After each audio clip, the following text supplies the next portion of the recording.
All right. What up, Perks? Give it a second, see who shows, and then we're going to play a little bit of an intro that I haven't played in forever. Kind of get into some stuff tonight. It's been another one of those interesting days, to say the least. Who we got out here now? We got Mr. Mike McClune, my brother. How's it going? We've got Mr. Bob Masabo. What is happening, brother man? Hopefully you guys are doing good today. I see Bob saying something out of Amazon medical service. Well, yeah, that doesn't sound like a good place to go anyway. Outlaw, what's up, my brother? What's up? Like I said, we'll give it a minute, see if we get some people stacking up, and then we're going to kind of get into part of what we're chewing on tonight. Let me see. Let me pull. Shit, I need to pull a few things up. Need to pull a few things up.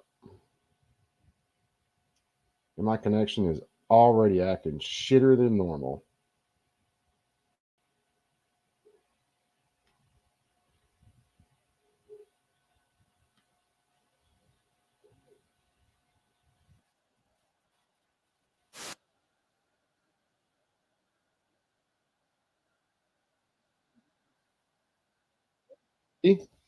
My stuff will square itself away, but we'll see.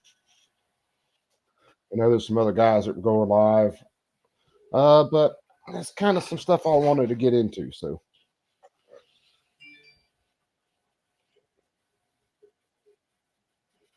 yeah, I understand that, Bob. Especially when you're used to a doctor and used to seeing them, and then things change and it gets screwy. Seems like sometimes they make it a lot damn harder than it has to be. For sure, for sure.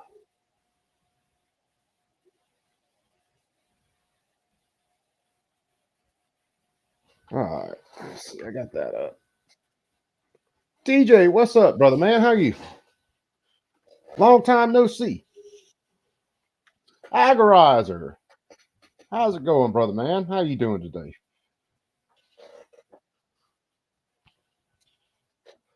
Let's see. Screw it. We're gonna play this.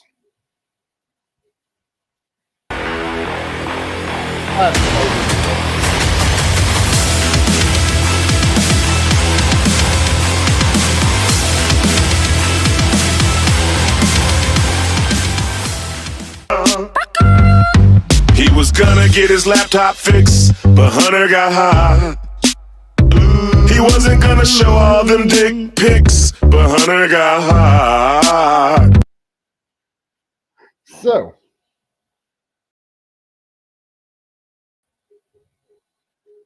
let's kick that off the stage.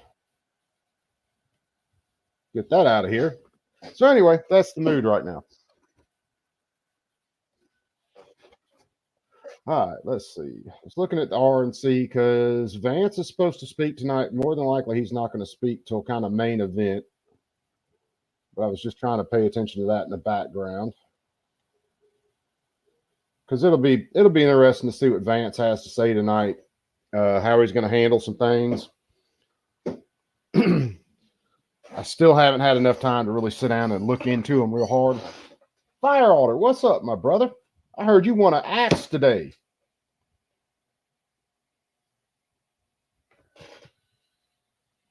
Over in John Crump stream. Yeah, man, I was listening. I was on Rich's stream, but I was shutting down the shop and trying to get back to the house. And yep.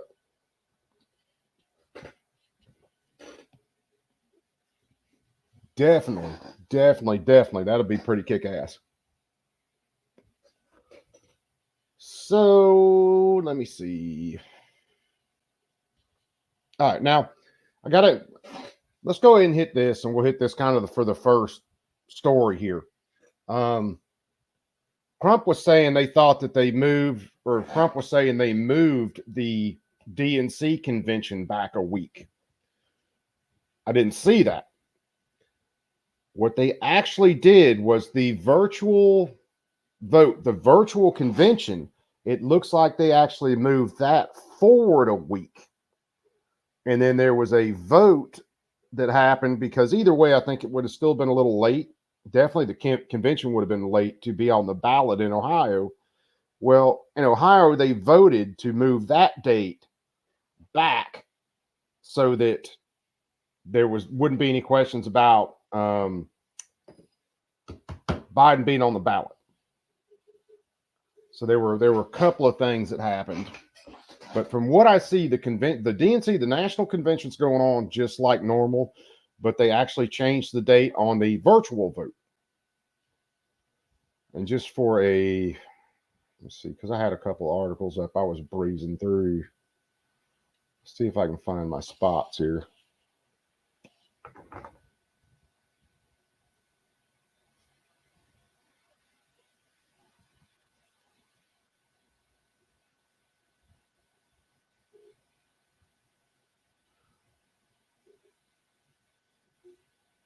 Okay, here, I'll show this real quick.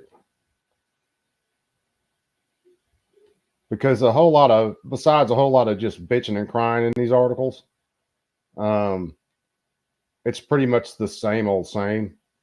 So the Democrat National Convention is going to start, like I said, it's going to run 19th through 20th. The part that I have highlighted here, the state originally had a start date of August 7th, but if you look up here, they basically changed the date for him to make it to the Ohio ballot. So looks like DNC is going to be on time, but they moved the virtual vote forward, and it looks like, oh God, I've read through a couple of different articles.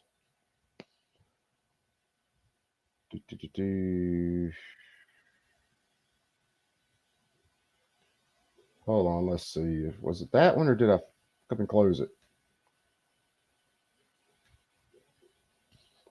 Most of these they're written so close together because they're trying to keep all their talking points in order.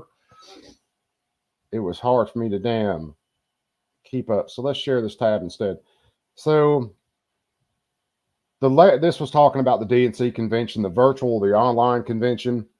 The letter came first by CBS News, sent by Minnesota Governor Tim Walz and Lee Doherty, whatever. Who lead the Rules Committee say they have confirmed the DNC, the Democrat National Convention, that no voting will begin before August 1st. They add the vote is to happen before the in-person Democrat National Convention starting August 19th. So what they're saying is in reading through a lot of this, they've actually changed the date of the online convention and bumped that up a week, but the convention itself is still going to start on the 19th. Again, they're changing some more rules to keep Uncle Sniffy on the ballot. I think it was Ike. Oh, last night I was late. I got up late. Was on the field with Stream. DJ was there. We got on the stream with Phil. Ike, DJ was there. A couple other guys were there that I'm not as familiar with. Outlaw was there. And I think Ike said something about, no, it was Ike, I think. I don't know. It's been a while. Said that they had actually dropped the virtual convention, but what they did was they just basically bumped it up a week is what it looks like they did.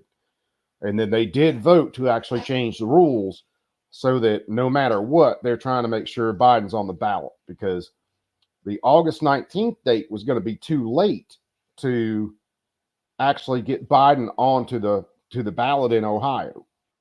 So again, more rule changes to try to flip stuff around so that they can keep Uncle Sniffy in the race here.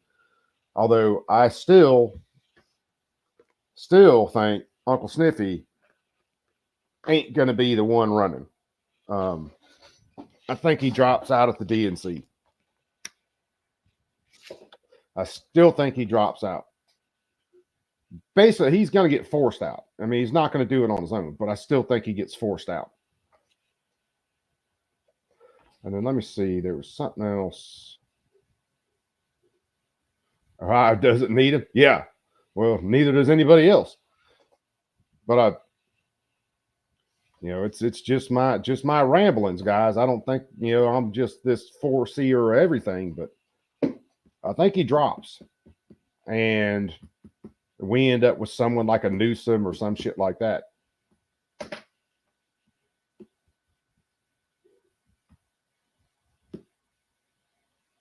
Hey, did you guys hear that Uncle Sniffy popped for COVID today? Matter of fact, that's one of the things I forgot to hit. I heard that. I wasn't too far from the house. Had to stop at the four-way, and then that popped up on C-SPAN's coverage of the RNC that Biden was supposed to speak this evening at an event, and ended up popping for COVID. I thought all them jabbies was supposed to stop that. Let's see. God, there's been so much going on. It's kind of hard for me to what the hell all I had up. But yeah, so far Biden popped for COVID today, I guess.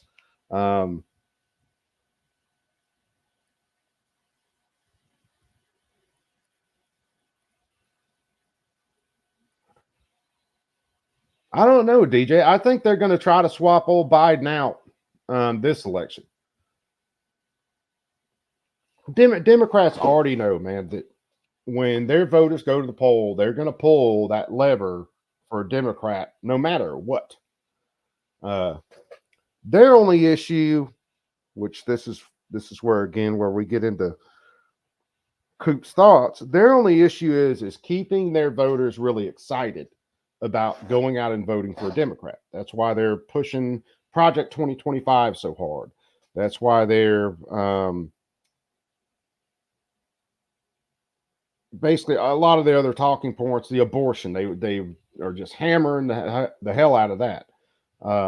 And that's what it is. They're just trying to keep their base excited because they know there's some things that are more than likely going to change. And you get these people riled up enough, and then with more ballot boxes, with more mail-in voting that a couple of states have pretty much cemented, and let's face it, I still think there's going to be a hell of a lot of illegals voting. They think they got it in the bag no matter what person they push up. Oh yeah, they can't talk without mentioning Project 2025.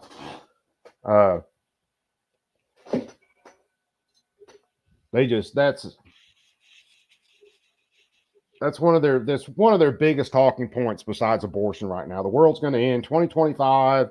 Oh, we're all going to, they're trying to destroy our democracy and all this crap. And yeah, hopefully we'll destroy your democracy. We're a republic. It's not that hard, kids. Let's see. Let's do this and let's open this up. We are going to watch an Uncle Sniffy speech here in just a second. I wanted to check in on a couple other things real quick, though.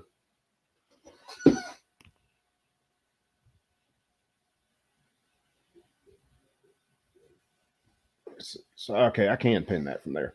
Abigail, what's up, my sister? So, yeah, it looks like the virtual DNC is moved up. The in-person DNC is going to stay the same. Unless they come up with some other changes. But, yeah, I mean, you never know. You honestly never know. And there are a whole lot more people coming out. Oh, even Adam Sniffity Schiff come out and was talking about Biden needs to go and making statements on it. That guy is such a freaking sleazeball. It's not even funny. Taco for president? Yeah, a lot more. Even after the other night. I can't trash anybody for being drunk on a stream, so let's see. Where was it at? I know I got another tab open. Oh, while I'm thinking about it. How much discussion have you guys heard about a second shooter in the Trump assassination?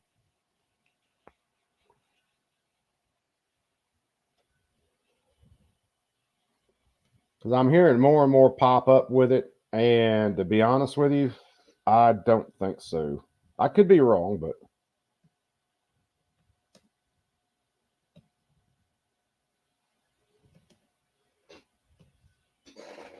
hold on. Yeah, it was this one. And the audio sucks in this thing. Here and there. Yeah, there's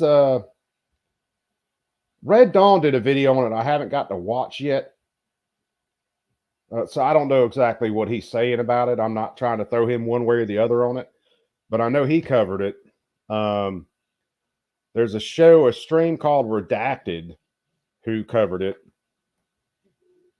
And there's a few others that have went to talk about, there was a second shooter, and I just don't see it with the trajectory of the rounds. I was trying to find a video earlier where you could see the rounds actually hitting the far stage, and punching through. And I did find one video of where it shot the hydraulics out on a lull lift that they had sitting there.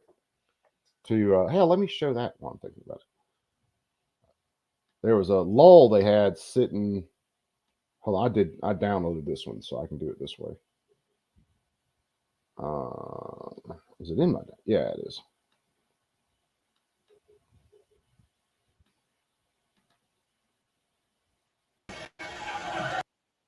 So let's see. Let me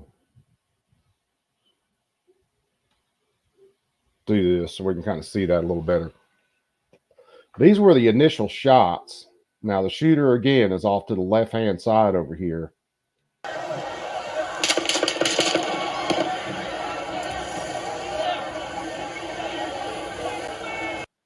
But those shots, there's another video where you can see those shots actually going through over here. There's a bunch of people standing there. I'm amazed they weren't hit. Or one of them might have been hit.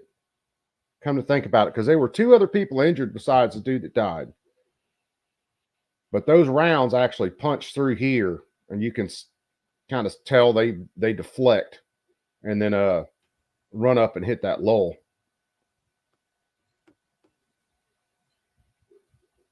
Come on, computer. There he is. What's up, brother? What's up? What's up? Shit. Another night. That's all I can say. Oh, yeah. That was a great combo last night, man. Oh, yeah, man. It was a great time last night. DJ, if you're still in, brother, if you want to bounce in here, bounce in here. I was going to throw that link out earlier and just forgot about it because I'm retarded. What can I say? Like a freaking squirrel. But yeah, that one video, I was trying to look for it. Redacted showed it on their stream today because I saw them pop up with the second shooter idea, and looked, and you can actually see the rounds punching through right here and then hitting that lull, hitting the hydraulics on it. So that might have been where the other two people got wounded, actually. And just to give you a reference. Yeah, let's watch into this. I'll give you guys kind of a reference on it. You'll see that thing drop.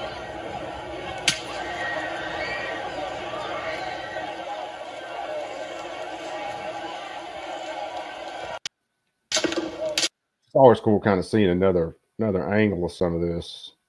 But let's see, do I have it? I think I had it up.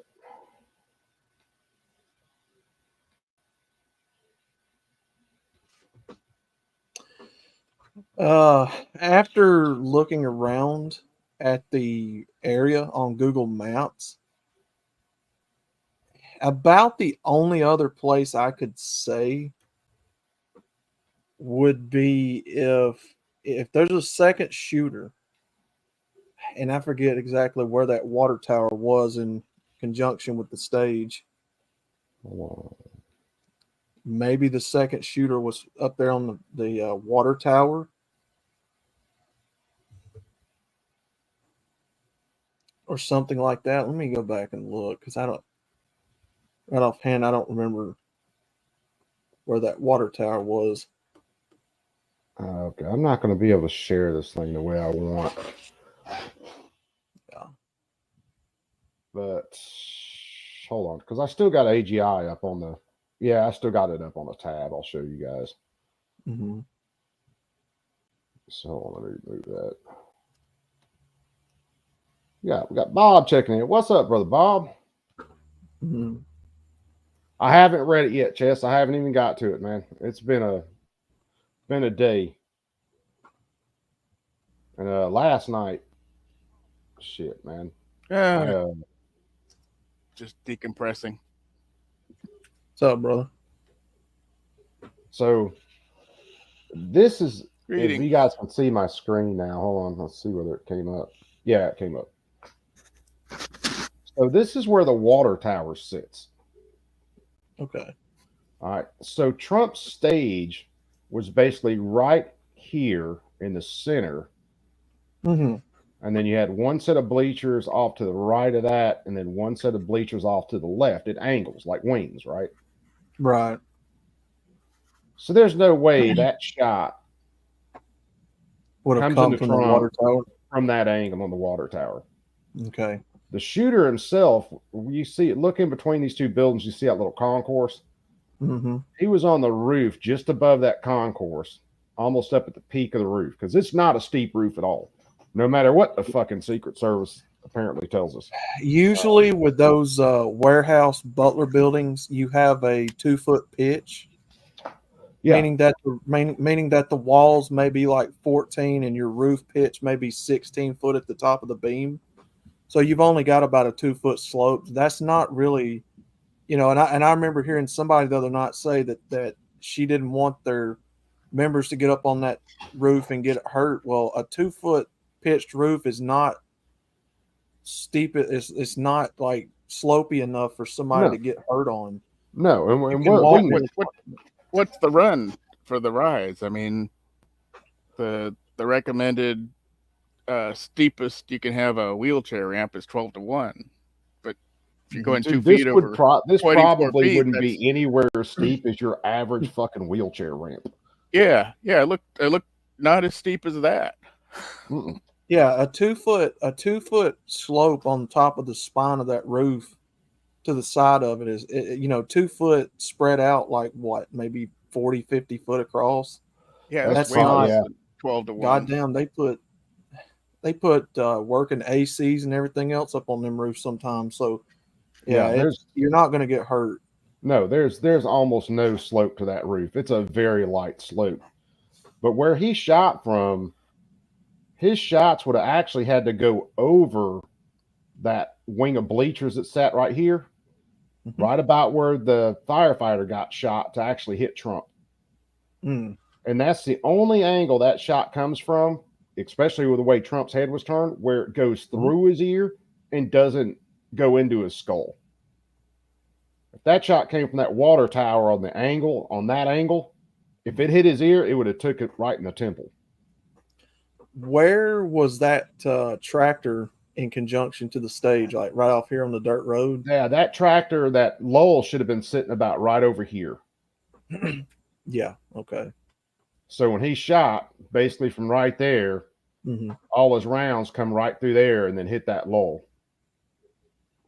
So a second shooter doesn't really. It doesn't with the where that water tower's at. Let's put it this way: even if there was a second shooter on that water tower, he wasn't the one who struck Trump.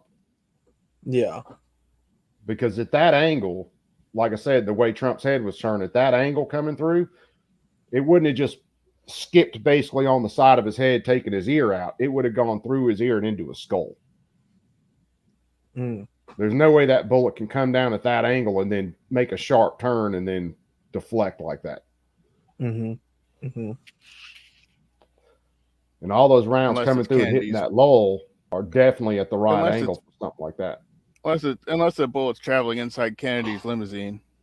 Well, that's true. I mean, there have been cases where they turn corners and stop midair, hit someone 3 times.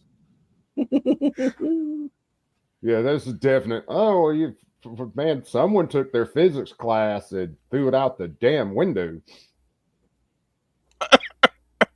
There was one. Do I still have it up? Yeah, okay. This is a let me share this one and you'll kind of see because this is probably one of the best layouts of this that I've seen so far. Everybody else has the shooter laying out here real far on the roof, and he's not. You can tell when the photos when he's dead, you can tell he's not far from that concourse. So these shots coming in are the angle they would have come from. That water tower sits back. I think that's the top of it there. So there's no way that angle comes in and just spikes Trump's ear without taking his head off. Yeah. And apparently the snipers we saw the other night we thought were engaging, it was actually the second team that engaged and killed him. So, and apparently they were talking, there were basically snipers, I think, in this building. Because that's where she was talking about they didn't want to put the snipers on the roof of the building because it was too steep. That building's nowhere steep as these other two buildings as far as a roof pitch. She's fucking retarded. Yeah, but they were set up in the what they said that was the second floor of the building, and that's the only structure right there that I can think of that would have had that. It was like, why they didn't put a deputy on each of those roofs? You know, here's your Playboy. Just read it while you know, just make sure nobody gets on the damn roof. No doubt. But you know, they said one cop climbed up on the roof with this dude, and he pointed his AR at the cop. The cop just bailed off the roof. We're still trying to look and see any video on that, but even right now they're doing everything that was they after all the scrub video. Yeah, that was after the crowd had to point him out. The cop went up there, right? I think so. But you know, hell, the later parts that we're hearing is this guy was actually on site for like 26 minutes. I think they said he came in, had what looked to be a rangefinder, and that's where Redacted doesn't understand rangefinders, because they thought it was like a zoom in, almost like a spotting scope instead of a rangefinder. But yeah, showed up, had a rangefinder, then left, and then came back, of course, with the rifle. And if you look at a picture of him on the roof, you can see the bag that he brought with him.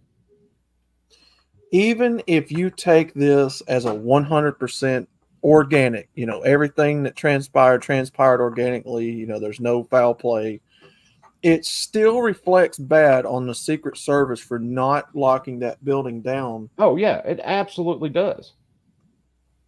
And a lot of people are to the ladder that a couple pictures have showed, but that ladder, I have to find the footage when the drone is circling over when the dude's body is laying on the roof.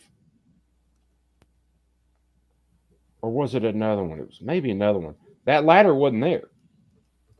I think that's the ladder that law enforcement used to actually climb up on the roof.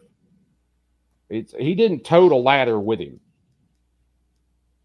It just happened to be set up next to the building.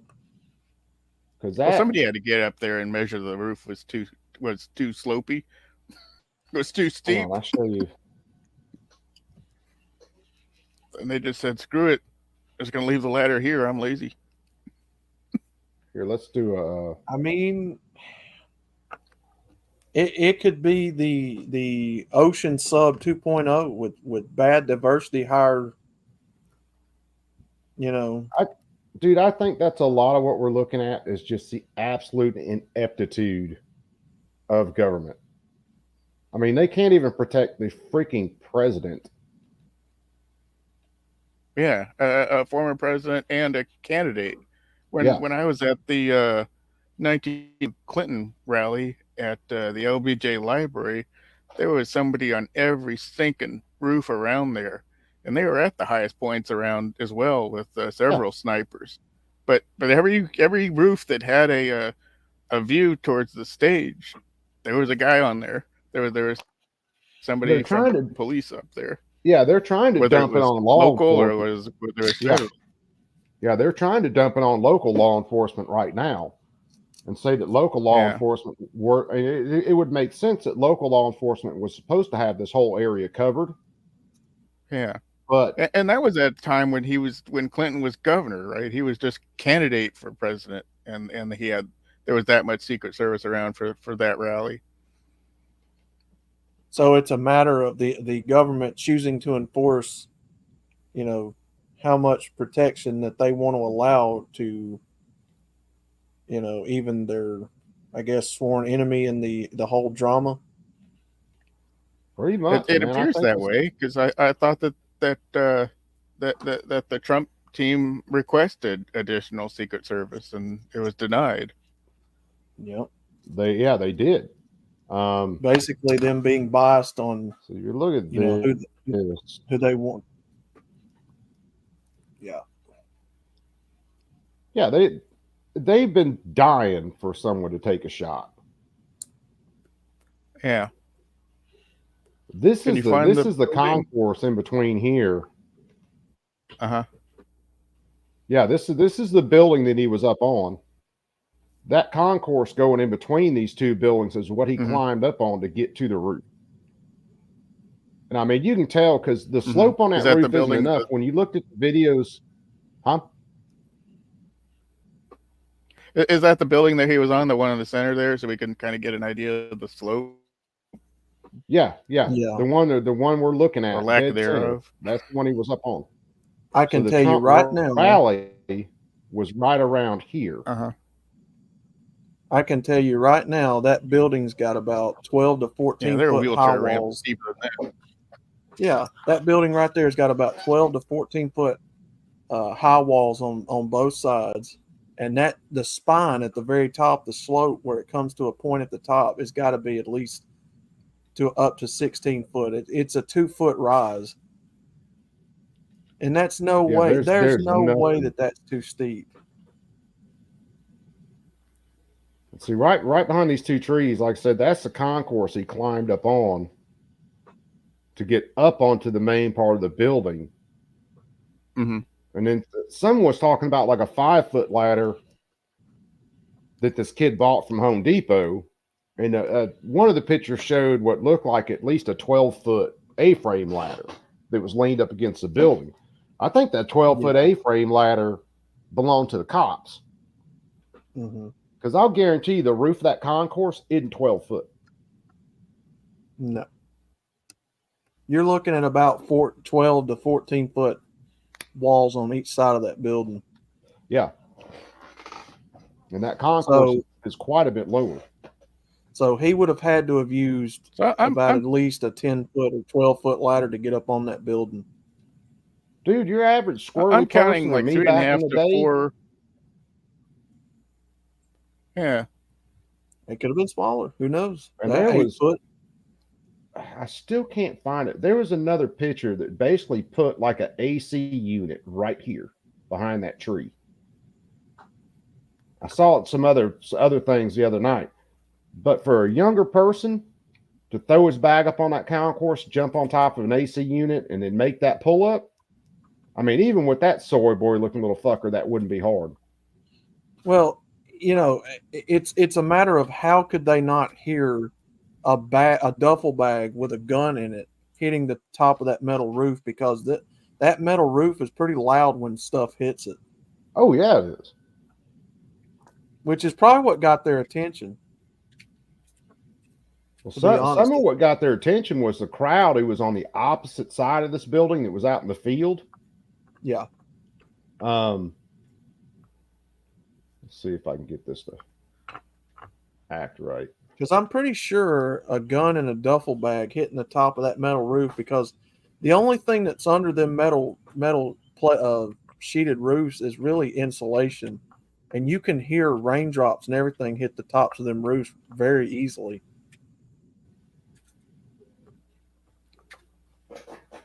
Oh yeah, it's just no different than the building I work in. I mean, you can hear everything going on that roof.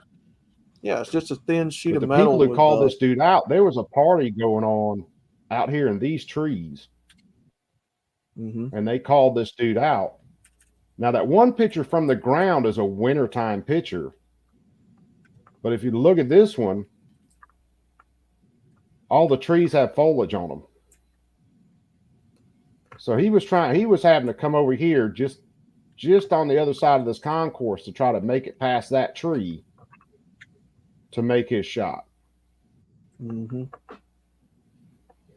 Based on that picture, if that side was 14 feet, I counted about 3.5 to 4 of those heights at the shortest point to the center, and about at 3.5 of those lengths, 3.5 times 14, and then divide that by the 2 foot rise. That's a 24.5 to 1 ratio.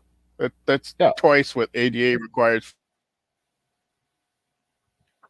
Because again, when you look at ground level for a wheelchair ramp, that's damn near a flat roof. Yeah, I mean, damn near. Now, if you look at that building looks like it's about 50, 60 foot wide, 40, 50 foot wide. So you're looking at about 25 to 30 foot, worth of slope on a 2 foot incline. That's goddamn. That's barely big enough for a ramp. Yeah. It's a matter of negligence. She didn't know what she was doing. She was panicking. She needs to have her ass fired for it, as far as I'm concerned. There needs to be some damn heads rolling. Yes. Absolutely. You not only put the president's life in danger, you actually had 2 other people, 1 or 2 other people come up dead because of your negligence. If you look at this one, this is a video we showed the other night of some of the spectators calling this guy out on the roof. As long as my connection catches up. DEI and ESG hire my ass. Get the fuck out of there. You clearly are not ready for high pressure situations. No, this chick was absolutely ill prepared for this. And Trump's staff or his Secret Service detail is way undermanned. But if you look at this trio, on top of the roof. Look. They can see the shooter up on the roof over here. There he is right there. Where? Right there, see him? He's laying down. See him? Yeah, he's laying down. And shut up here with you fighting like hell to get a sentence. What's happening? And to make sure we take back the White House, because if we do, we're going to make America better than ever before. We're going to make it. Yeah, look. There he is. And so that gives you an idea of the concourse right there. That concourse is nowhere near as tall as that roof. So even if he had something short to stand on to get on that concourse, that would have been an easy climb. Because we have millions and millions of people in our country that shouldn't be here. Dangerous people, criminals. We have criminals. He's on the roof. He's right here. We have people that should not be here. Right on the roof. It's much tougher than That's him. He keeps bear crawling to the side, trying to get around the trees in front of him. I guarantee you that's what he's doing. Wait, right on the roof, big guy. Up here. Look, they're all pointing. The Atlantic, maybe the Pacific. Yeah, someone's on top of the roof. Look. There he is right there. So yeah, you can see him laying there, and that does give you an idea that that's a slope roof on that concourse. So it wouldn't take anything for someone who's halfway able to get up on top of that thing and then get on top of that roof. Yeah. So someone talking about a 15-foot ladder. I have to find the picture there. You're talking about a 15-foot ladder up there. A 15-foot ladder would be higher than the gutter line on that roof. Yes. Because that's your average door right there. Your Yeah, he average might door have is just, what, 8 foot? climbed, got up on the door, used the handle there I think he as a got up on the foothold other and side, and I don't think that hopped there's up. a door on the other side. Oh, okay. But it's definite them showing like a What happened to 15-foot Outlaw? A-frame ladder sitting there. He didn't tote that in there. Uh-huh. Let's see. Dump that. I was on another stream and somebody said that if Trump had been assassinated, it would have kicked off a war. Oh, there was questions about that the other night in the stream. I don't think it would have. If they go at him again like that, I think it's possible. Uh-huh. But even them trying to take a shot at the president, there was nobody running around burning buildings and acting crazy or anything like that. Mm-hmm. Let's see who else we have come in. Damien's in. What's up, Damien? And then Zany's in. What's up, brother Zany? I've been kind of playing where I can't see the chat real good because I'm on a couple other screens. So excuse me if I miss anybody. DB Cooper says it's a 1 to 12 pitch, and that's as steep as you can get for ADA. For the Americans with Disability Act, that's as steep as you can make the ramp, and folks want it 1 in 24, but I calculated 1 to 24 and a half from the picture. But I don't know what happened, man. I was just talking, and then boom, it dropped my ass like a.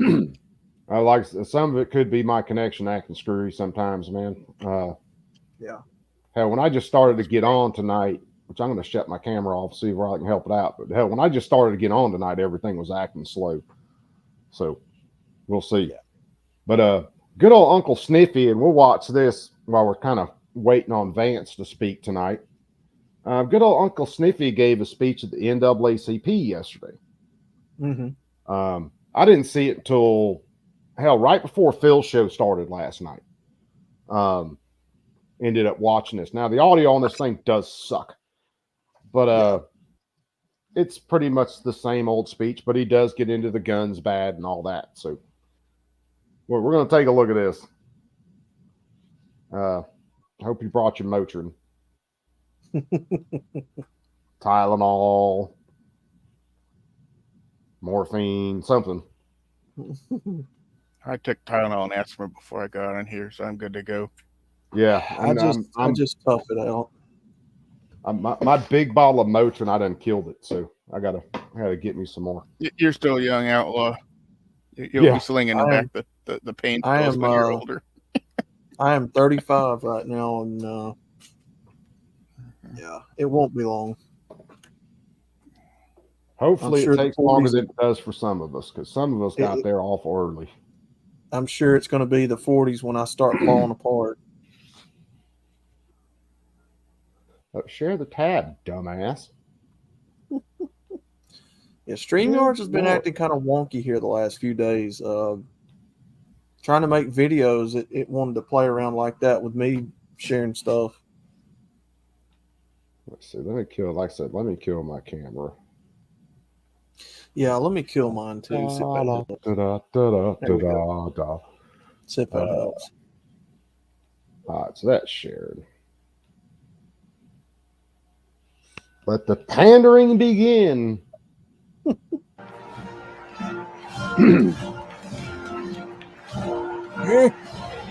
am I at? I'll see if you guys catch some of this. I think this is probably one of the most economically dangerous speeches this dude has given.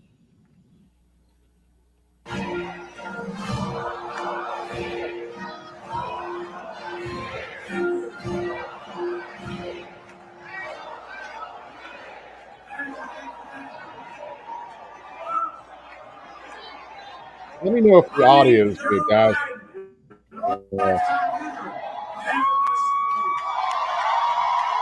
Yeah, he's coming through like he's out in outer space somewhere.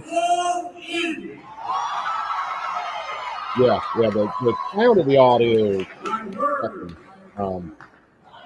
President Johnson, thanks for the introduction and for your leadership, most of all for your friendship.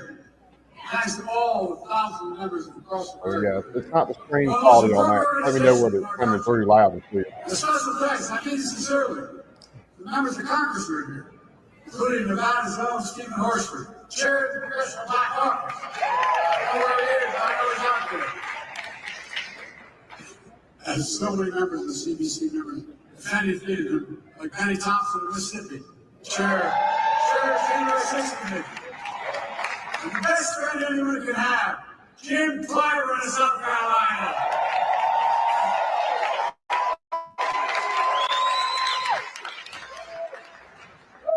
In case you didn't notice, Jim turned around for me. Look, in June of 1947, Harry Truman became the first president to speak at this convention. And he was remembered for a lot of things.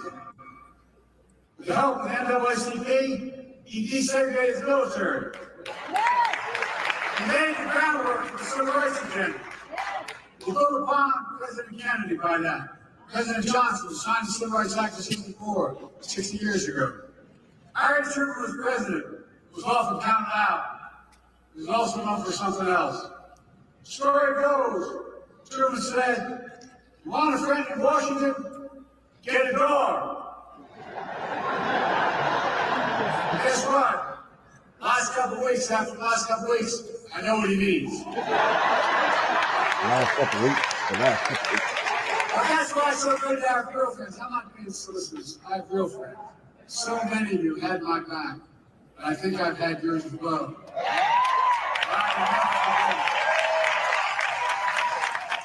That's the Coca-Cola Coastersville. One of my best friends when I was a lifeguard in projects, he was his nickname was Mouse. I'll see very much.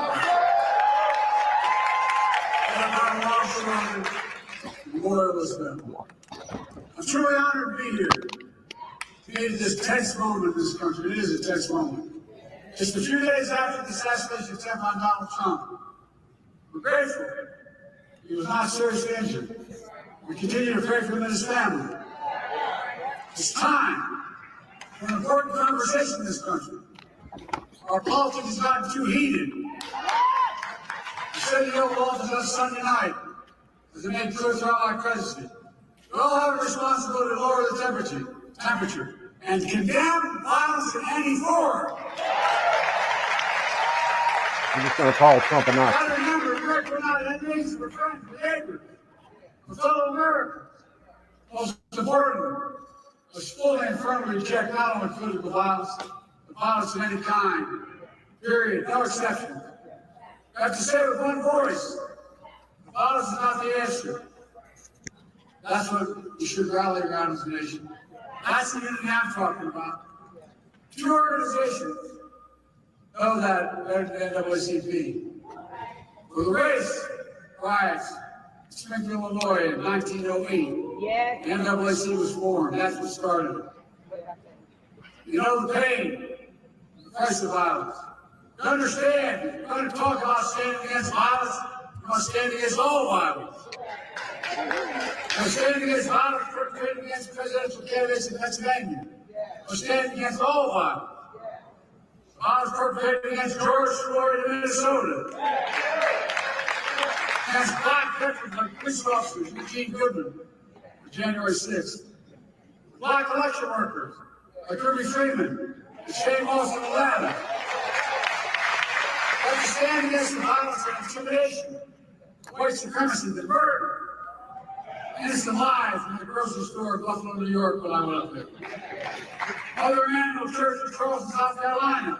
Yep, DJ. Standing against the violence and murder of children in Sandy Hook and Uvalde. Oh my God, I think I figured it out. In Las Vegas. What's that? This was another false flag, but this time they switched it up and made it a Republican, the target of it to try to get the Republican to sway away from wanting guns. I think we figured it out. I thought about that. Now that they could try and get the Republicans on side for banning AR-15s. Yeah, I hope to God that no Republican, I hope to God Trump's not dumb enough to come out and start wanting any kind of gun control. Because I've done seen people saying that you watch and see if Trump doesn't start advocating for, we need to do something about this gun violence. And I think I'm beginning to figure this out, piece it together. One of those false flag attempts like Las Vegas for gun control. It's definite, man. I hope Republicans, I hope Trump, nobody falls for that horse shit. Well, whether or not it's a false flag, right? It's out there, and hopefully the Republicans won't take the bait. Well, I mean, our government, they will never cease to use any tragedy they come across to push an agenda. Yeah, and never let a good crisis go to waste. Yeah. Yeah. This is on the street all across America that never make the news because you're involved every day in the communities across the country.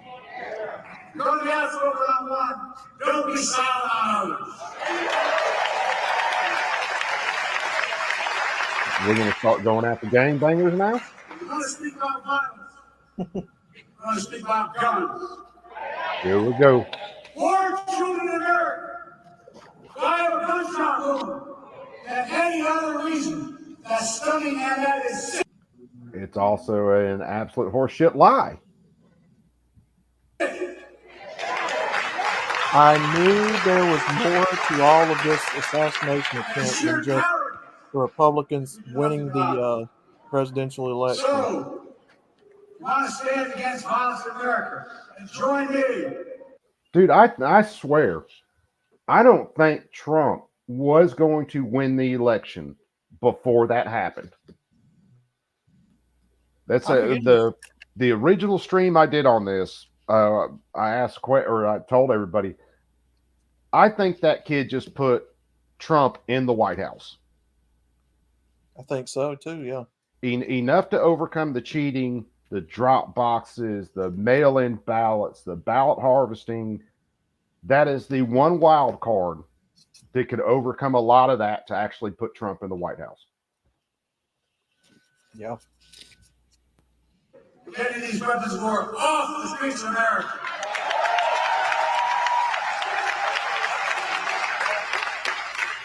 America was used in the shooting of Donald Trump.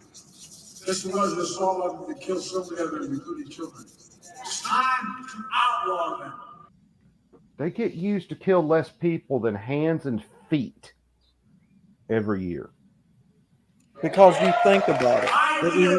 Now think about this just for a second. Yeah. Right? So we all know Trump's a billionaire. He's in on all this. He reads from a script like the left does. We know that. We know that this is all left versus right paradigm politics. And I've said this before, Trump playing his part in all this, riling up the voter base to push their side of the agenda. It could be that this is a Hail Mary attempt by the Dems to try one last effort to try to reason with the Republicans, to try to get enough of them on their side that it'll, overthrow the balance of people that are voting right wing. It's possible. They could have very well used Trump with all this. It very well could be a false flag attempt. I mean, there's too many mistakes that we've already pointed out. Well, your average backwoods redneck could run security better than they ran it that day. Absolutely. For sure. Blue, what's up, brother? Mr. Blue Curtain Burner checking in. I am.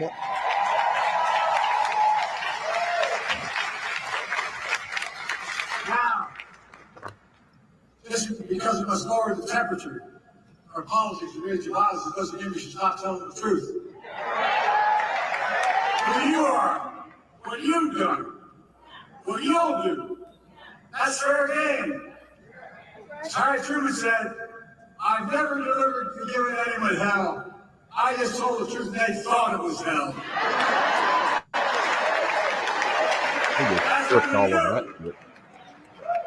There's the truth about why Donald Trump's presidency was hell for Black America.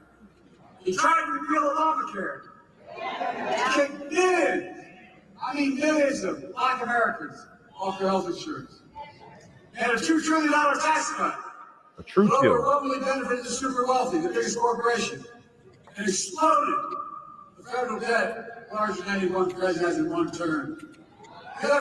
Now, Trump's tax cuts, and you can look at numbers then, his tax cuts actually caused more revenue to flow into the federal government than there was before the tax cuts. The only thing is these bastards spent even more money than they were taking in yet again, and then fired at the printing presses during COVID. It's such a dishonest horse shit. There's no room to do what we should be doing. Invest in things that affect people's lives, like child care, elder care, and so much more, that grow the economy. Help people. This mismanagement of the pandemic was especially devastating to black communities. Oh, I know in other countries, other communities of color. That economic crisis drove up black unemployment, decimated small black businesses, and you peacefully protested George Floyd's murder. Donald Trump called for the National Guard to left. What the hell's the matter with this man?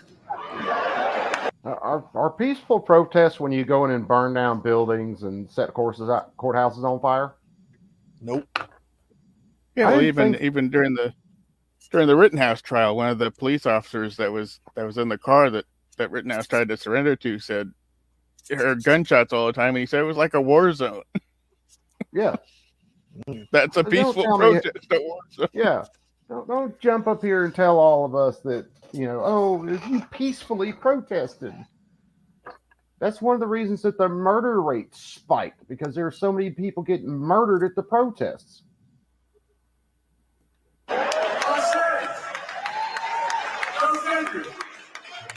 guy who spent the person's eye against Barack Obama saying he wasn't born in America and he wasn't a U.S. citizen. Of course, here's when he takes a black job. I love this phrase, black job. It tells a lot about the man and about his character.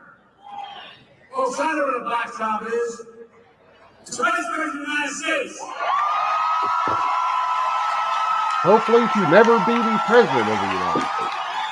Not Kamala.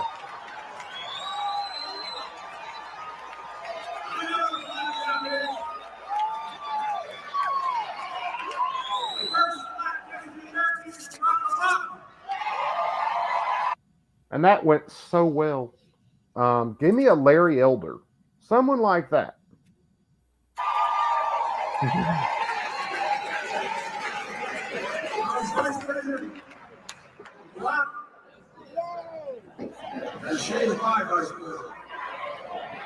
I nominated the first black Secretary of Defense in American history. You're doing one hell of a job. I nominated the first black woman to the United States Supreme Court. Barnaby, what's up, my brother?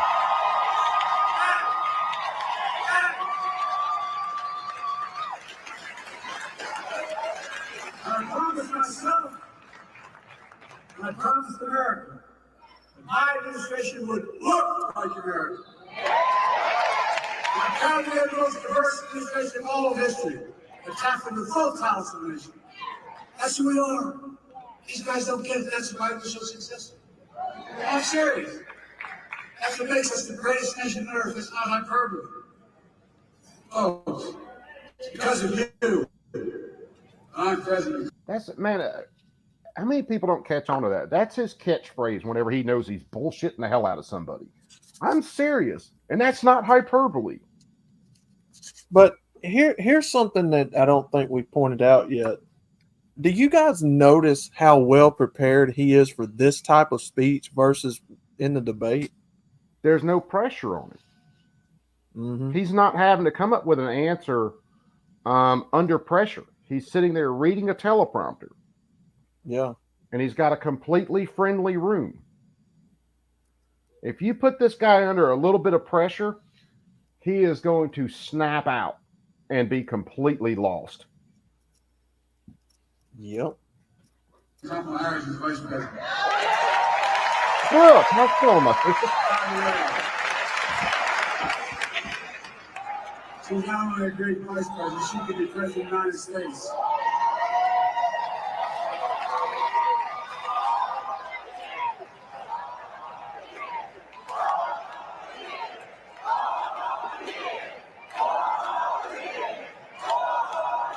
That's an awfully anemic 4 more years.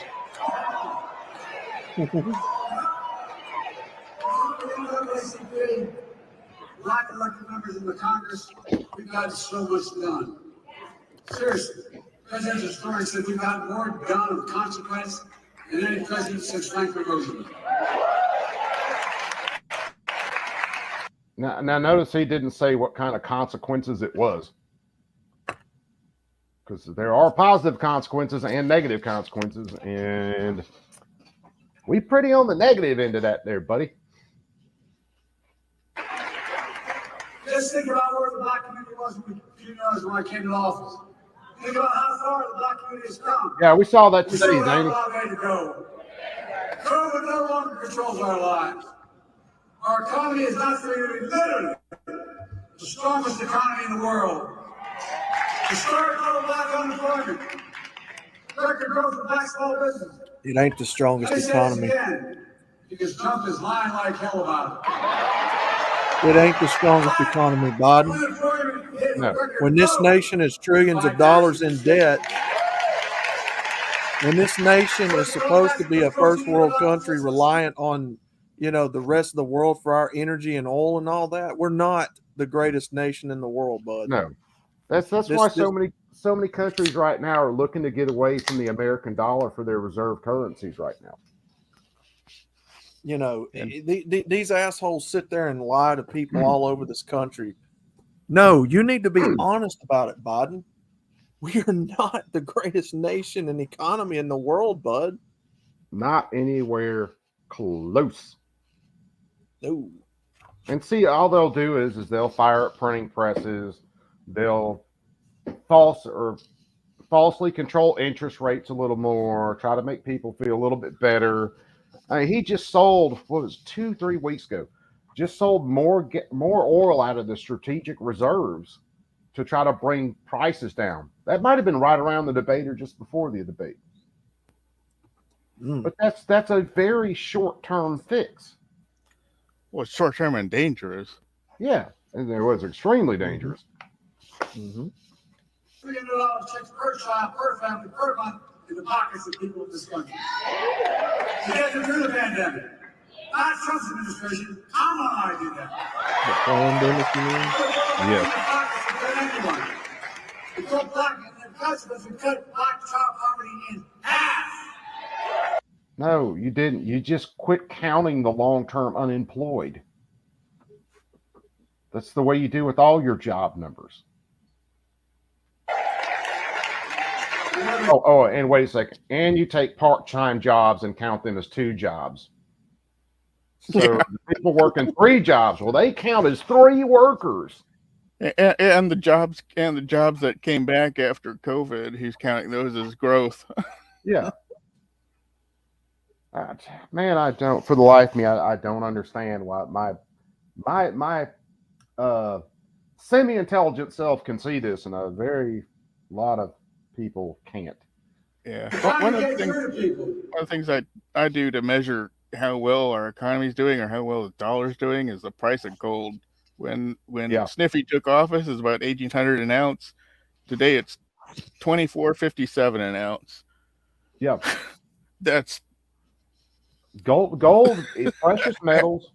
And I've got to do some more stuff here and there, but like even the price of copper is a good indicator of a market.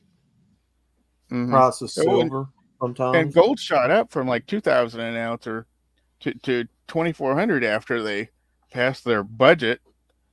Yeah. I was like, well, why did gold shoot up? And they're like, oh, you dummy. It's all like they just passed their budget that was way over, but spending money we don't have. Yeah.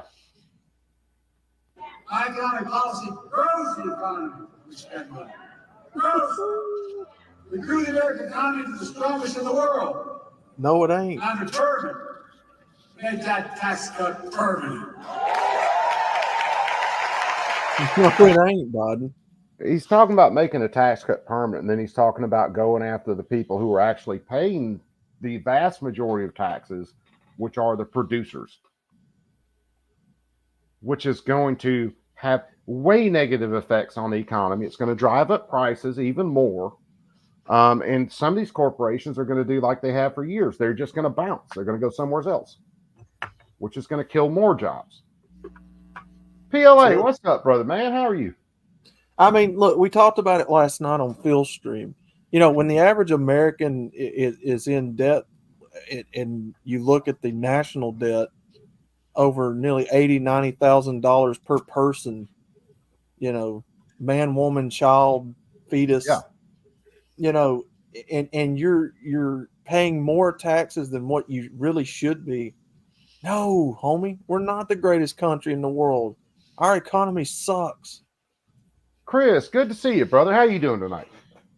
I mean, hell, this man, the first thing he did, and I remember it very well, was shut down that Keystone Pipeline. More jobs. He killed about 50,000 jobs within hours of being in the White House. 50,000 very well-paying jobs that a lot of towns in these local areas were dependent on. And that's not even stretching out into the people, the companies that were supplying that. Yep. So. No sign to ever go hungry in America. By the way, all the data shows they can't let them tell us we drive up deficits. They drive up deficits. When you have child care, guess what? Mom or dad can work. How about if there were enough well-paying jobs out there and inflation wasn't so high, you'd be able to make it on one income in a household? You fucking retard. Robert, I don't know whether I said hi to you when you came in, brother. What's going on? The child will be safe. We're connecting black neighborhoods. They're cut off from whole highways. And disinvestment decades ago. My city, Wilmington, Delaware. I-95. Oh, dude, StreamYard and YouTube are getting a lot harder on the comments. Because we talked about it in the chat not too long back. I have no restrictions on my comments. But there are times where I'll type something into StreamYard and StreamYard won't post it. So I've got to flip to the YouTube side to try to post a comment. And part of the time, YouTube ain't going to post it. They are getting way stricter. Up through what used to be the black community, divided, 6 lanes wide. We're going to make sure that the state's money, we're going to be able to pave over the top of that and still have the highway. Connecting neighborhood. We're moving, which is costly. Every pointless lead pipe in a house in America, so every child can drink clean water. Not through brain damage. He knows a lot about brain damage. Affordable broadband. No child should have to sit out in the parking lot with their moms in front of McDonald's. So here's a question for the class to see what you guys think. Why would the government, because you realize cable and internet and all that are all private companies, why would the government be pushing to throw more government funds at getting internet into more homes?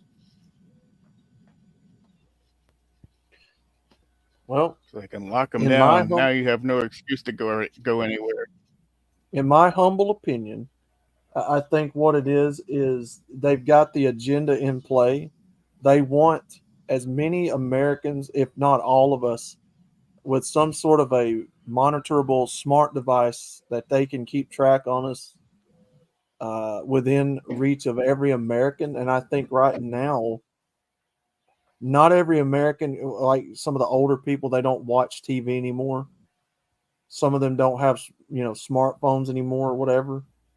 I think it's to put a smart device in every hand of every American so that they can monitor and track us like they do already.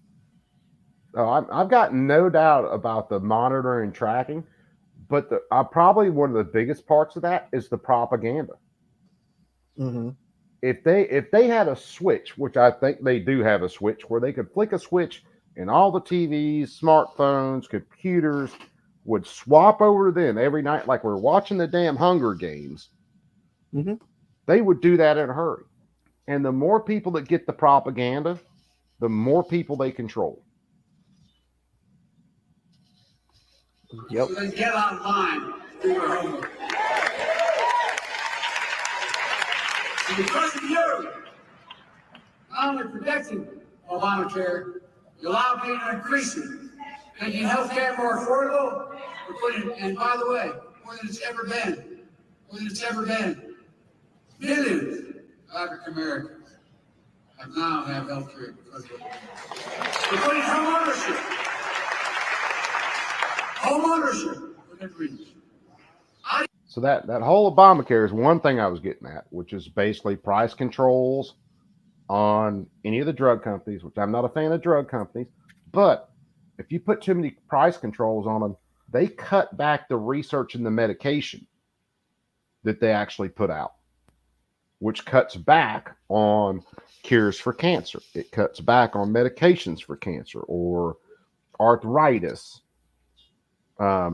They keep playing around with this because we've been footing the bill for the rest of the world in a lot of cases where UK or somebody has limited what they'll pay for drugs. The drug companies are worldwide. So all they did was they started stacking that onto what Americans pay. And that was the major cost with a lot of these drugs. If they can't make a profit, they are either going to go out of business or stop making a lot of these drugs. And when he gets into here talking about rent and shit like that, it gets even worse. How do you generate generational wealth, no matter what community you're from? I know how we did it. Everything got stuck in Scranton with no jobs. Moved to Delaware. Dad worked like hell to get down payment to buy a small house. That's how you build equity. As small as a 3-bedroom split-level home with 4 kids and a grandpa, but it was a home. And he was able to build some equity. Look, we're making the most significant investment in climate ever in all of history.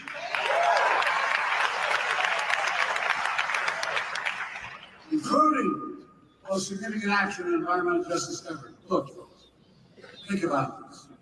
My state of Delaware, not many don't know my state. My state of Delaware has a Delaware River runs up. Okay?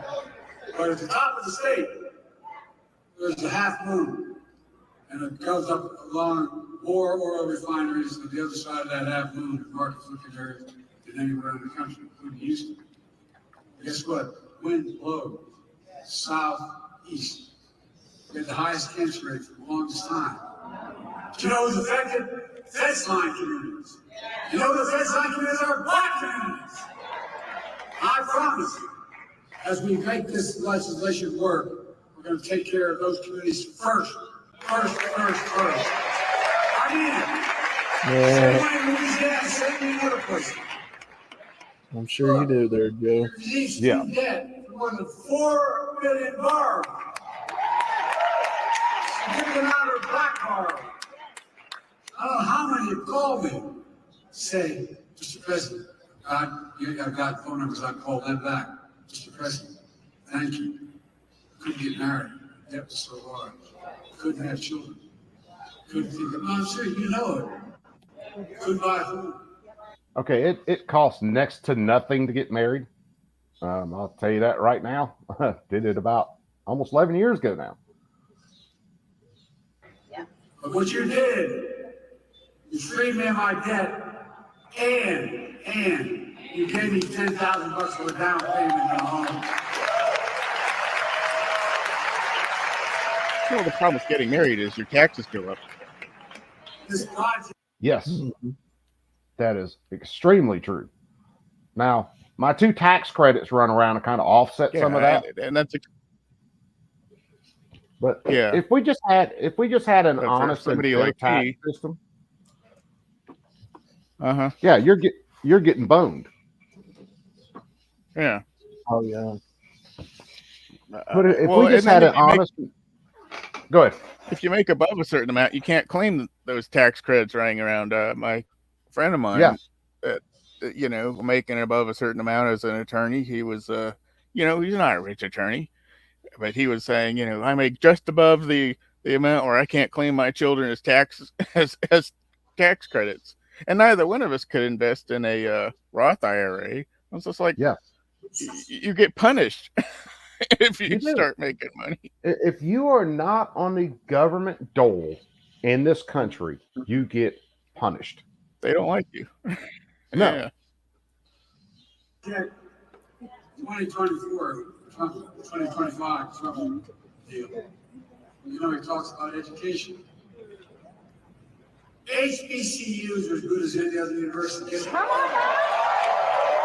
Now, let me hit the HBCUs real fast. Trump was the one who made sure that they were funded indefinitely. Not Biden, not Obama. Trump was the one who funded them or made sure that they were funded indefinitely. He's going to take credit for it. I'm serious. Not joking. Trump and I have a constant fight. She says Howard's the best. I say fellow states. Anthony Smith, what's up, brother? My point is this. They don't have the endowment. So what are the jobs of the future? The high-tech jobs of the future. They pay a lot of money. They don't have the money for the laboratories. They don't have the money for all that material. So that's why I've invested a record $16 billion in HBCUs.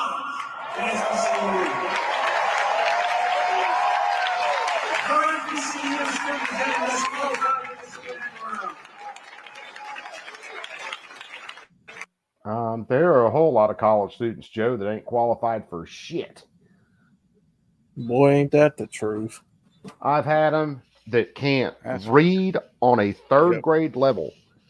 I've had them, they couldn't read the gauges on either oxygen or acetylene or argon. Couldn't tell me whether the needle was pointing to 0. It's That's a little scary. dude, yeah, it was terrifying. When that dude started up a torch rig, all my other students left the class. Hey, we'll be back in a minute. Poof, they was gone. Just left me with it. I told them later, you dirty bastards. By the way, making sure that no one goes to jail for the mere use or possession of marijuana. Talk to your vice president, buddy, because she put him in there for a lot longer than they should have been for the use of marijuana. The record should be expunged overnight. All told because of you, NAACP, making the most significant investments in Black America ever in all of history. The same results. The racial wealth gap is the lowest it's been in 20 years. Inflation is down. In 3 years, it's coming down further, and we're going to have, as they say, a soft landing. Folks, you're going to see us grow faster and faster. Who believes this shit? All you have to go to McDonald's and get a freaking hamburger. That'll tell you all you need to know. The burger's smaller, the hamburger patty itself is thinner, there's less on it. That's not just my view. It's the view of 16 Nobel Prize winning economists. We put out a statement looking at my economic plan and Trump's. As my plan will continue. Oh, yeah, Anthony. They had him super back during this one. Prices are falling.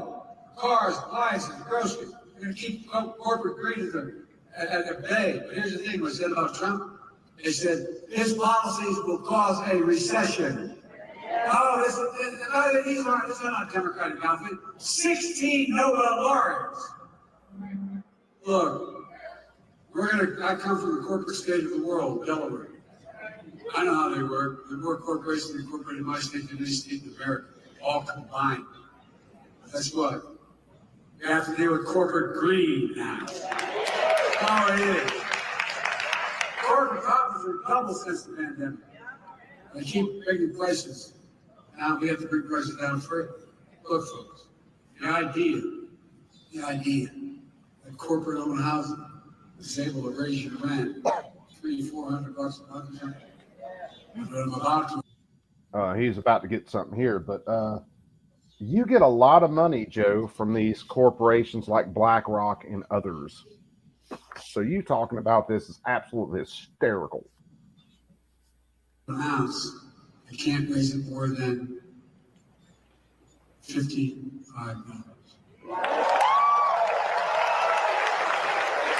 That's the biggest thing in place. Bottom line is, let's get started. We know it's not enough to talk about the past. We need vision for the future. Here's my plan for the first 100 days of the second term. I'm not calling on Congress to pass the John Lewis Voting Rights Act, which would seal more voter cheating. And what he was talking about before was rent control, which is absolutely going to destroy people who have a home that they're renting. And, you know, as their taxes go up and everything, and they try to raise the price to offset all that.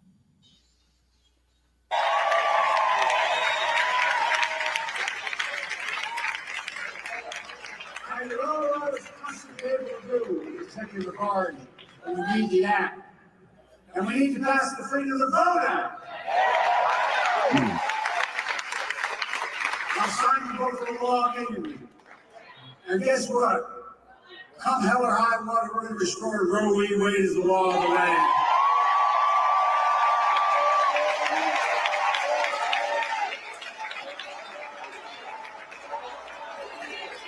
Class E seal. Class E seal.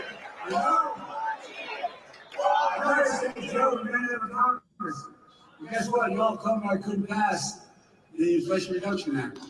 Y'all told me I couldn't pass it anyway. Law. Watch it. Republicans blocked police reform in Congress. So I signed a historic executive order on police reform. I'm going to come back. We'll sign George Floyd and Police Enacting the Law. He's running out of steam. We'll stop them in their program on 2025. We'll stop them from cutting Social Security and Medicare. I'm going to expand Social Security and Medicare by making the very wealthy begin to pay their fair share. In the very next round, as I said, we're going to build 2 million affordable homes. Cap rent increases of 5% a year so corporate landlords can't God.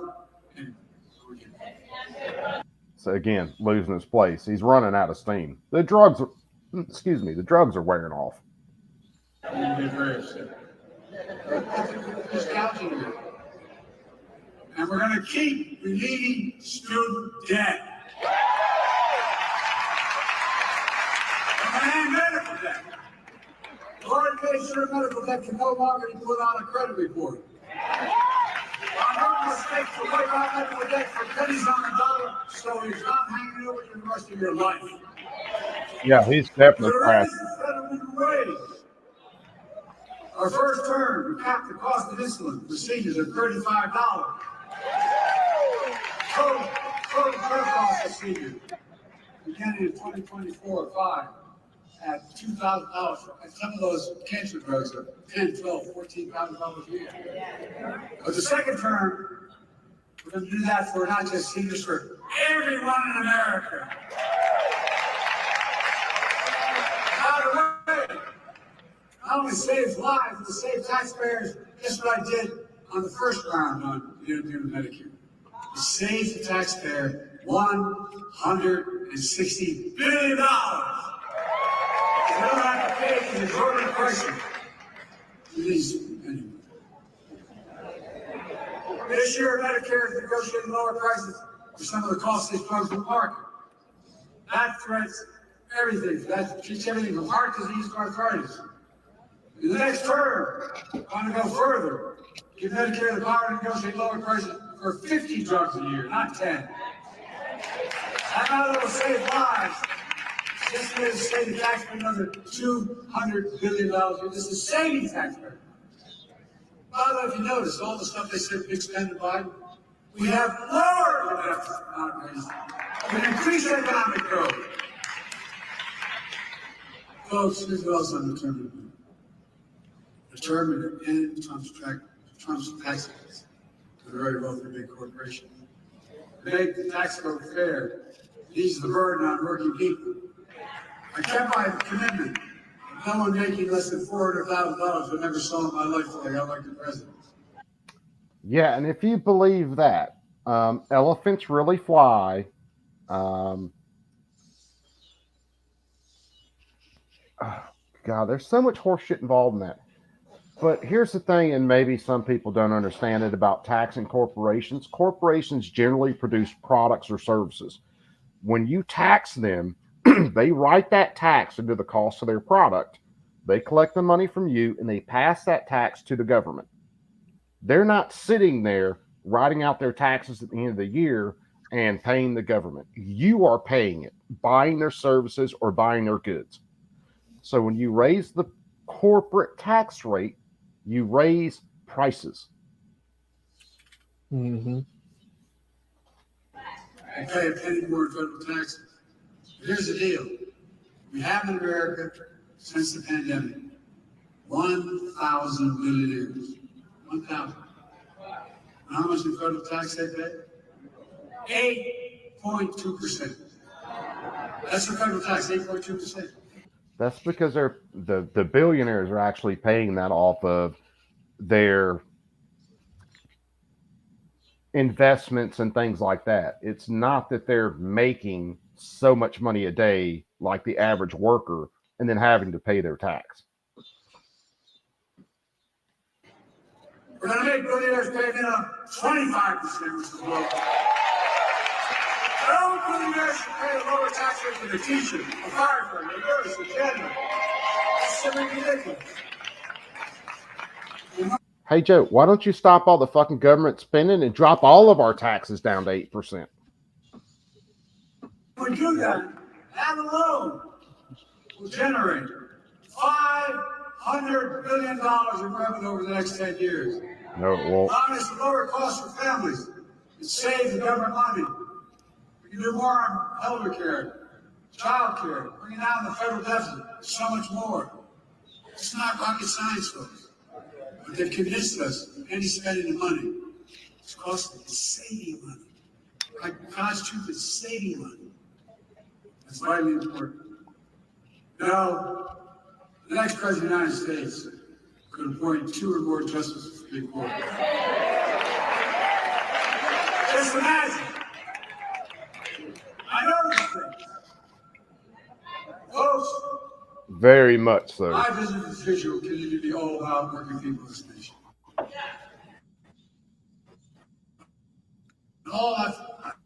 My whole career, go back and look at it. I've not been perfect. I just got your imagination.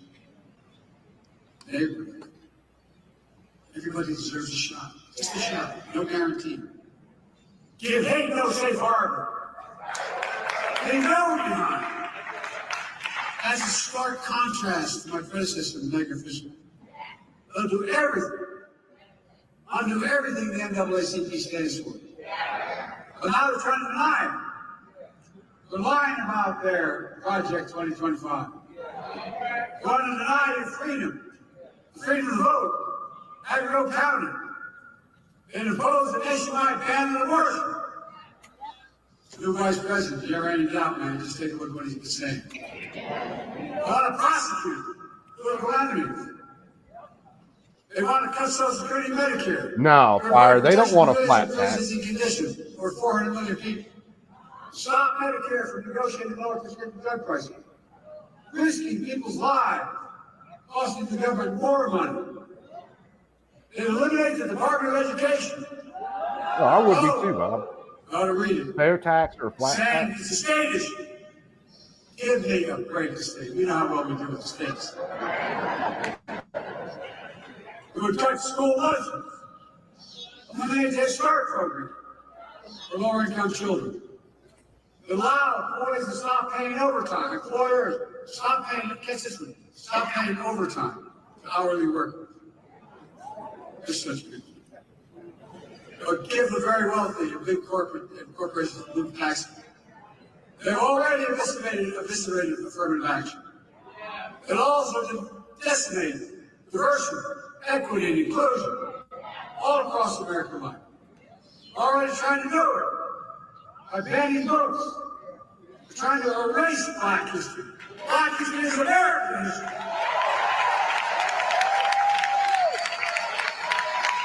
Folks, Yeah, how dare you want to teach something factually? We'll just teach it like it's a bunch of white guys running around with butterfly nets in Africa, like we're fast enough to catch the black people in the first place.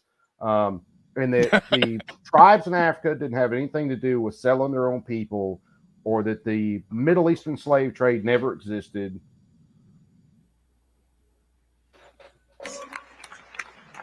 We cannot let that happen. That old DEI thing worked out pretty good for Trump the other day, didn't it? Yeah. That's why it's so important to me. It's so important to me to make Juneteenth a federal holiday. Oh my God! Did he just made Juneteenth a federal holiday? Oh, he did it already. He made it a federal holiday a while back. Oh, Yeah. okay, gotcha. Matter of fact, I think this last Juneteenth was the first Juneteenth that was a federal holiday. Oh my God! That's why I made federal lynching a federal hate crime in Emmett Till's memory, and that's what we've been reminded. What I decided to do, as well as establish national monuments for Mamie and Emmett Till, so much more. So there's no doubt about what's happening. Look, folks, as I said before, we know Black history is American history. It's as simple as that. Let me close with this. Mom tells us, I've been young and now I'm old. Yet I've not seen the righteous forsaken. No, shut up, Joe. Hey, he's got to go full on black preacher.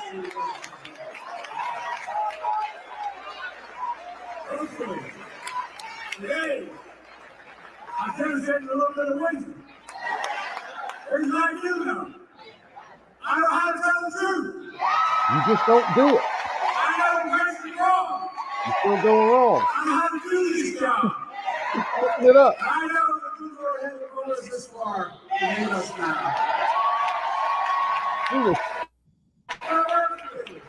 He was so going for the Hillary Clinton moment, and he just fucked it all up.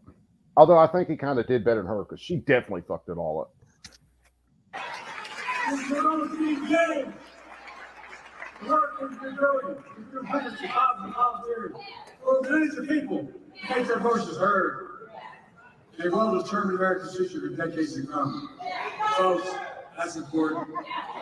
We must all be defenders for freedom, justice, equality, and the bedrock of democracy. There's been There goes my no democracy more voice fault. of that truth than the voices of the Black community. America still live up to what we say we believe. You don't give up hope, nor do I. We've always loved this country, even when it has not loved us back.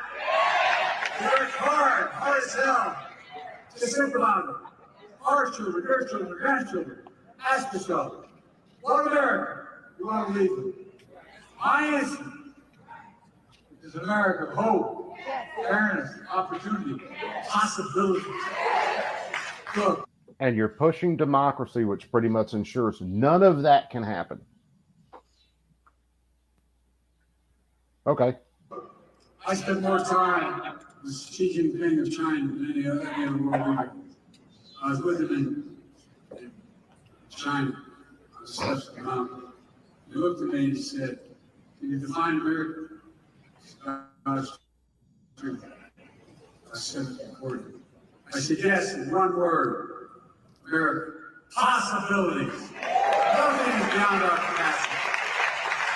America, we're full of promises available to everybody. America, we're racing the officer. I think Trump's going to hit the stage, or J.D Vance is going to hit the Focus stage. on you and your families. And everything NAACP has stood for generations. Freedom, democracy, America.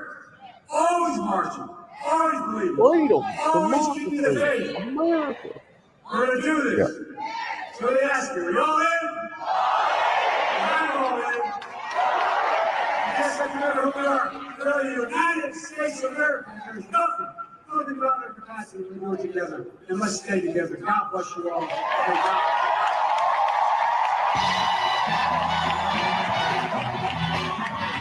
They did not just play that song.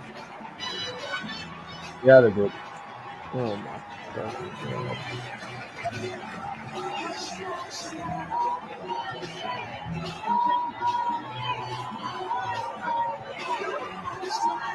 You got like an AI robot. They're just teaching how to walk. Jesus Christ, dude. Let's see. Guilfoyle speaking. I'm thinking Vance will come on after her.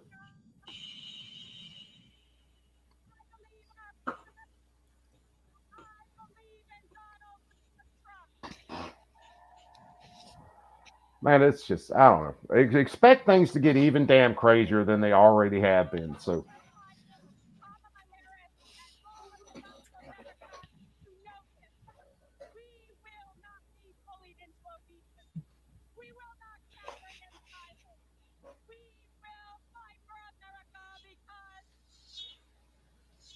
all right.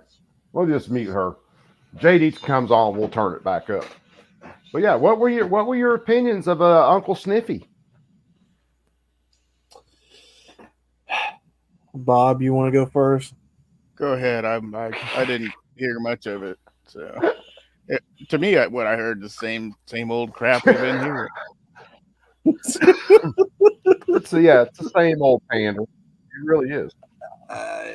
Yeah, it's nothing new. I mean, you know, they're doing every single fucking thing they can do to keep their political side, you know, unified. And I don't know, man. I hear that man talk, I zone out. Oh, He doesn't man, say anything of substance whatsoever. no, it's complete pandering the whole way through. Now, I mean, that's a political thing anyway. But the stuff he talks about, like the best economy, our economy's in the freaking tank. And when he talks about, oh, we're going to tax these corporations, that's going to make things worse. And when he talks about building 2 million houses in rent control, again, that's going to make things worse. Yeah. And definitely, his, we got to ban assault weapons. Less people get killed by so-called assault weapons than by hands and feet. So, what are you gonna do? Chop all their hands off, and then I can't wipe my butt. Well, what about my feet? You gonna chop those off too? I'll just be a potato like you. The banning. This is what they don't say. The banning of the assault weapons is just the foot in the door. If they can get that banned and passed, they don't stop. They'll keep going after your guns until every bit of it's gone. It'll your be hand pistols. Yeah, well, like the Brady group, they started up wanting to ban all handguns. Period. Yeah. They just couldn't get that shit through. But yeah, they ban ARs. They're going to go right into banning any other type of firearm they can come up with. I mean, it's so obvious by now what this is. I mean, everybody knows, Or anybody with half a brain knows. Yeah. Yeah, I wouldn't be surprised, and I'm fearful of it, if the 1994 assault weapon ban comes back. Yeah, well, after this assassination attempt. Yeah. Oh, it's only for 10 years. They've been trying to pass a kind of a version of the 94 assault weapons ban, but the way it's written, it would actually affect things. Because the 94 ban just affected cosmetics. That's all it did. Your AR still worked the same way. Your AK still worked the same way. All your regular semi-autos still work the same way. One of the versions of that they've been trying to push would just about ban any semi-automatic, period. Yes. Yeah. So no more semi-automatic with a detachable magazine. No more semi-automatic if it has a flash hider. No more semi-automatic if it has a muzzle brake. It would make a couple of my polymer 80s that have threaded barrels and have compensators on them. It wouldn't make them assault weapons. Yeah. Yeah, my 92A1 Beretta, has a threaded barrel. Yeah. I don't have a suppressor, but it just came that way. Oh yeah. It's one of the cases out of Illinois that Thomas Mag was doing. He mentioned it, and their law was very close to what the federal law they've been proposing. Is that his? I think he said it was like a 22 he carried every day, semi-automatic, but it had a threaded barrel. It would make that an assault weapon. Yeah, Just a little pocket gun. yeah. I was thinking about getting the threaded barrel for my Sig P238 just to get a little bit extra length out of that stinky little thing. And get a threaded barrel for it. Throw a thread protector on it. Yeah. I just quarter inch. It's not going to make about much difference in my pocket, but it may make a couple more feet per second. Yeah. If I'm carrying an anemic round,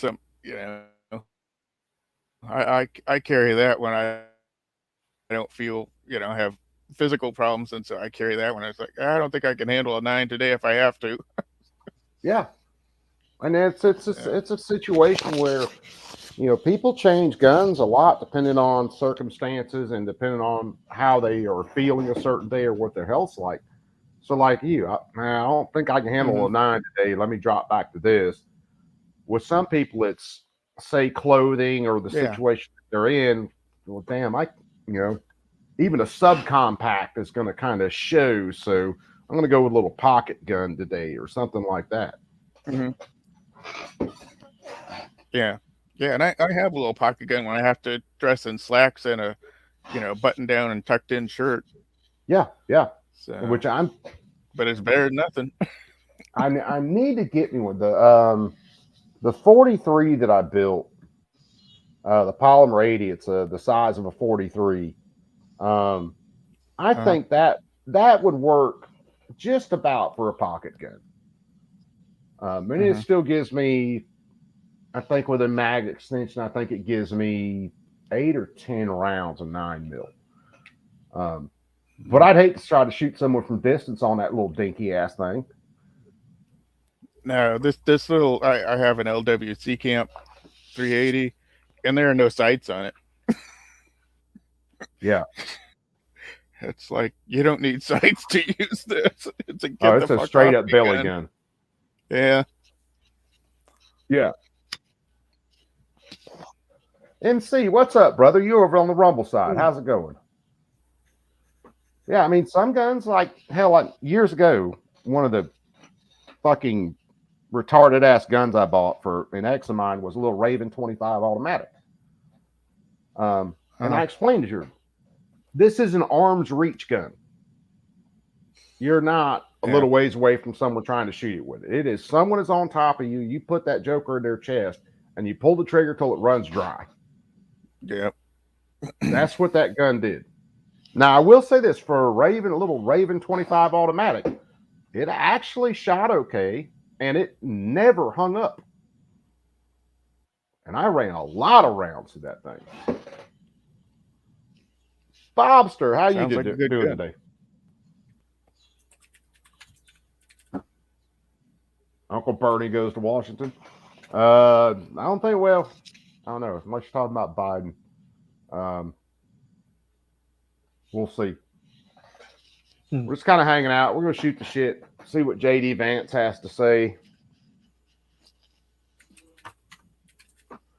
The answer to that would be none of them, Chess. If you want to know how many of them work for a living, none of them. Yeah, they don't anymore. No. And in between their benefits and they get their retirement after like one term.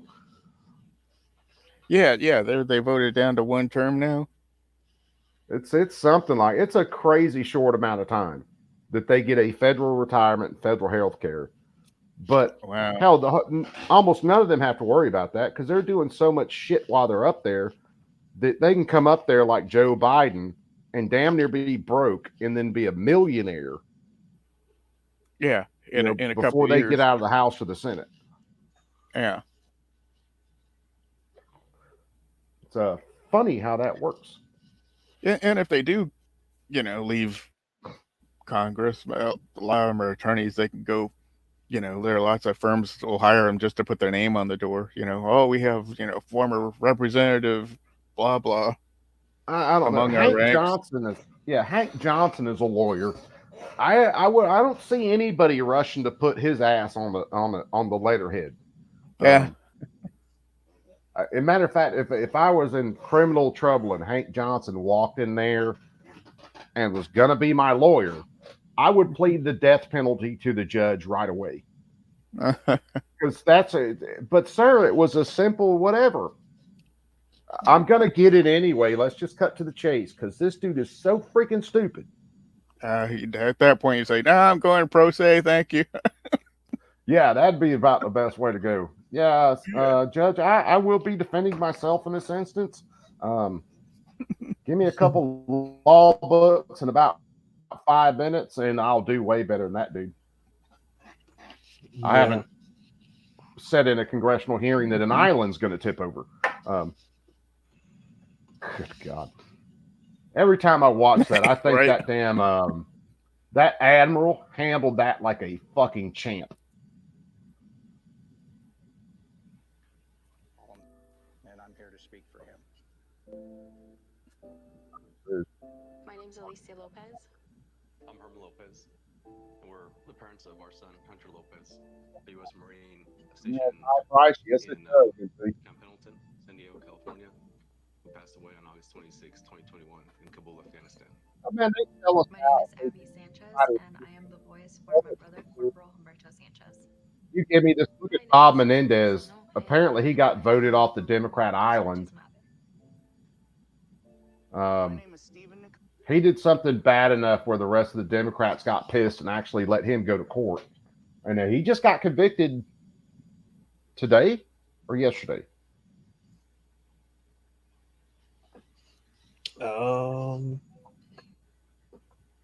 Yeah, when did they get? If you look at Bob Menendez's conviction, it's like 16 counts. It was either today, it may have been yesterday, or the verdict came out today or something like that. It's been within the last, day. Yeah. And he is still a senator right now. And you got Cory Booker and a bunch of others coming out going, oh, he needs to resign.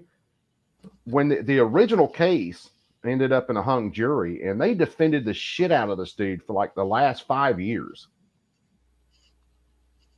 Knowing good and well he was dirty as fuck.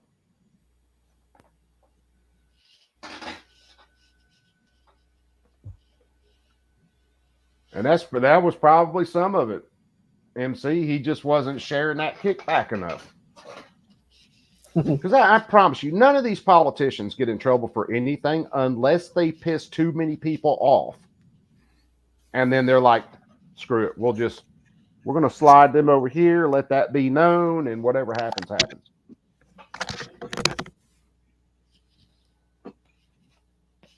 I can't say I am always nice to you, Chess.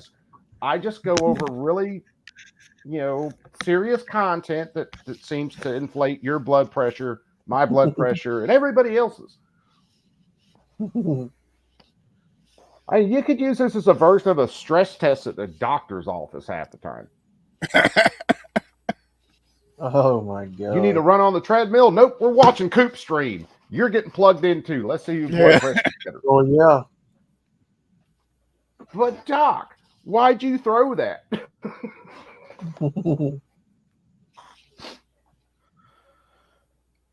Honor among thieves. Yep, that's about it. And they are. Our government is the largest and most successful criminal organization that has ever existed.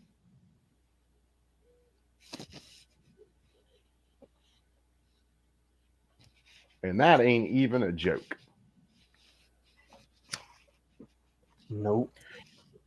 Yeah, I was wondering what our Attorney General Ken Paxton got impeached by the House in Texas. So a Republican House impeached a Republican uh, state attorney, and then goes over to the Senate and they acquitted him. But it's like, what the heck did he do to get a shot across the bow like that? Ken was actually one of the ones I think who was actually trying to investigate a lot of the election fraud, Okay. and that pissed the political monster off. Because I knew it was a shot across the bow for some damn thing. Yeah, and I'd have to go back and look. It's been a while since I looked at that. There's been a billion other things that have gone on. But yeah, I'm pretty sure they didn't like the fact that he was going after some of the election fraud. Okay. Now, ultimately, Trump won Texas, but he was Yeah. still trying to point out a lot of stuff. Okay. And yeah, you can't do that to the establishment. You can't point out that the system's completely fucking rigged.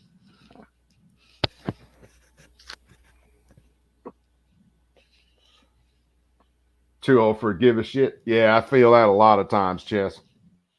You got some years on me, but I ain't. Yeah, I get those days.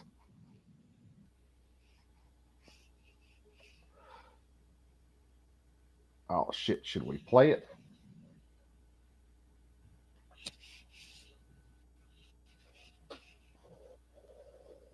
Oh, well, I had a question. I had it downloaded, but I don't have my other drive. So I had a question. He was talking about these billionaires pay Yeah, go ahead. 8.2%. So even paying the 8.2%, they're paying their fair share, and how many fair shares of how many other people's fair share are they paying at that 8.2%? A lot. Yeah.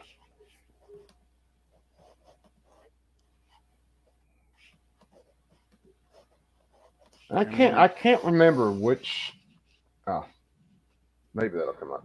Yeah, one of the founders basically stated during the time they were arguing about the Constitution and things like that when people figure out that this is a paraphrase, when people figured out that they could vote themselves free stuff from the government, that is what they would do, and that's where a lot of this comes down to. I I pushed thought all that Jefferson off had a these quote people. like that? Yeah, and it may have been Jefferson who said it. Yeah, I thought he had some quote to that effect.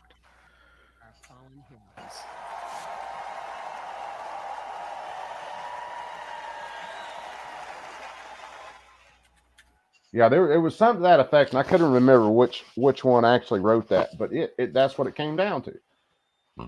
When people figured out that they could vote themselves free stuff from the government, they could vote for the government to take something from someone else and give it to them, then that's what they would do, and that's where a lot of these people are at.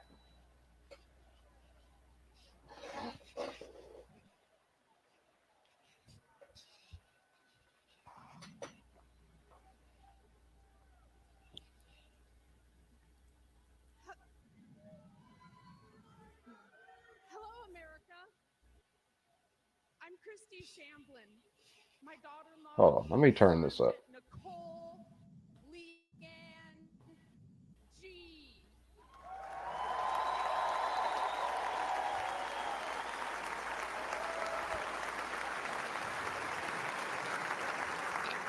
Was a United States Marine, and she was killed at Abbey Gate in Afghanistan, alongside 12 of her brothers and sister in arms.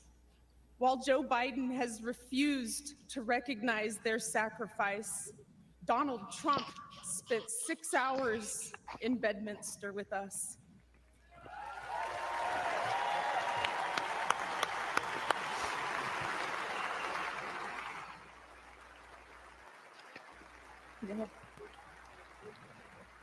He allowed us to grieve. He allowed us to remember our heroes. Donald Trump knew all of our children's names. He knew their stories, and he spoke to us in a way that made us feel understood, like he knew our kids. Donald Trump carried the weight for a few hours with me.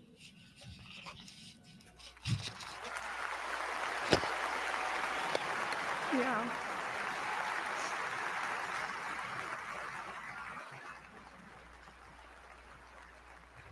And for the first time since Nicole's death, I felt I wasn't alone in my grief. Thank you.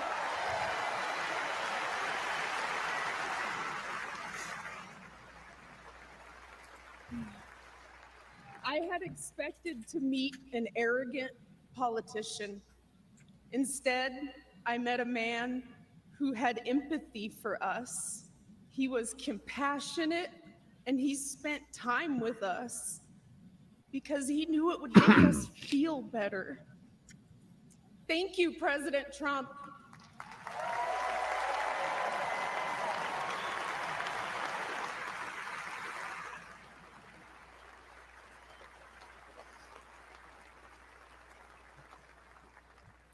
I'm Cheryl Jules. You got that right, Jess.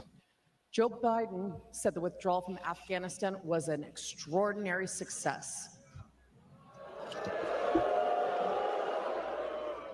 An extraordinary success. Look at our faces. Look at our pain and our heartbreak. And look at our rage. That was not an extraordinary success. The humiliation of our nation was not an extraordinary success.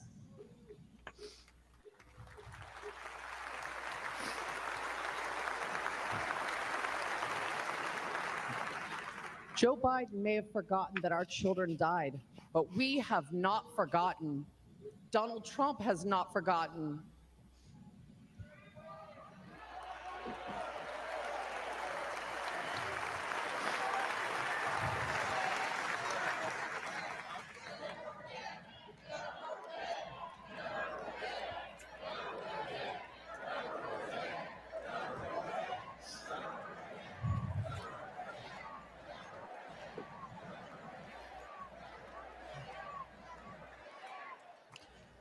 Joe Biden owes the men and women that served in Afghanistan a debt of gratitude and an apology.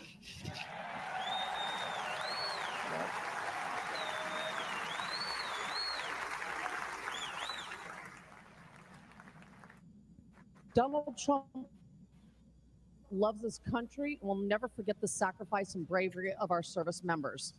Join us in putting him back in the White House.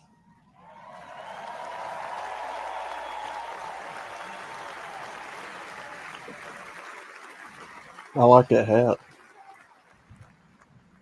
Yeah. I'm Alicia Lopez, and this is my husband, Herman. Our son, Corporal Hunter Lopez, whose name Joe Biden has refused to say out loud, was killed on August 26, 2021. He died during Joe Biden's disastrous withdrawal from Afghanistan. Hunter was 22 years old and planned to come home to California after his tour to follow in our footsteps. Herman and I work for the Riverside County Sheriff's Office.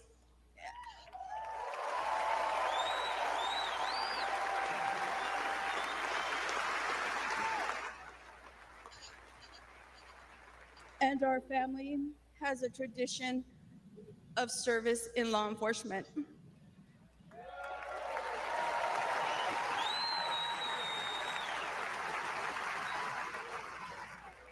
Hunter was excited to carry it on.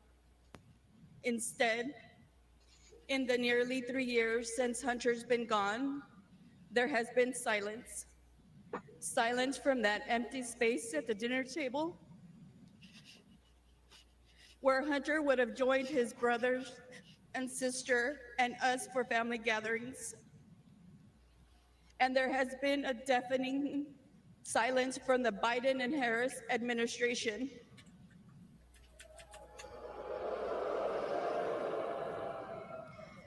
Despite our pleas for answers and accountability, they have pushed us away and tried to silence us.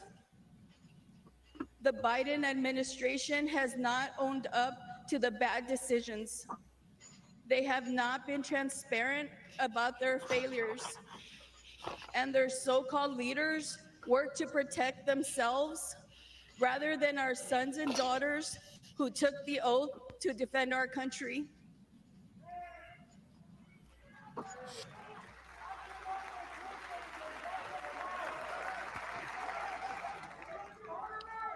Thank you. When Hunter and the other service members' bodies were returned to the U.S. in Dover, Delaware, Joe Biden met the plane. But he made the occasion more about his son, lost to cancer, than our sons and daughters, lost on his watch. Worse than that, he has never said their names out loud. And during last month's debate, he claimed no service members have died during his administration.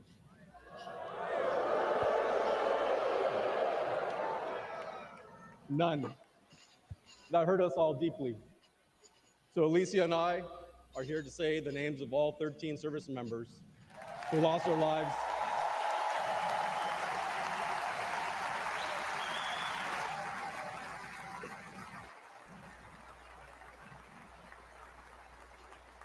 all 13 service members who lost their lives at Abbey Gate. David Espinoza.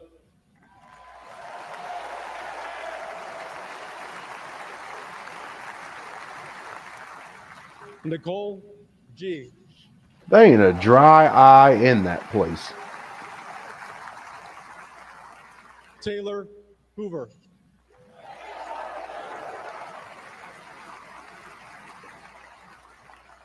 Ryan C. Knaus.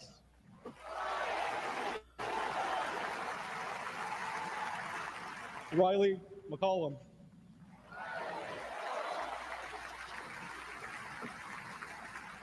Dylan Marola.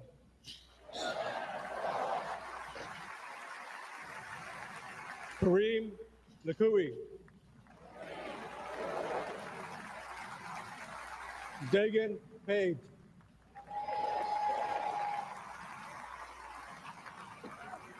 Johanny Picardo.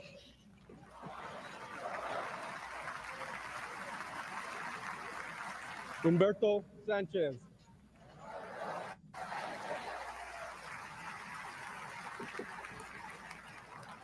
Jared Schmitz.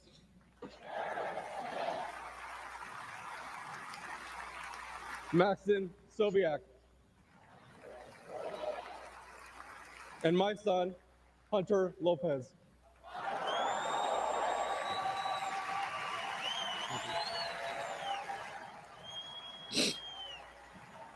Holy shit, I've never seen that hat before. What's that? MAGA black. A black supporter of the MAGA. Oh, dude, I've seen it plenty of times. The Hodge twins. The hat Hodge that he was twins are wearing was MAGA badass. supporters. No, I'm talking about the hat. Dude, that hat was awesome.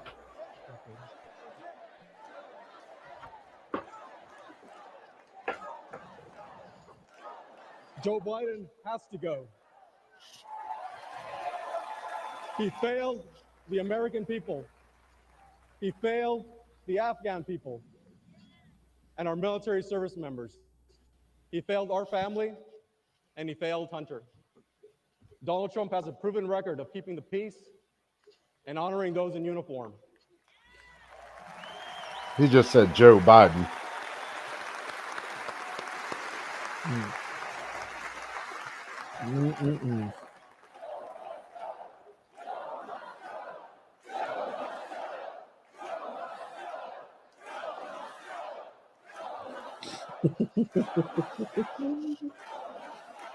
Joe must go. All of us on this stage recognize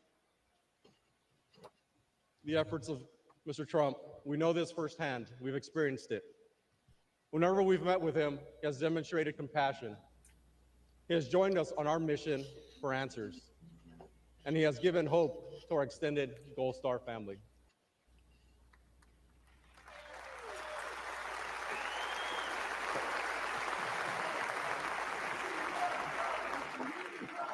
Now we have another son serving in the Army.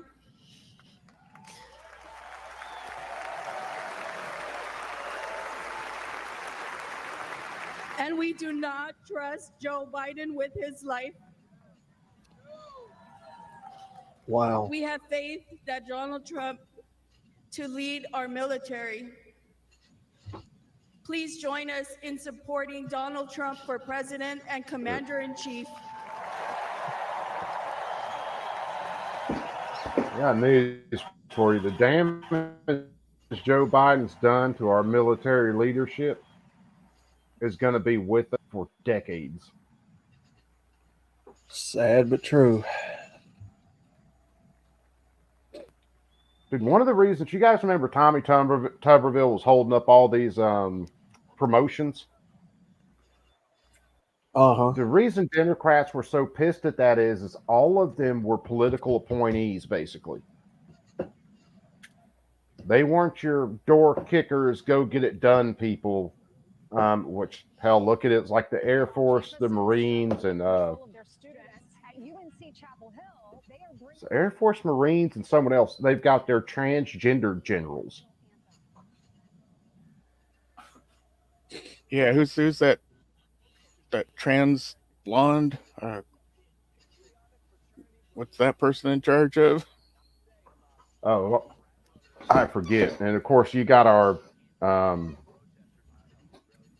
what's the dude? Freaking it's not the Surgeon General. It's another one who's just the freaking tranny.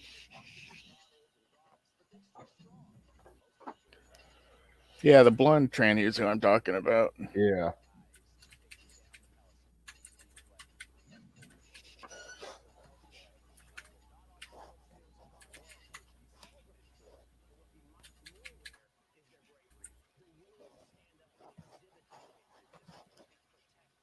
What?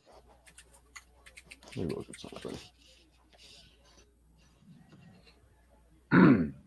Levine.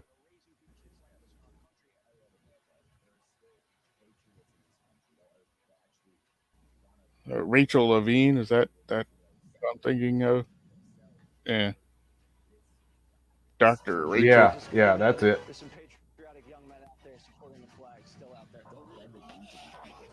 But that dude's in public health service. Uh-huh. That's where that one's at. Ladies and gentlemen, please welcome country music star Brian Kelly and Anthony McGahee. MC, give them a little while. They'll make some for Rainbow.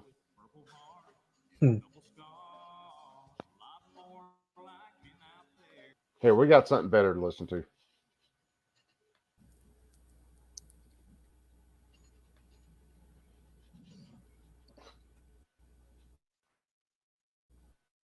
Come on. Yeah, 4-star ad. No wonder. For the words.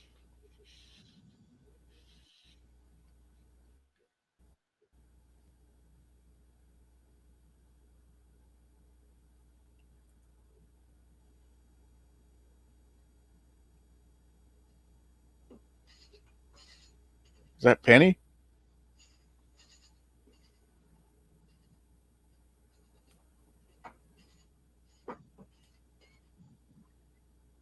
Did I not? No, oh, hold on. Damn it. Coop's retarded. I forgot to hit one of the buttons.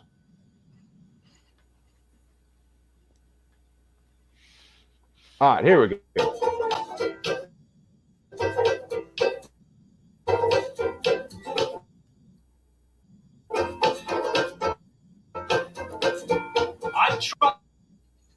I cried, and I can't recall what for.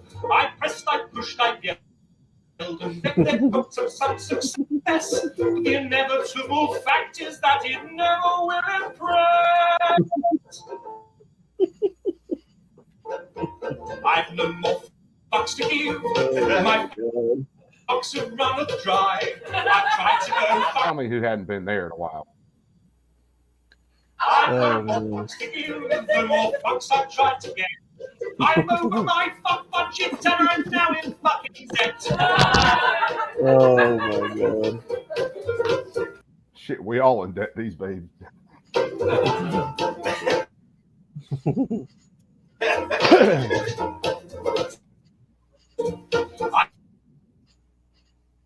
I strive to get everything won. I smile, I'm charmed, I no fail, and let it fail. I've no more fucks to give. My fuck fuse has just blown. I've been hunting for my fucks all day, but they've upped and fucked off home. This is the kind of stuff that keeps me half-assed sane listening to politics. I've heard this played in my head so many times listening to these bastards, it ain't even funny. Actually, it kind of is funny. My fuck nationals are depleted. I've rallied my fuck army, but it's been fucking defeated. The effort has just not been worth the time. There compares the complete full acknowledgement has now begun to go. I love this song. I really do. And I've come to realize that I don't give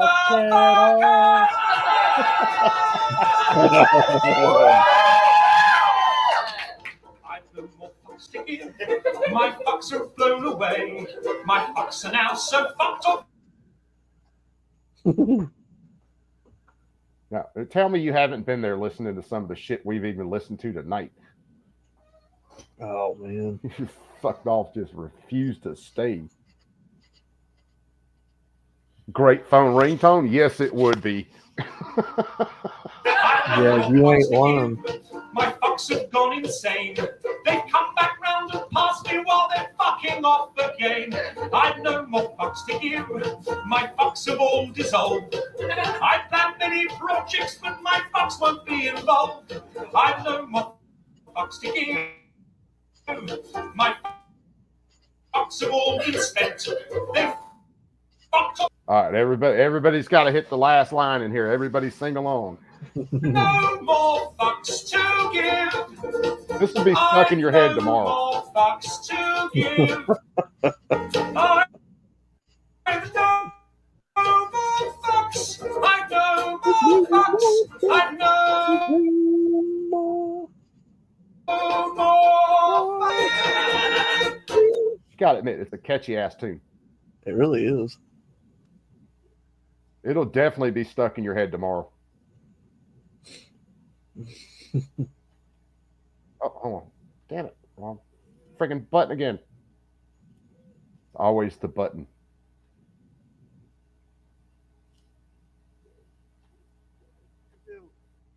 Is protect the vote. Keep your. Let's welcome recent Harvard University graduate, Shabbos Kestenbaum.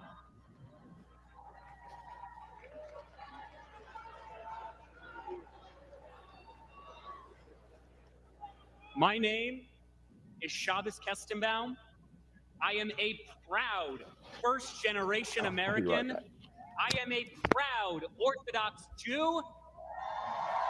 And as of 5 months ago, I am the proud plaintiff suing Harvard University for its failure to combat anti-Semitism. To combat anti-Semitism.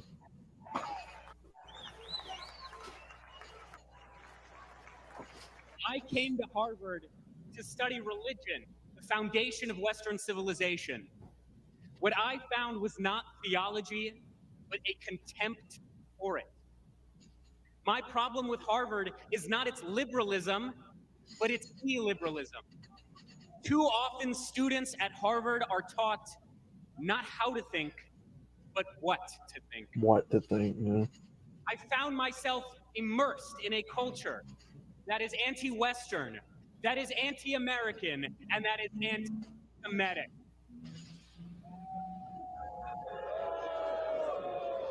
After October 7th, the world finally saw what I and so many Jewish students across this country experienced almost every day. When I planted 1,200 Israeli and American flags on campus, they were all vandalized within 24 hours. I was harassed by my peers merely for being a Jew and have received countless death threats online. Students and professors have openly called for new Hamas-style attacks against the United States. And we're going to end up And with them. perhaps most damning, Yeah. when terrorists butchered 45 American citizens on October 7th, when they took 12 Americans hostage, Harvard refused to immediately and unequivocally condemn this atrocity. Shows you where the My state of fellow education's Americans, at. the anti-Semitic bigotry, unfortunately, extends far beyond the universities. Although I once voted for Bernie Sanders, I now recognize that the far left has not only abandoned the Jewish people, but the American people. I am once again calling on The your Democratic support. Party, the party I registered to vote for Good the old day Bernie. I turned 18, has become ideologically poisoned. And it is this poison, it is this corruption that is infecting far too many young American students. Let's be clear. The far left's anti-Semitic extremism has no virtue, and the radicalism on our campuses and on our streets has no moral legitimacy. Yeah, it's the government education system. Even when it's a Sadly- so-called private college. Sadly, the far left-wing tide of anti-Semitism is rising. But tonight we fight back. I am proud to support President Trump's policies to expel foreign students who violate our laws, harass our Jewish classmates, and desecrate our freedoms.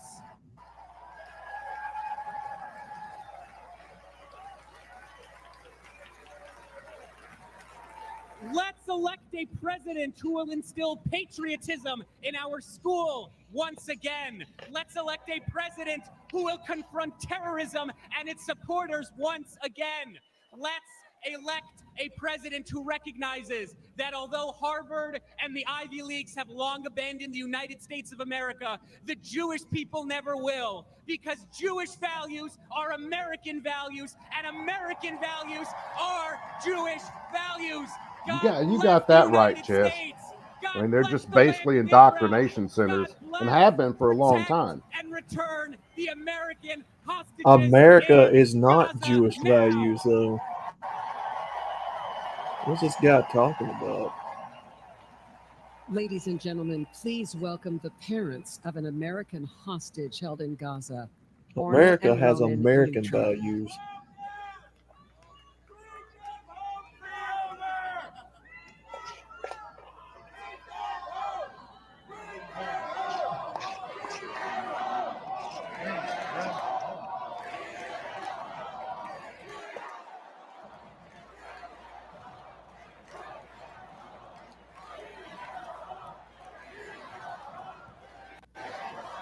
I know we're talking about them, but we still have American hostages that were in Afghanistan unless they're dead already. Is an American citizen. Mhm. For 285 long days and nights, Hamas terrorists have been holding Omer imprisoned in tunnels underneath Gaza. Omer which is a biblical name and means in Hebrew the first crop, is our firstborn. He was born in New York City 1 month after 9/11. 8 months pregnant, I walked across the Queensboro Bridge towards home that day. And here we are, 23 years later, and he's the victim of another vile terrorist attack. Let me tell you a little bit about my son. He's a connector. He's an extremely social person. He loves sports. In high school, he was captain of the 100% softball, MC. volleyball, and basketball teams. He's a natural leader.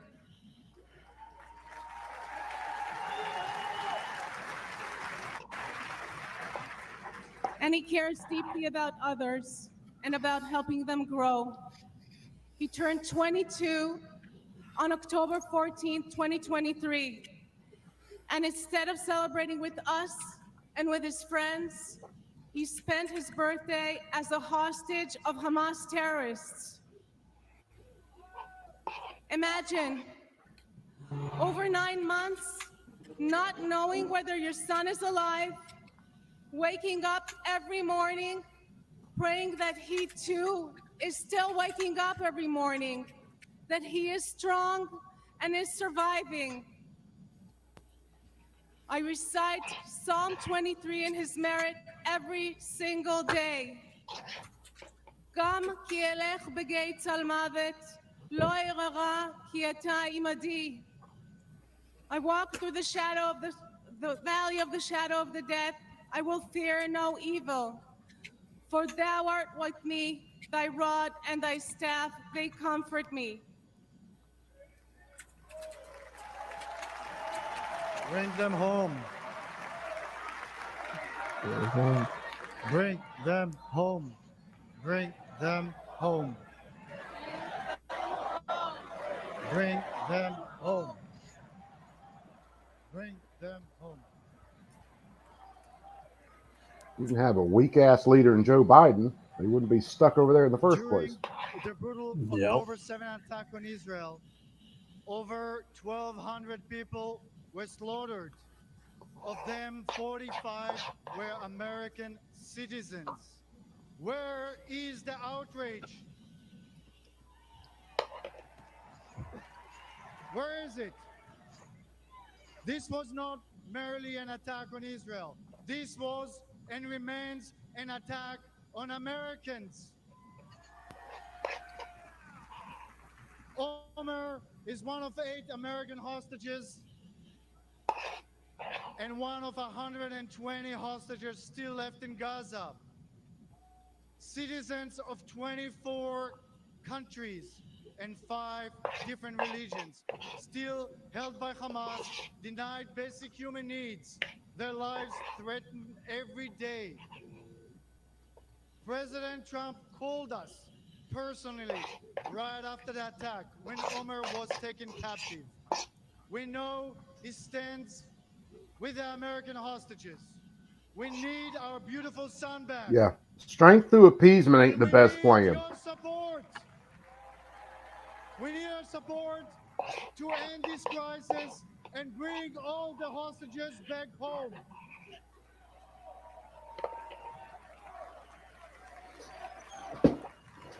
Them home.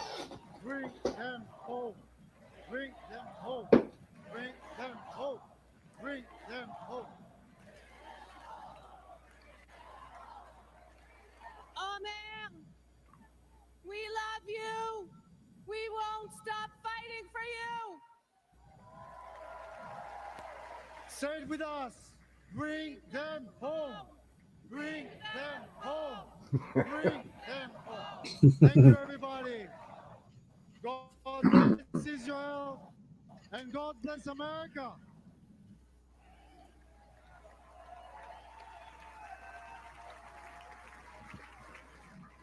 Ladies and gentlemen, former paratrooper, congressman, and New York State gubernatorial candidate, Lee Zeldin.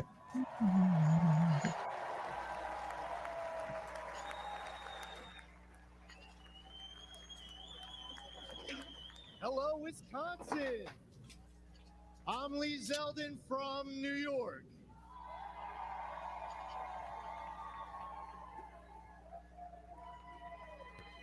All right, come on. Let's get on. Hopefully, JD will come on about 10. Then we'll probably kill this one. But come on, let's get to JD. Let's see what JD's got to say. Safer and more secure. As a former 82nd Airborne paratrooper,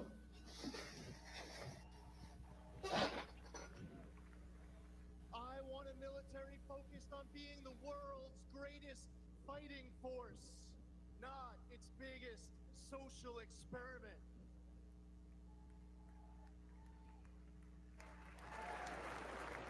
We need a president treating our friends as friends and our adversaries as our adversaries, understanding they only respect strength, not weakness.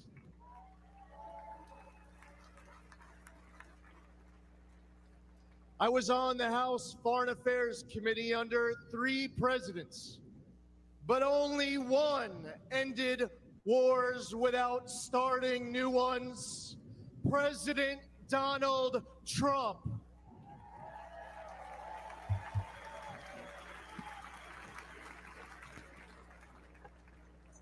As one of 2 Jewish Republicans in Congress, it was amazing to witness history-making progress, strengthening the U.S.-Israel relationship under President Trump, moving our embassy in Israel to Jerusalem,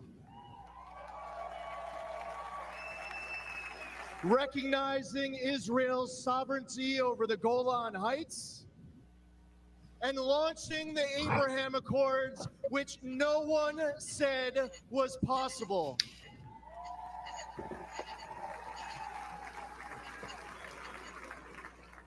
Soleimani and the ISIS caliphate were eliminated.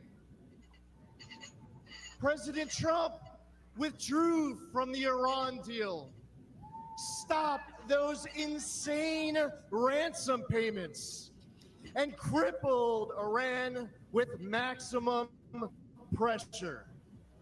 You guys ever watch the Sean Ryan show? I have not. You got to check him out. There's it's came up in a couple of his shows, and he just put one out I haven't got a chance to watch. But it came out in a couple of these things, and I think it might have hit in a congressional hearing. We are actually paying the Taliban hundreds of thousands of dollars, if not millions of dollars a year right now. Wow. The Taliban. Which then, of course, it'll get filtered to all these other groups. But yeah, we're paying them. The American taxpayers paying them probably millions of dollars right now.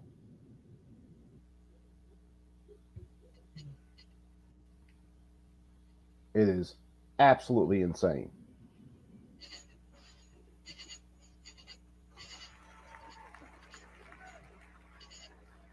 He has refilled Iran's coffers.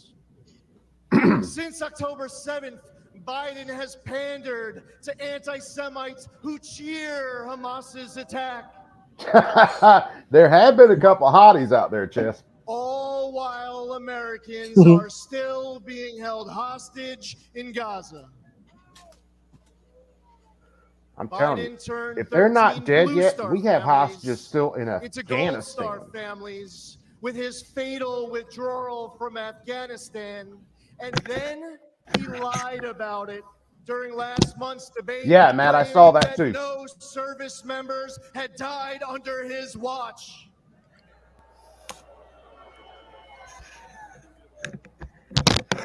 We must elect President Trump.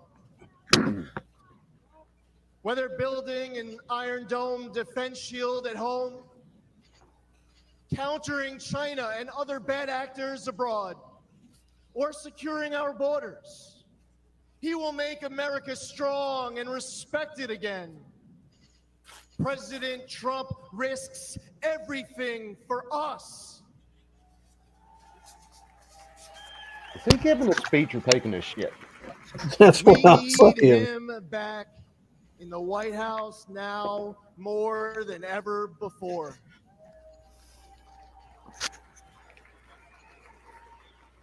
To make America great again, we must first, and God willing, we will expand the Republican majority in the United States House of Representatives. We will flip the United States Senate. We are going to elect J.D. Vance, our next vice president.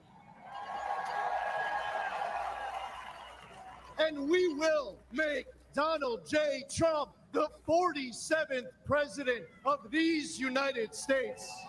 Thank you. God bless you. God bless President Trump and his family, and God bless America. Getting on 10 o'clock. I'm not expecting Vance to take too much longer. We are gathered here on freedom's altar, on these shores, on these bluffs, on this day 75 years ago. 10,000 men shed their blood and thousands sacrificed their lives for their brothers, for their countries, and for the survival of liberty. Those who fought here won a future for our nation. They won the survival of our No kidding, mister. civilization. These men ran through the fires of hell, moved by a force no weapon could destroy. The fierce patriotism of a free, proud, and sovereign people. And they showed us the way to love, cherish, and defend our way of life for many centuries to come. And our children and their children will forever and always be free.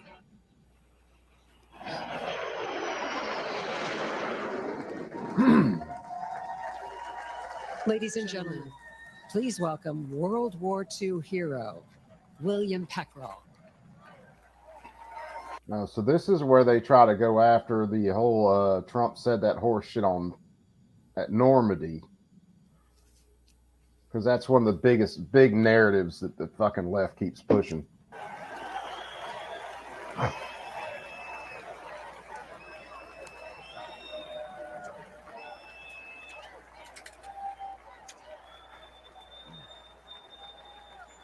Thank you very much. My name is Bill Peckrell. I'm a proud Wisconsinite. I'm a proud husband of 76 years old to my wife, Rosemary. I'm a father of 11 children. I'm getting it done. 6 girls, 5 boys. Our family across 5 generations and a proud World War II veteran. And he hit the bed like he was hitting the beaches. I'm 98 years old.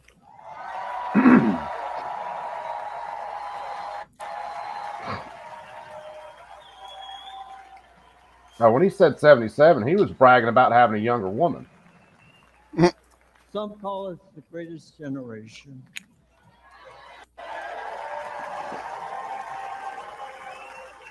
That's an honor, considering America is the greatest nation in the history of the world.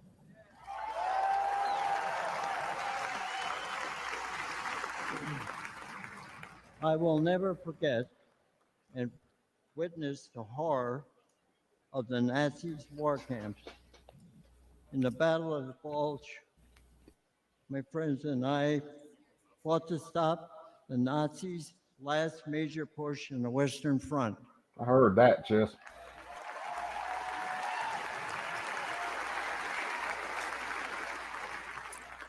A few months later, Hitler was dead.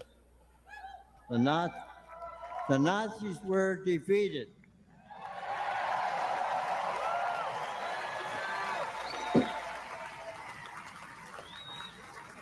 He also speaks better than Biden and keeping his place in a speech. And we gave thanks to Almighty God for delivering us from evil.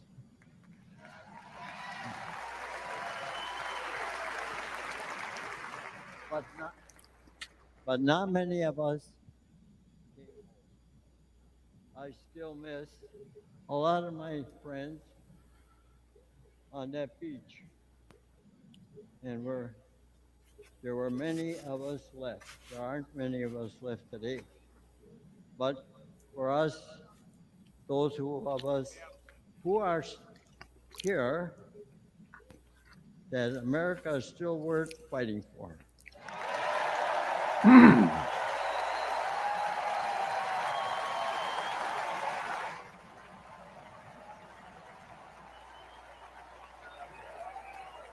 Dude, this guy could kick Biden's ass on Biden's Bets Day.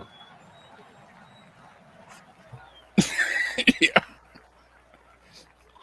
It hurts my heart to see what our current president and vice president have done to the country I love so well. They humiliated us in Afghanistan. We pushed around in China. Terrorists run wild in the Middle East. And they let our own southern border get overrun.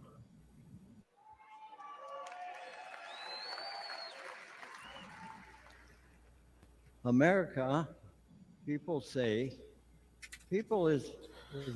America is an idea, but I believe America is much more than that. America is our home.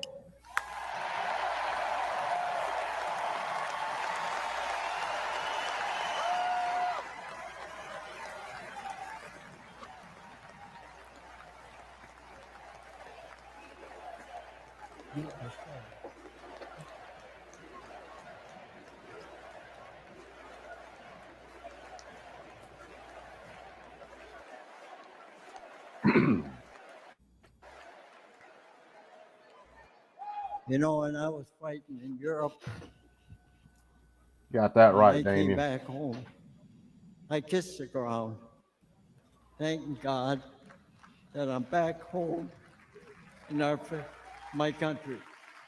Oh, I bet he does, Brother Fluffy. I bet he does.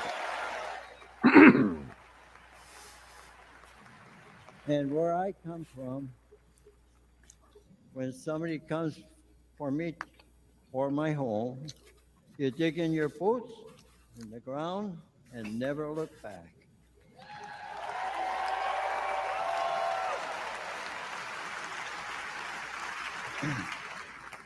That's the attitude that saved the free world and those years ago.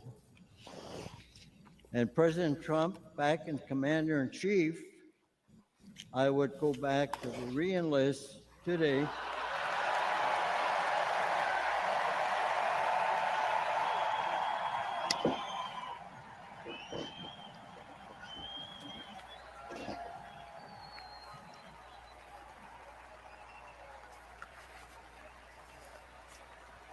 And I would storm whatever beach my country needs me to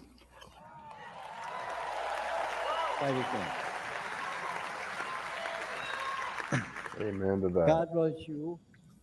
God bless our home and the United States of America.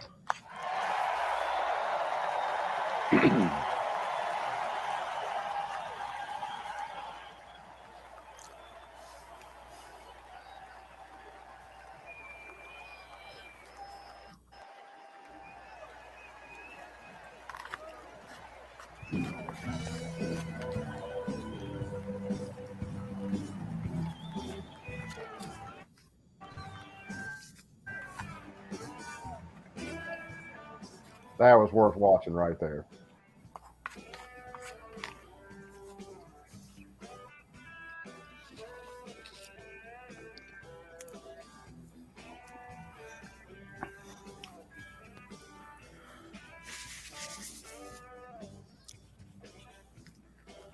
little guys right there, man. We ain't got many of them left at all. Oh, I know it.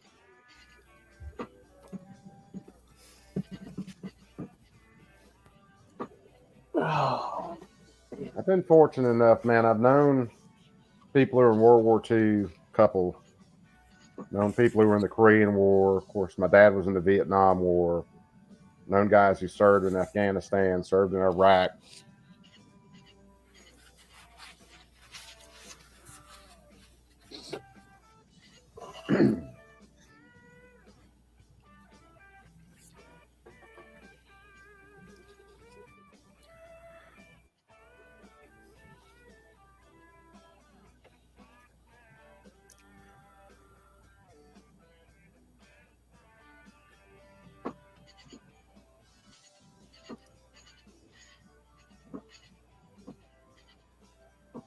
Come on, they got to put JD out there next.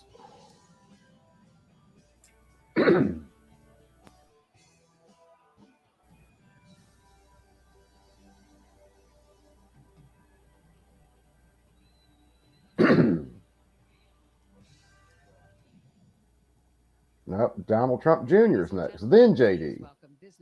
Damn, they dragging it out. President of the Trump Organization, Donald J. Trump Jr.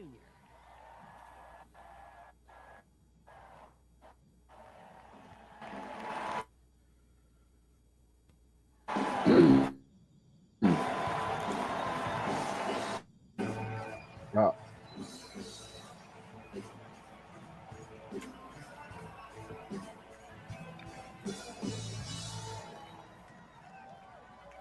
Good evening, America. Before I begin my remarks, I'm going to do something a little uncharacteristic. A Trump is going to give up the microphone. Doesn't happen often. You may never see it again. But I got a call on Monday morning from a young lady who said, "Dad, I want to speak at the RNC."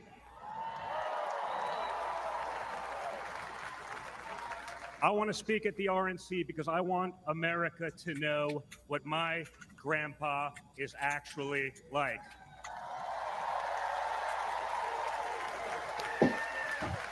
So for the first time ever on a stage, first time ever giving a speech, I want to bring out my eldest daughter and the eldest granddaughter of the President of the United States, your favorite president, Kai Madison Trump.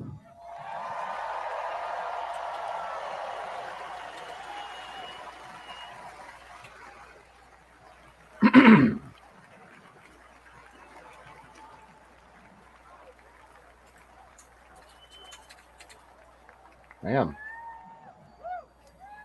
Hi, everyone. My name is Kai Madison Trump. I am the granddaughter of Donald Trump.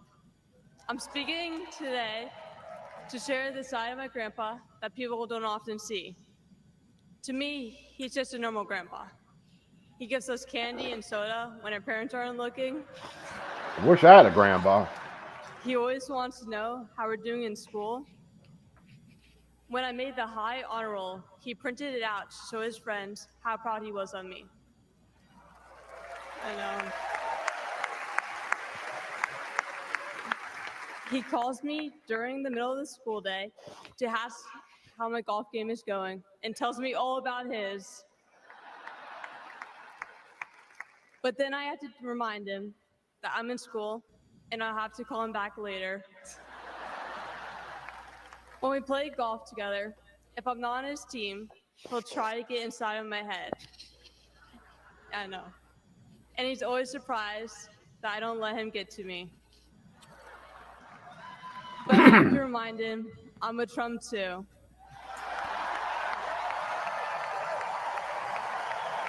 Oh, that little kid right there is ready to crawl on that stage. Even when he's going through all of these court cases, he always asks me how I'm doing. He always encourages me to push myself to be the most successful person I can be. Obviously, he sets the bar pretty high, but who knows? Maybe one day I'll catch him.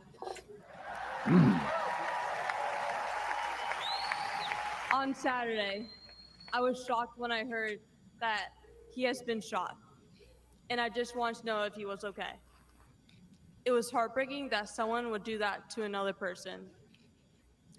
A lot of people have put my grandpa through hell, and he's still standing.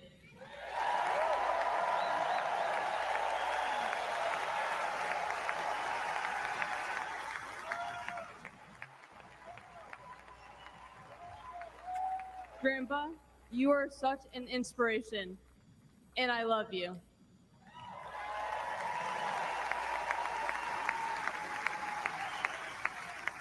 The media makes my Yeah, it is, grandpa NC. seem like a different person, but I know him for who he is.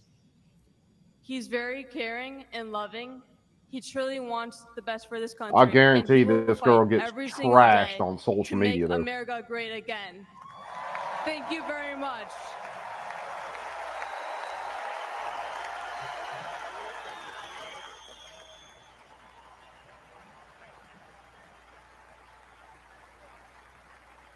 Yeah, social media is probably, I'm not even looking, but I almost guarantee you social media is lighting up with people trying to trash this girl.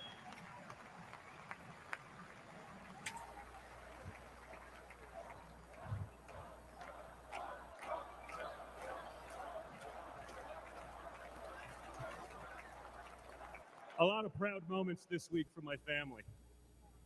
Thank you again, guys. Really appreciate that. That's not easy. That's the first time. I mean, this is what we call a large crowd for a speech, so incredible work, Kai. Now, back to business. Guys. Thank you, sir. Tonight we gather here in Milwaukee at one of the most crucial moments in American history. Just days ago, something that once seemed unimaginable became a terrifying reality. Oh, yeah, it's an My absolute father shame, came Chess. under literal fire as an incredible patriotic rally turned into a tragedy. On a field in Butler, Pennsylvania, a brave firefighter died. Others were injured, and as those bullets rained down, we came millimeters away from one of the darkest moments in our nation's history. But we did lose an American hero that day. We wish that he were with us tonight, but his memory will live on forever in the hearts of his family, his community, and the nation that he loved.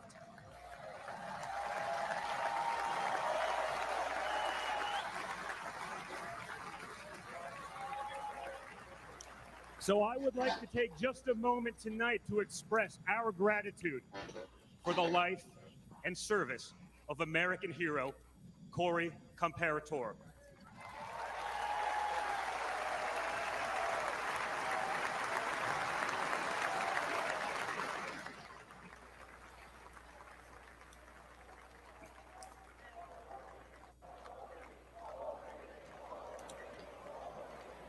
I'm sure there'll be plenty on social media. How dare they use his death and all that, too. They say you can't truly know how you'll respond in a moment of danger until you're actually confronted with it. So what was my father's instinct as his life was on the line? Not to cower, not to surrender, but to show for all Yes, the world tastefully to see mentioned is the key. that the next American president has the heart of a lion.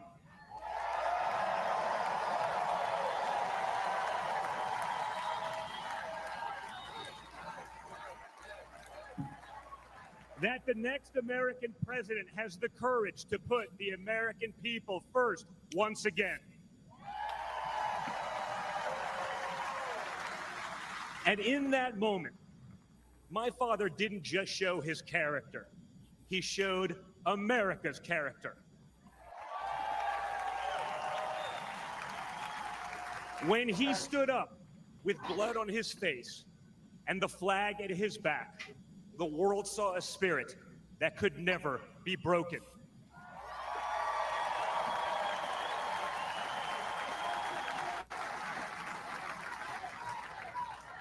And that is the true spirit of America. America knows what it's like to be down. We know what it's like to be confused and to be afraid. Long before the attempt on my father's life, Every American I met was filled with fear and anxiety. They were afraid our country was being torn apart. They were anxious about the massive and chaotic invasion of illegal aliens across our border.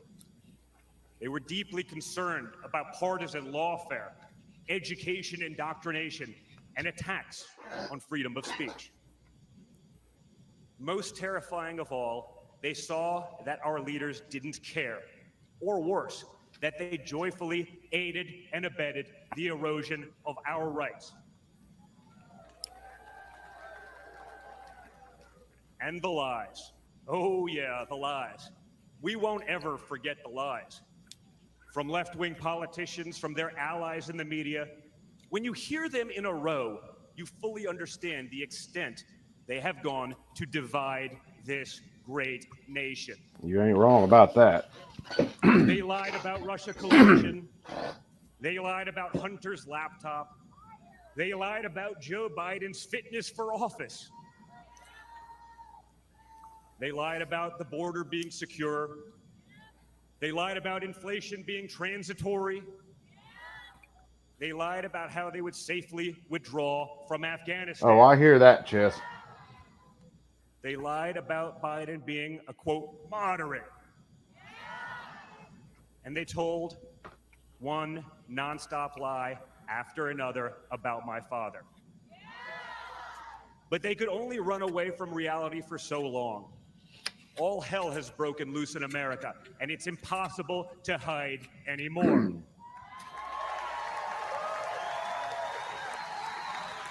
Oh, they're going to keep hiding. Remember They're going to keep Build Back lying. Better?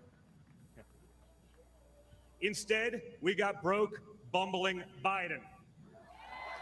Nothing is built, nothing is back, and nothing is better. Oh, yeah, Fluff. They don't want the fight they're begging for, brother. Bridges At all. are collapsing, our credibility is crumbling, and our money is worth less and less every single day.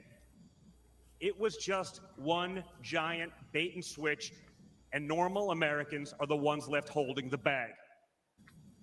Housing costs, gasoline prices, grocery bills just keep going up.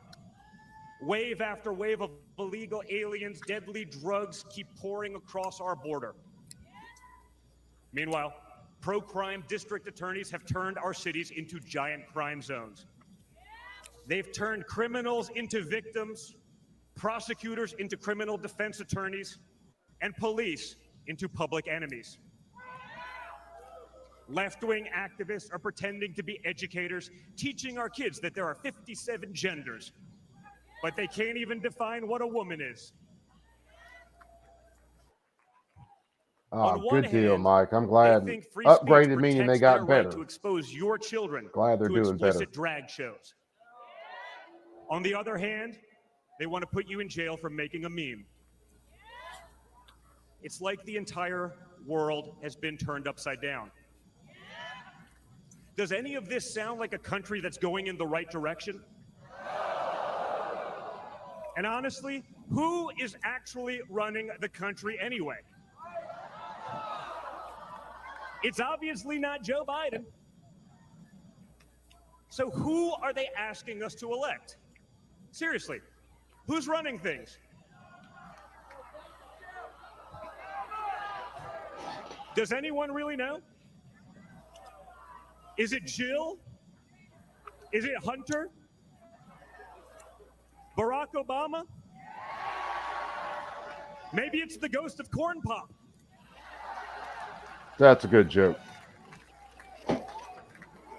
Whoever is running the show, the only thing they are effective at is persecuting my father. They twisted, contorted, and corrupted the criminal code to turn bookkeeping errors into felonies. They concocted new legal theories out of thin air. They imposed gag orders on my father because the last thing a defendant should be able to do is defend himself, right? They punished him for merely speaking the truth. They say they hate Vladimir Putin, but it sure seems like they spent a lot of time copying his playbook.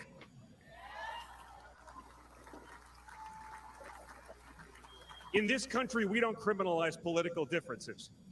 We debate them. We vote on them, but we don't make you choose between picking a party or picking a jail cell. It's coming.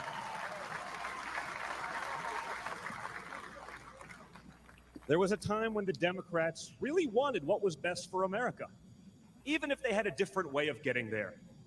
It was the party of Franklin Roosevelt, John F. Kennedy, Martin Luther King Jr.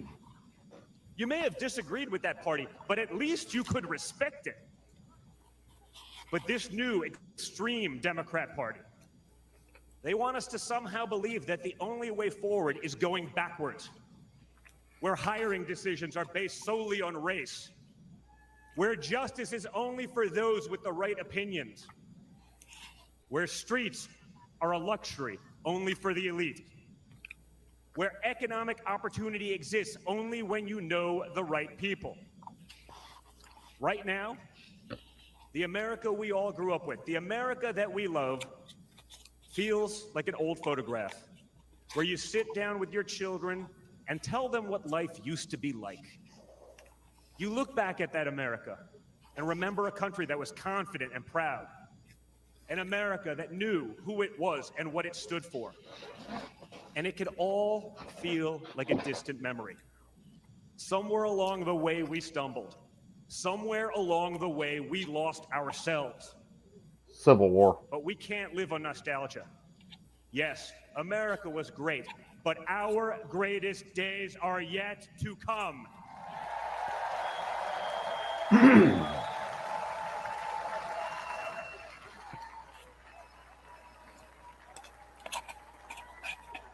Biden gets back in office, they're just taking this corpse off of life support at this point. Because no matter how far off that old photo may feel, it's not the end of our story. We're like that man who stood on that platform and felt the bullet pierce his flesh just days ago in Pennsylvania. He may have moved to the ground, but he stood back up.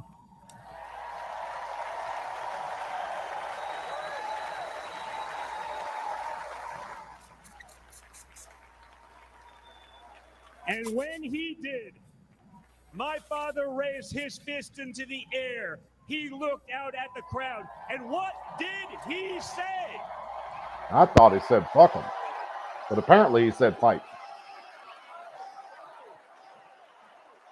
I would have gone with fuck him at that point.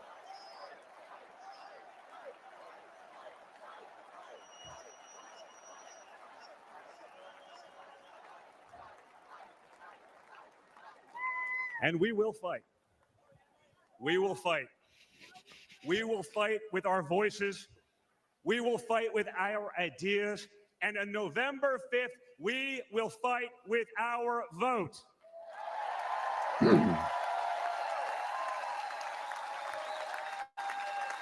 I never noticed how many of his dad's mannerisms I've he always has. been proud of him, but I've never been prouder of my father than I was in that moment.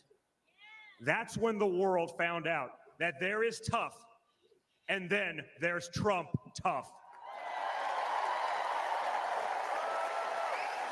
Yeah, it will be taken out of context, NC. It really will. We already And the know. good news is, America is Trump tough. That's going to be on a t-shirt. Trump tough.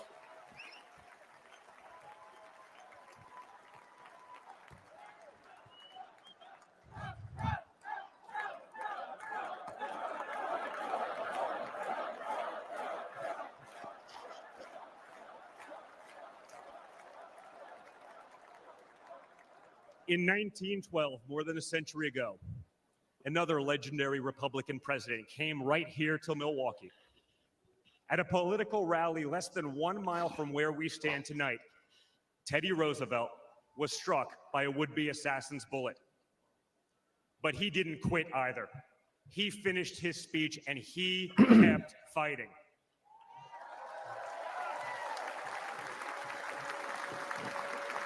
My friends, I don't believe in coincidences, but I do believe in God's plan. NC on the mud flaps? Hell yeah.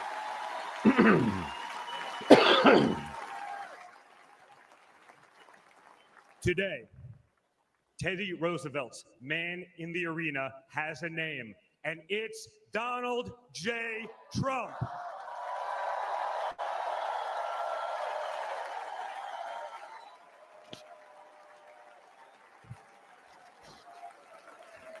Remember, my father didn't have to run for re-election this year. He doesn't need the money, the fame, the power. Frankly, he doesn't need the witch hunts, the phony investigations, or the political so he doesn't need the prosecutions fucking either. headache. But he Literally. knew he had to run if there was any chance at saving America.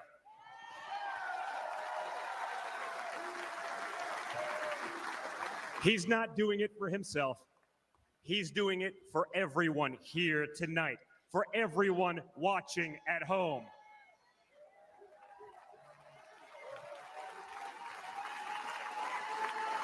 No matter who you are, you can be a part of this movement to make America great again. Look at me and my friend J.D. Vance, a kid from Appalachia and a kid from Trump Tower in Manhattan. We grew up worlds apart, yet now we're both fighting side by side to save the country we love. And by the way, J.D. Vance is going to make one hell of a vice president.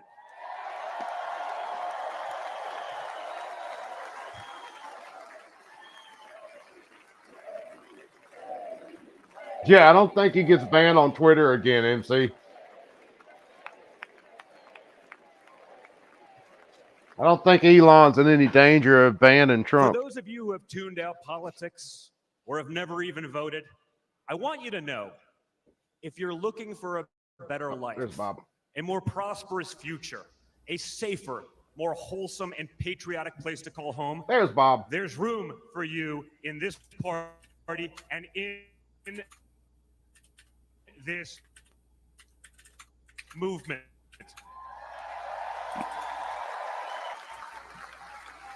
In fact, you're the ones who matter most of all. My father has always said that the people he gets along with best are the people who Had to really re-enter to fix the work mic. for a Yeah, I've been living. there before. It's because of his background as a builder in construction, right? In construction, it doesn't matter how smart your architect is if you don't have the best Well, guys. most of the time, the laying architects are the bricks. dumbasses. Yeah. People with grit, people who get their hands dirty. That's a big problem with Washington, D.C. Most of the bureaucrats who rule over us have never built anything in their lives. It's time to build something real, something tangible, something that will last and leave this country better off for our children. That's Trump my is father's dropping some mission. news now. What? I'd have to pull it up after this. Unless you watch it, just throw me a bone. This November, we have a choice. It's a choice between one team that wants to build this country up and another that wants to tear this country down. Oh, they don't want me there, Chess. I'd It's a raise choice way too between much hell. people who are proud of America and people who are ashamed of America. And ultimately, it's a choice between America last and America first. That's not just America last. It's the politicians first. So if you love this country from the bottom of your heart, if you want to bring back common sense, if you want to save the American dream, if you want to stand up and fight for the future of our nation, you must re-elect my father, Donald J. Trump.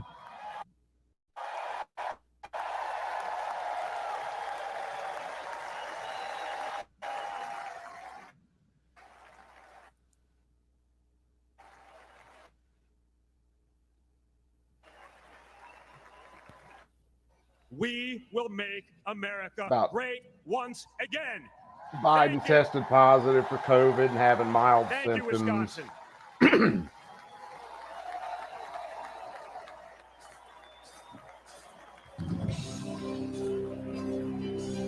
Yeah, I saw that, Chess.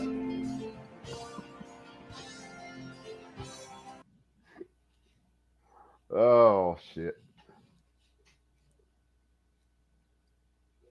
We'll see how they do this. But Vance should hit the stage pretty quick. I thought he would have been out already, but hey, what do I know? I ain't running their damn schedule. If I knew he wasn't going to be out for this damn long, I'd have waited later to go freaking live. I'd have called a nap. Of course, then I might have done like I did last night, just slept till 11 at night. Then I woke up, got on stream with Outlaw and freaking Phil, everybody, and I shooting shit till what, fucking 6 this morning. Oh yeah.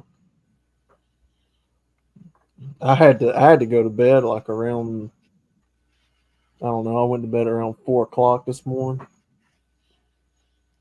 I just couldn't stay up. Man, I wouldn't have been, but I felt like hammered hell when I got home from work yesterday. I come in, took a shower, got some clean clothes on, I racked out and just went to sleep. That I'm just gonna take me a nap turned into turning about 5 hours worth of sleep. Well, kind of sleep, but good as I get most of the time anyway.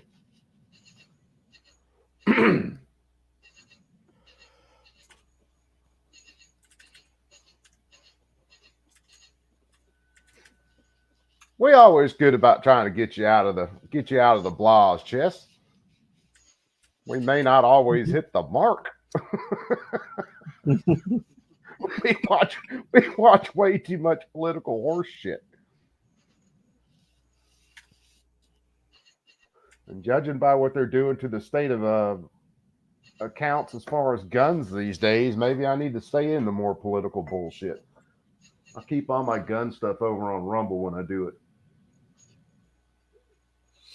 Yeah, because it's apparent now what they're trying to do. I mean, they're trying to come down hard and heavy on, people with these guns. So, oh yeah, I'm strongly believing now that Trump's whole ordeal was to rattle the Republican Party into gun control. And there's no doubt it will for some, and I like I said earlier, I hope they don't fucking fall for it.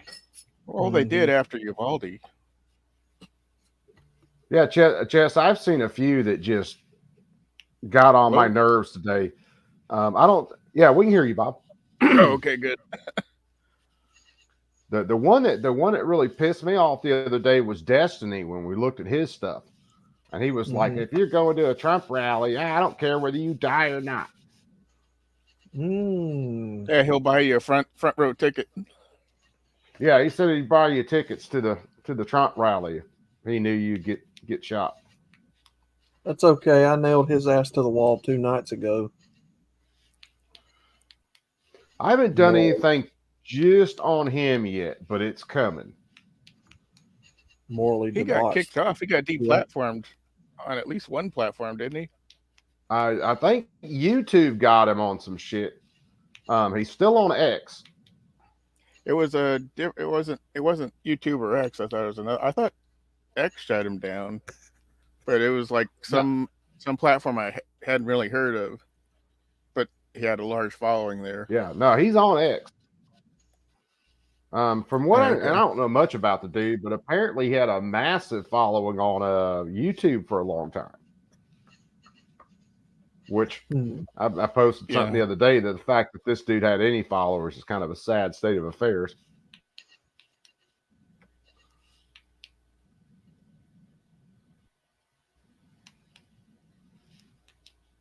Because that dude, I mean, he's just absolutely far leftist. All right. If he's one of the ones, if he could take the government right now and send them after every gun, every conservative, re-education camps for the right and stuff, Destiny would do it in a hurry.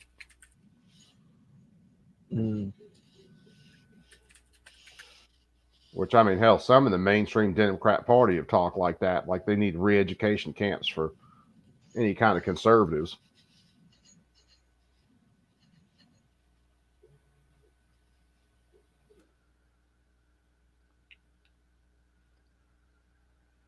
Oh, Twitch banned him.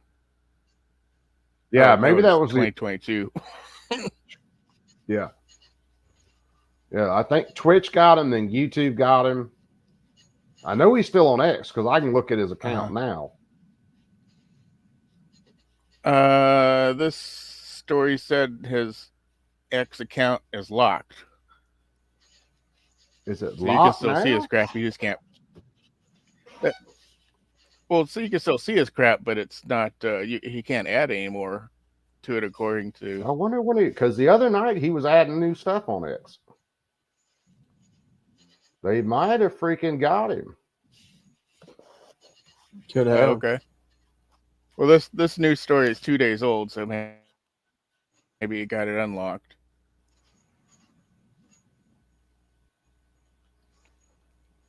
Which, you know,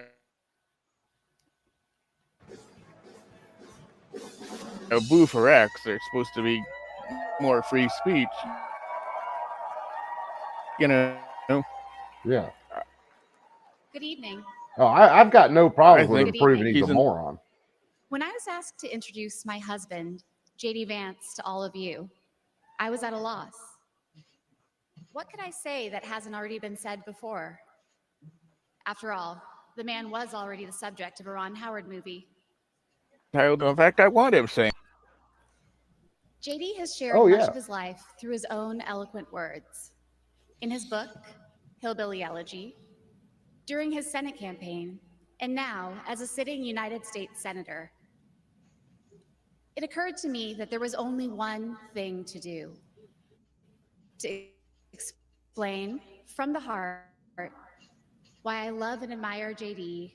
and stand here beside him today, and why he will make a great Vice President of the United States.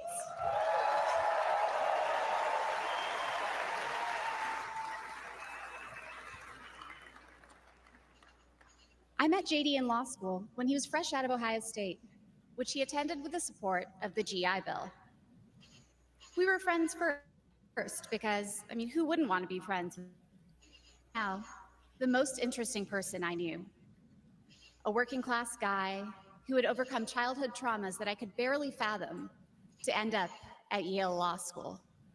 A tough Marine who had served in Iraq, but whose idea of a good time was playing with puppies and watching the movie Babe. Yeah, I'm showing Destiny posting as of 2 hours ago. Okay, maybe he got his account unlocked in that, because that article is 2 days old. Yeah, maybe.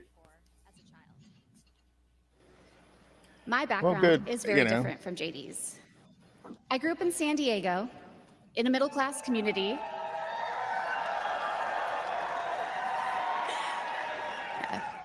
With two loving parents, both immigrants from India, and a wonderful sister.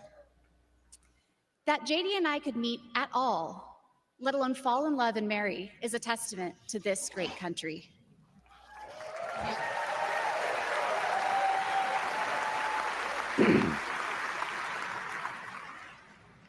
It is also a testament to JD, and it tells you something about who he is. When JD met me, he approached our differences with curiosity and enthusiasm. He wanted to know everything about me, where I came from, what my life had been like. Although he's a meat and potatoes kind of guy, he adapted to my vegetarian diet and learned to cook food from my mother, Indian food. Before I knew it, he had become an integral part of my family, a person I could not imagine living without. The JD I knew then is the same JD you see today, except for that beard. And his goals in this new role are the same that he has pursued for our family: to keep people safe, to create opportunities, to build a better life, and to solve problems with an open mind. It's safe to say that neither JD nor I expected to find ourselves in this position, but it's hard to imagine a more powerful example of the American dream. A boy from Middletown, Ohio.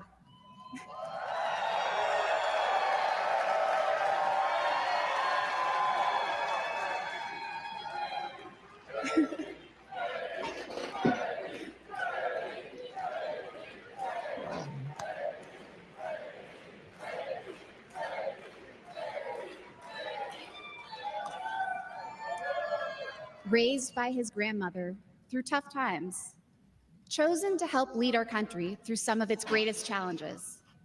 I am grateful to all of you for the trust you have placed in him and in our family. And with that, it is my great privilege to introduce my husband and the next Vice President of the United States, J.D. Vance.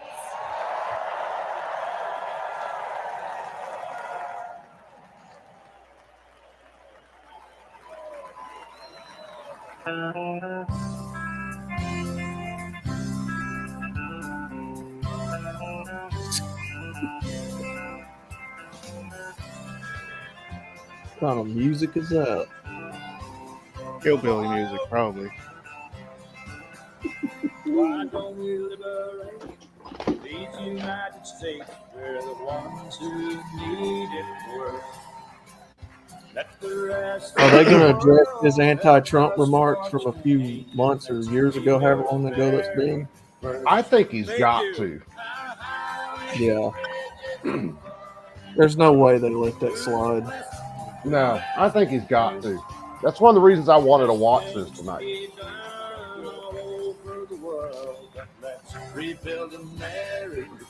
Thank you. Hey, J.D. Remember that time you said you hated Trump? Wow.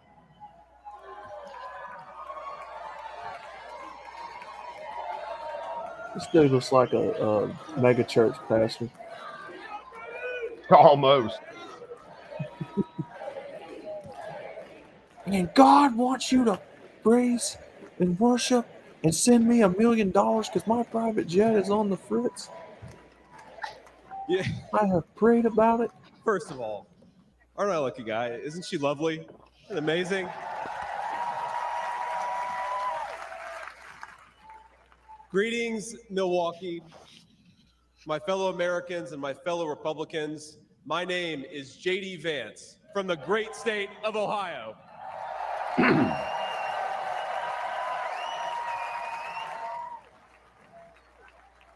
Tonight,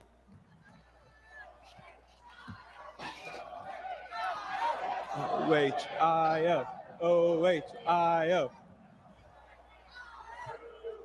You guys, we're gonna chill with the Ohio love. We gotta win Michigan too here, so.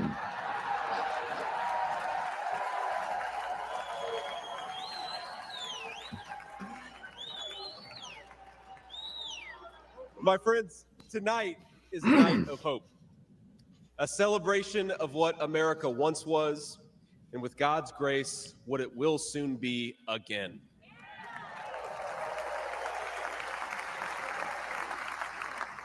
And it is a reminder of the sacred duty we have to preserve the American experiment, to choose a new path for our children and grandchildren.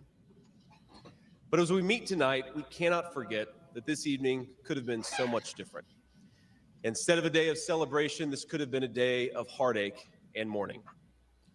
For the last 8 years, President Trump has given everything he has to fight for the people of our country.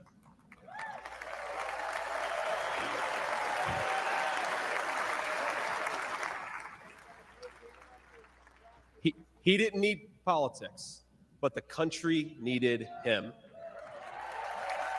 Did it?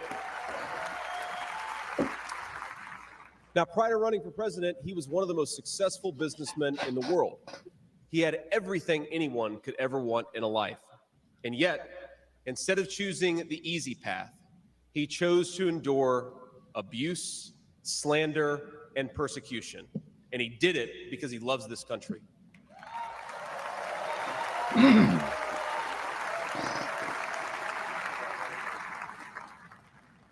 want all Americans to go and watch the video of a would-be assassin coming a quarter of an inch from taking his life. Consider the lies they told you about Donald Trump, and then look at that photo of him, defiant, fist in the air. When Donald Trump rose to his feet in that Pennsylvania field, all of America stood with him.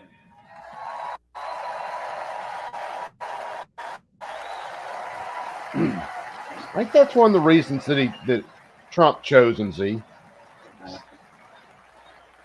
Now, if he can explain how he turned around on Trump during this speech, that's what I want to see. Yep. And what did he call us to do for our country? To fight for America. Even in his most perilous moment, we were on his mind. His instinct was for us, for our country, to call us to something higher, to something greater, to once again be citizens who ask what our country needs of us. Now consider what they said. They said he was a tyrant. They said he must be stopped at all costs. But how did he respond? He called for national unity, for national calm, literally right after an assassin nearly took his life.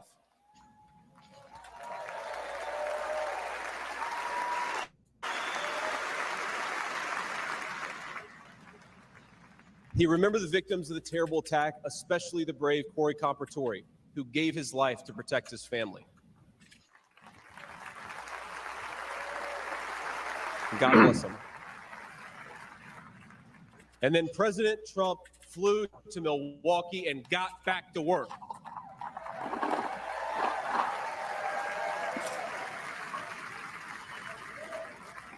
Now that's the man I've gotten to know personally over the last few years.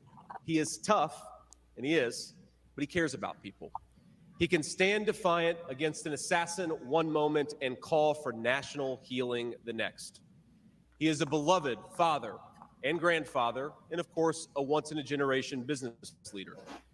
He's the man who is feared by America's adversaries, but 2 nights ago, and I'll share a moment, said goodnight to his 2 boys, told them he loved them, and made sure to give each of them a kiss on the cheek.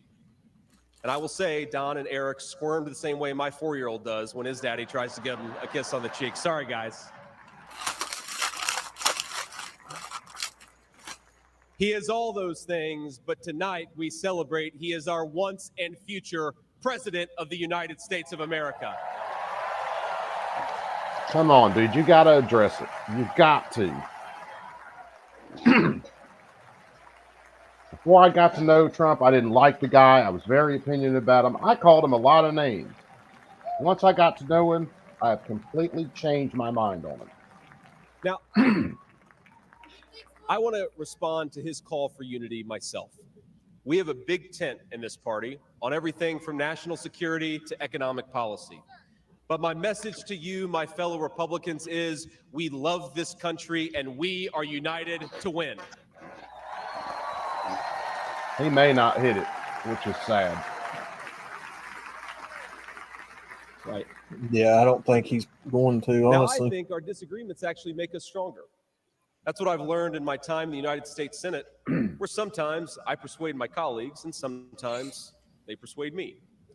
And my message to my fellow Americans, those watching from across the country, is shouldn't we be governed by a party that is unafraid to debate ideas and come to the best solution? Sometimes we got to eat that crow, Chef.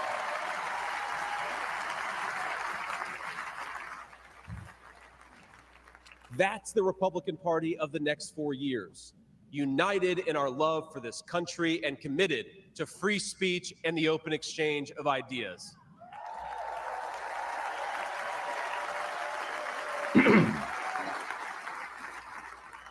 And so tonight, Mr. Chairman, I stand here humbled, and I'm overwhelmed with gratitude to say I officially accept your nomination to be Vice President of the United States of America. Yep. They are, Mike. And both sides are Mike bought McClune and paid and for. They're both in bed together.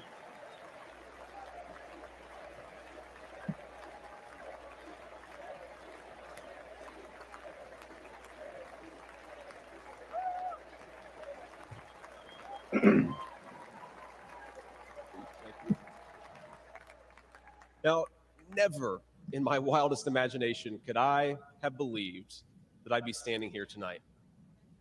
I grew up in Middletown, Ohio. That's small a town where Democrat people state. spoke their minds, built with their hands, and loved their God, I their really family, don't their know about community, and their Ohio. country with their whole hearts.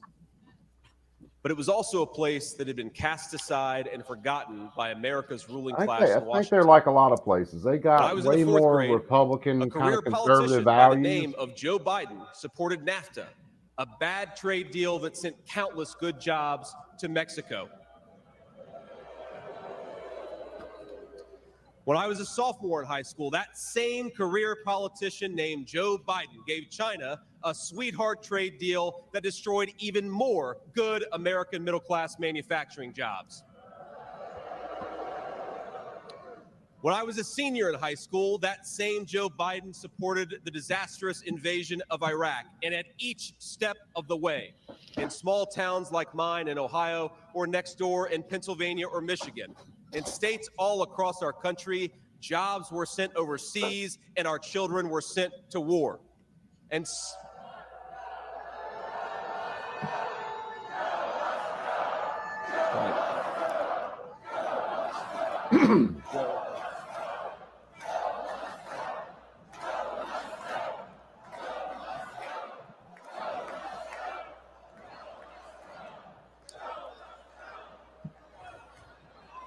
I agree. And somehow, a real estate developer from New York City by the name of Donald J. Trump was right on all of these issues while Biden was wrong. Because plenty of people have said Biden's been wrong on every foreign policy, President domestic Trump policy. knew even then that we needed leaders who would put America first. Throughout his entire career. Now, thanks to these policies that Biden and other out-of-touch politicians in Washington gave us, our country was flooded with cheap Chinese goods, with cheap foreign labor, and in the decades to come, deadly Chinese fentanyl. Joe Biden screwed up, and my community paid the price. Now, I was lucky. Despite the closing factories and the growing addiction in towns like mine, in my life, I had a guardian angel by my side. She was an old woman who could barely walk, but she was tough as nails. I called her Mamaw, the name we hillbillies gave to our grandmothers.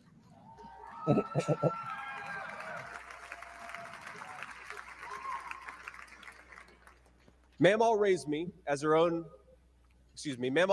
as my mother struggled with addiction. Mamaw was in so many ways a woman of contradiction. She loved the Lord, ladies and gentlemen. She was a woman of very deep Christian faith. There's the religious plug. They said when she died, she had like 60-something guns in her house. She loaded. also loved the F word. I'm not kidding. She could make a sailor blush. They know their party when all she too found well. out that I was Man. spending too much time with a local kid who was known for dealing drugs, that if I ever hung out with that kid again, she would run him over with her car.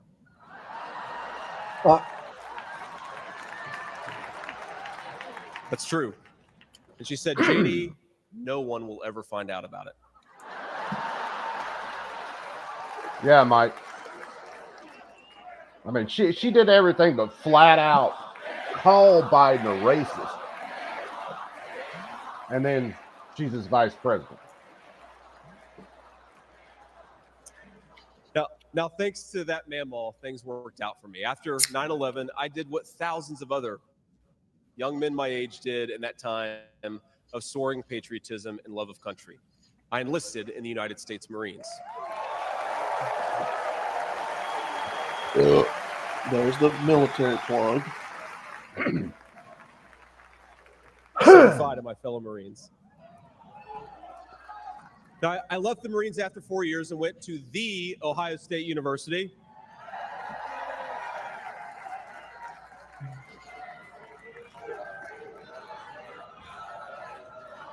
I'm sorry, Michigan. I can't remember that one, that Z. in there.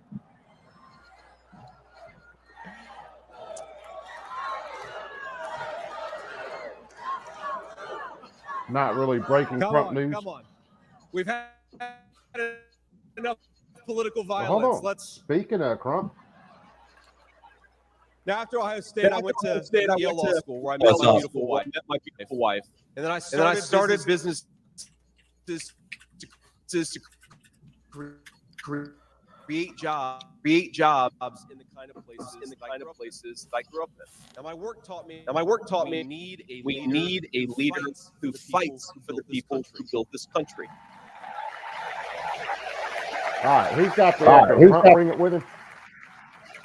Not me. I got mine muted. We need a leader who's not in the pocket of big business, but answers Yeah, I to the think working Trump brought an man, echo with him. union and non-union alike.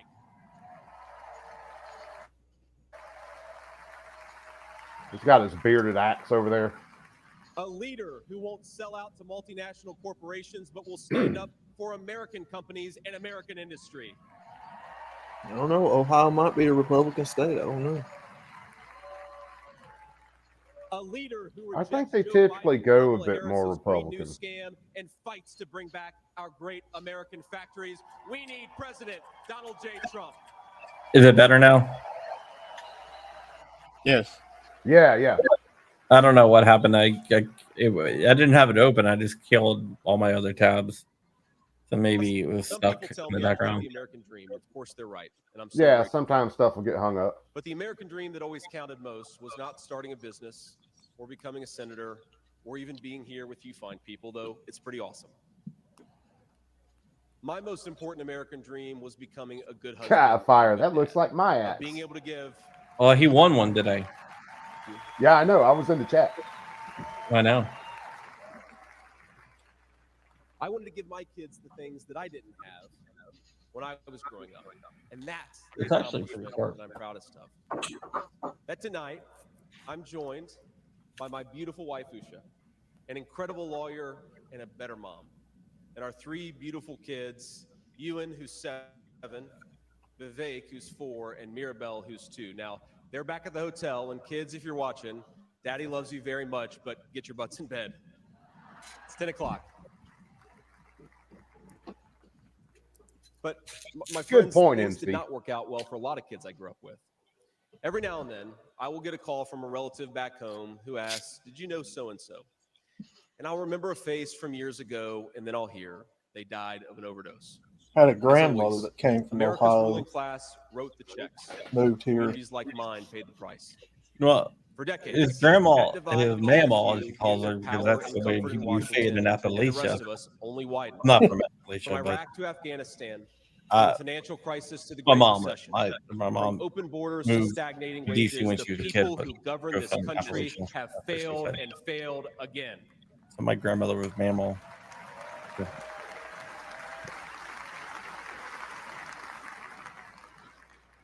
That is, of course, until a guy named Donald J. Trump came along.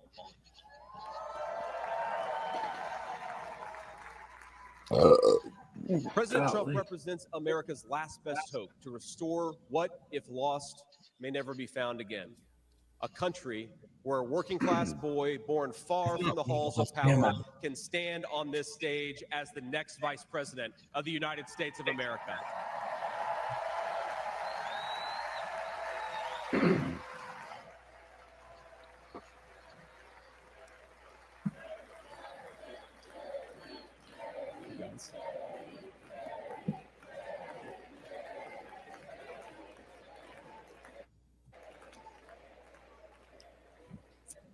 But my fellow Americans here in this stage and watching at home, this moment is not about me. It's about all of us. And it's about who we're fighting for. Oh, no doubt. Pence It's was about the auto horrible. worker in Michigan wondering why out-of-touch politicians are destroying their jobs. It's about the factory worker in Wisconsin who makes things with their hands and is proud of American craftsmanship. Oh, the guy that basically sold Trump out there at the It's end when about he had a the energy worker in Pennsylvania and chance of, Ohio what who was it, doesn't testify? understand why Joe Biden is willing to buy Or, energy from tin pot dictators across the world when he Well, could buy it from his he own had citizens. he had a right couple here in our own chances to do country. some things even before the end that he didn't do. He had an opportunity to testify about all that stolen election ballot harvesting or something. I can't remember right offhand. And nope, he pussied out.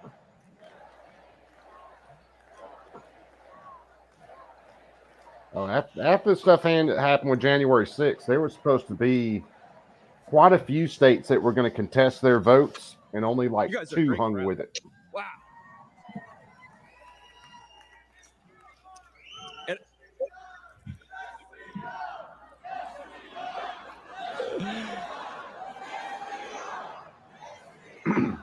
He has a pretty amazing story. He really does. I haven't read his book Hillbillyology and all that, but he does have a pretty good story. Yeah, his mom was a single teenage mom heroin addict. Yeah. Grew up poor. And it's about, our movement is about single moms like mine who struggled with money and addiction, but never gave up. And I'm proud to say that tonight my mom is here, 10 years clean and sober. I love you, Mom. Hell yeah, Mama. Good job.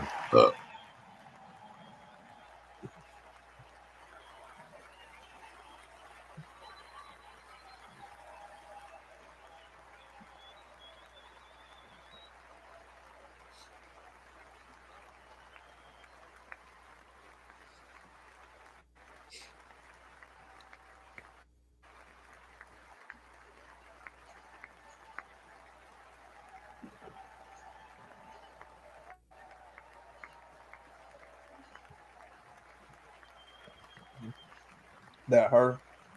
Yeah. Yeah.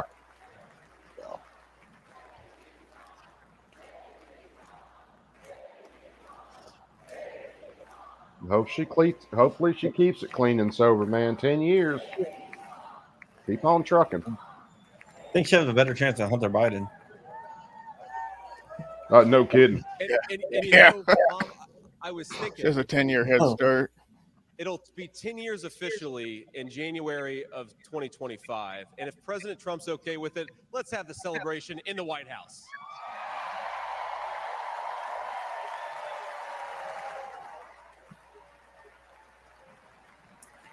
As long as Hunter doesn't leave anything behind.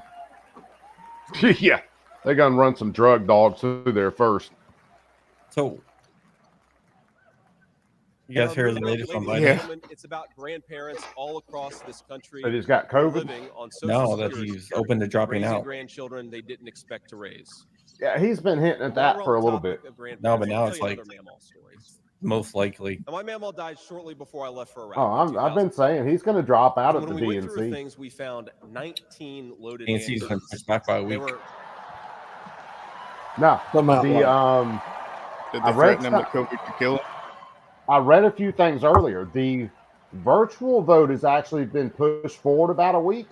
Yeah. But everything I've looked at said the DNC, the actual in person, is staying the same. No, it's been they were pushed back a stashed week. all over her house, under her bed, in her closet, in the silverware drawer.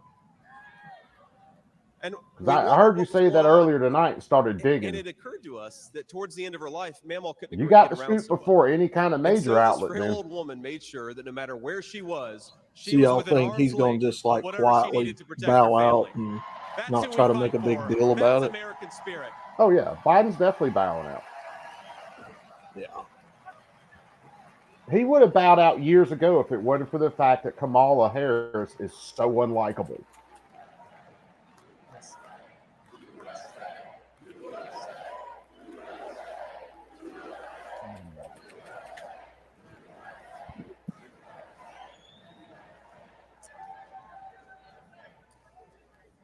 Now, Joe Biden has been a politician in Washington for longer than I've been alive. 39 years old. Kamala Harris is not much further behind. For half a century, Yeah, he's it is, been Tess. the champion of every major policy initiative to make America weaker and poorer. And in 4 short years, Donald Trump reversed decades of betrayals inflicted by Joe Biden and the rest of the corrupt Washington insiders.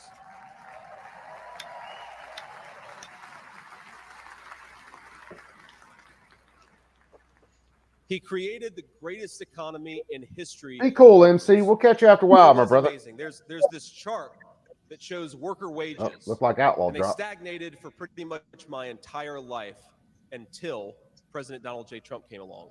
Workers' wages went through the roof.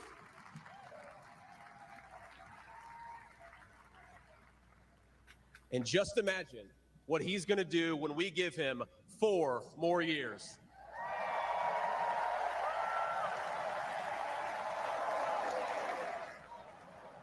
I don't think he's going to address his other comments about Trump.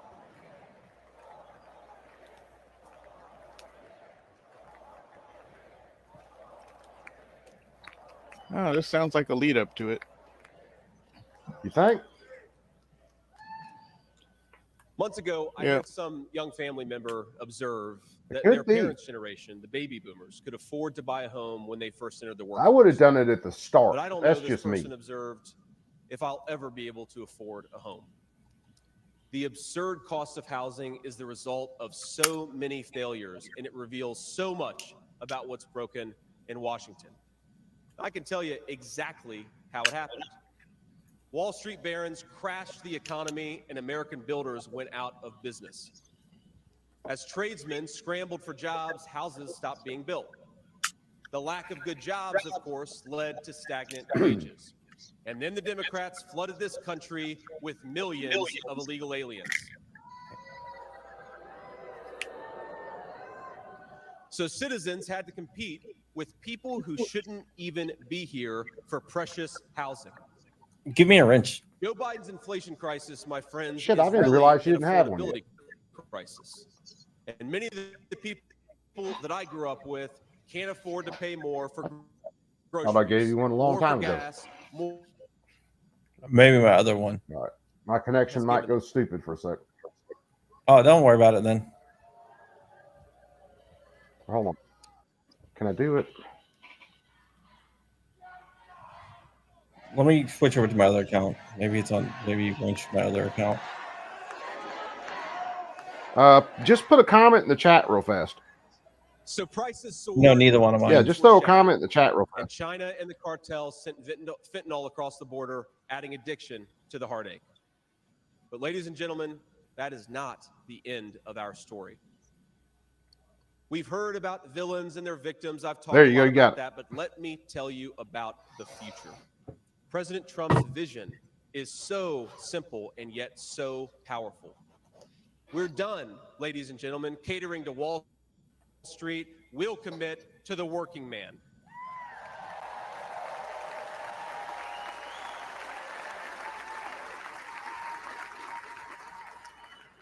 We're done importing foreign labor. We're going to fight for American citizens and their good jobs and their good wages.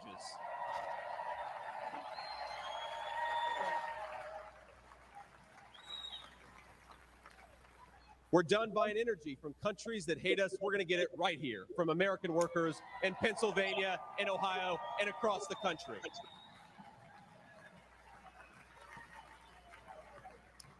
We're done sacrificing supply chains to unlimited global trade, and we're going to stamp more and more products with that beautiful label, made in the USA.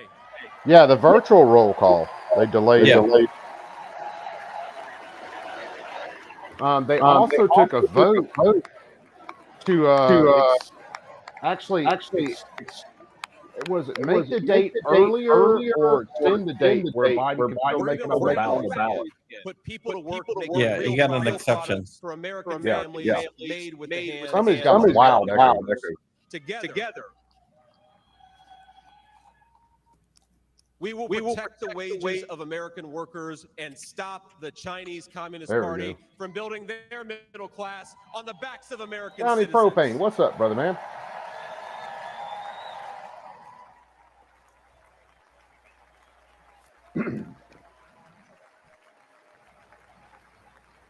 Yeah, because the virtual vote was supposed to be. We will make There- sure there- our there- allies share in the burden Yeah, of the securing virtual vote world was peace. supposed to be this No more month. free rides for Then they nations bumped it to betray next the month. generosity of the American taxpayer. And the what's her name for the DNC said it wasn't going to be before the 1st, but it would be by the 7th. Together, we will send our kids to war only when we must. But as President Trump showed with the elimination of ISIS and so much more, when we punch, we're going to punch hard.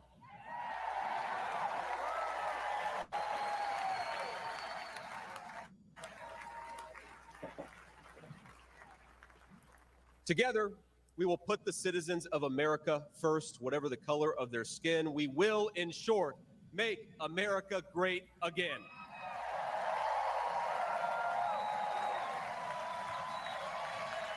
I still think he's got to address it. If he doesn't address it, oh, well, front drop. Maybe he'll come back. You know, one of the There he things is. that you hear people say sometimes is that America Is the echo still is here? an idea. And to be clear, America was indeed founded on brilliant ideas like the rule Not of as law bad. and religious liberty, things All right. written into I'm gonna the go. fabric I of don't our know what's going on Constitution with and our thing, nation. but I just want to say, America is not just an Yeah, you talking there, you're good. It is a group of I don't hear people anything in the with a background like I shared was before. history and a common Okay. future. It is, in short, a nation. Now, it is part of that tradition, of course, that we welcome newcomers. But when we allow newcomers into our American family, we allow them on our terms. It's a good way to put it.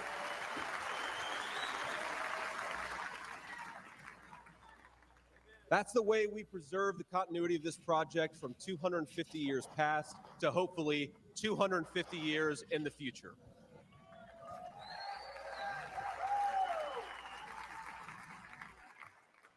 And let me illustrate this with a story, if I may. I'm, of course, married to the daughter of South Asian immigrants to this country. Incredible people. People who genuinely have enriched this country in so many ways. And of course, I'm biased because I love my wife and her family, but it's true.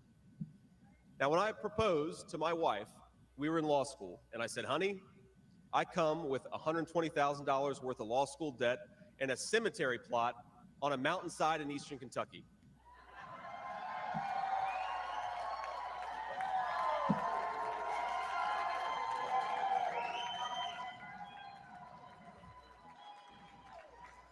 And I guess standing here tonight, it's just gotten weirder and weirder, honey. But that's what she was getting. Now, that cemetery plot in eastern Kentucky is near my family's ancestral home. And like a lot of people, we came from the mountains of Appalachia into the factories of Ohio, Pennsylvania, Michigan, and Wisconsin.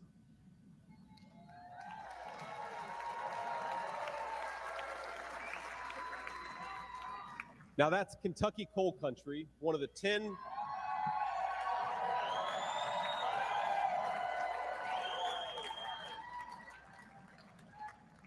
Now, it's one of the 10 poorest counties in the entire United States of America. They are very hardworking people, and they're very good people. They're the kind of people who would give you the shirt off their back even if they can't afford enough to eat. And our media calls them privileged and looks down on them. But they love this country, not only because it's a good idea, but because in their bones they know that this is their home. And it will be their children's home, and they would die fighting to protect it.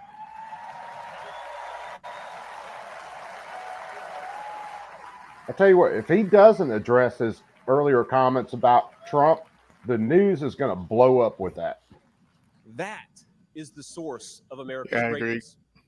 As a United States Senator, I get to represent millions of people in the great state of Ohio with similar stories, and it is the great honor of my life. Now, in that cemetery, there are people who were born around the time of the Civil War.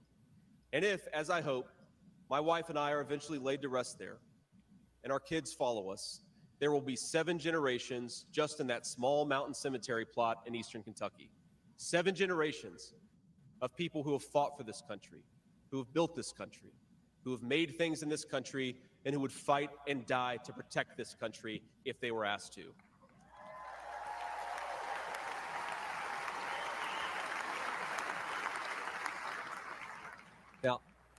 Now that's not Kentucky, just an idea, the my cemetery friends. state. That's not just a set of principles. Even though the ideas and the principles are great, that is a homeland. That is our homeland.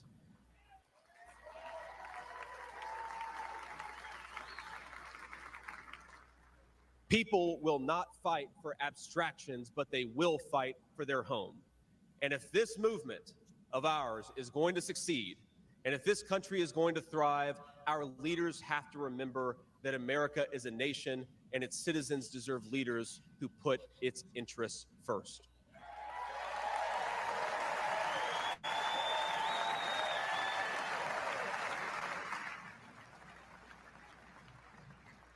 Now, we won't agree on every issue, of course, not even in this room.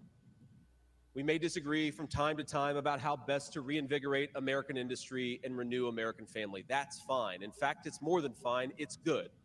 But never forget that the reason why this united Republican Party exists, why we do this, why we care about those great ideas and that great history, is that we want this nation to thrive for centuries to come.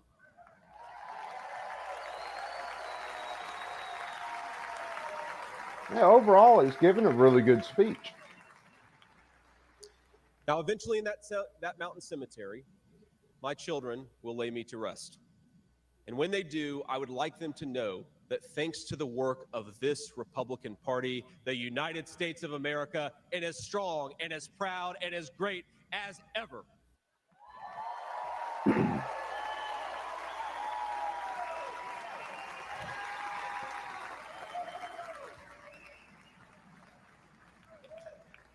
That is who we serve, my friends. That is who we fight for. And the only thing that we need to do right now, the most important thing that we can do for those people, for that American nation that we all love, is to re-elect Donald J. Trump, President of the United States.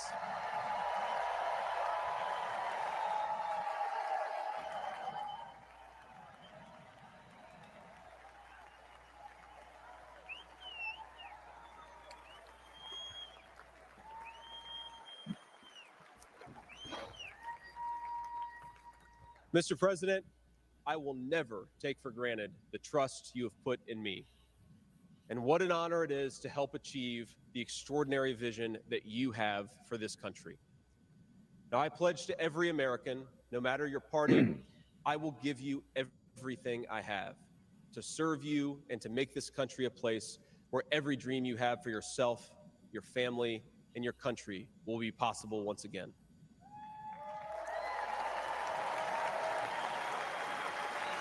He's missing a huge opportunity right here. And I promise you one more thing.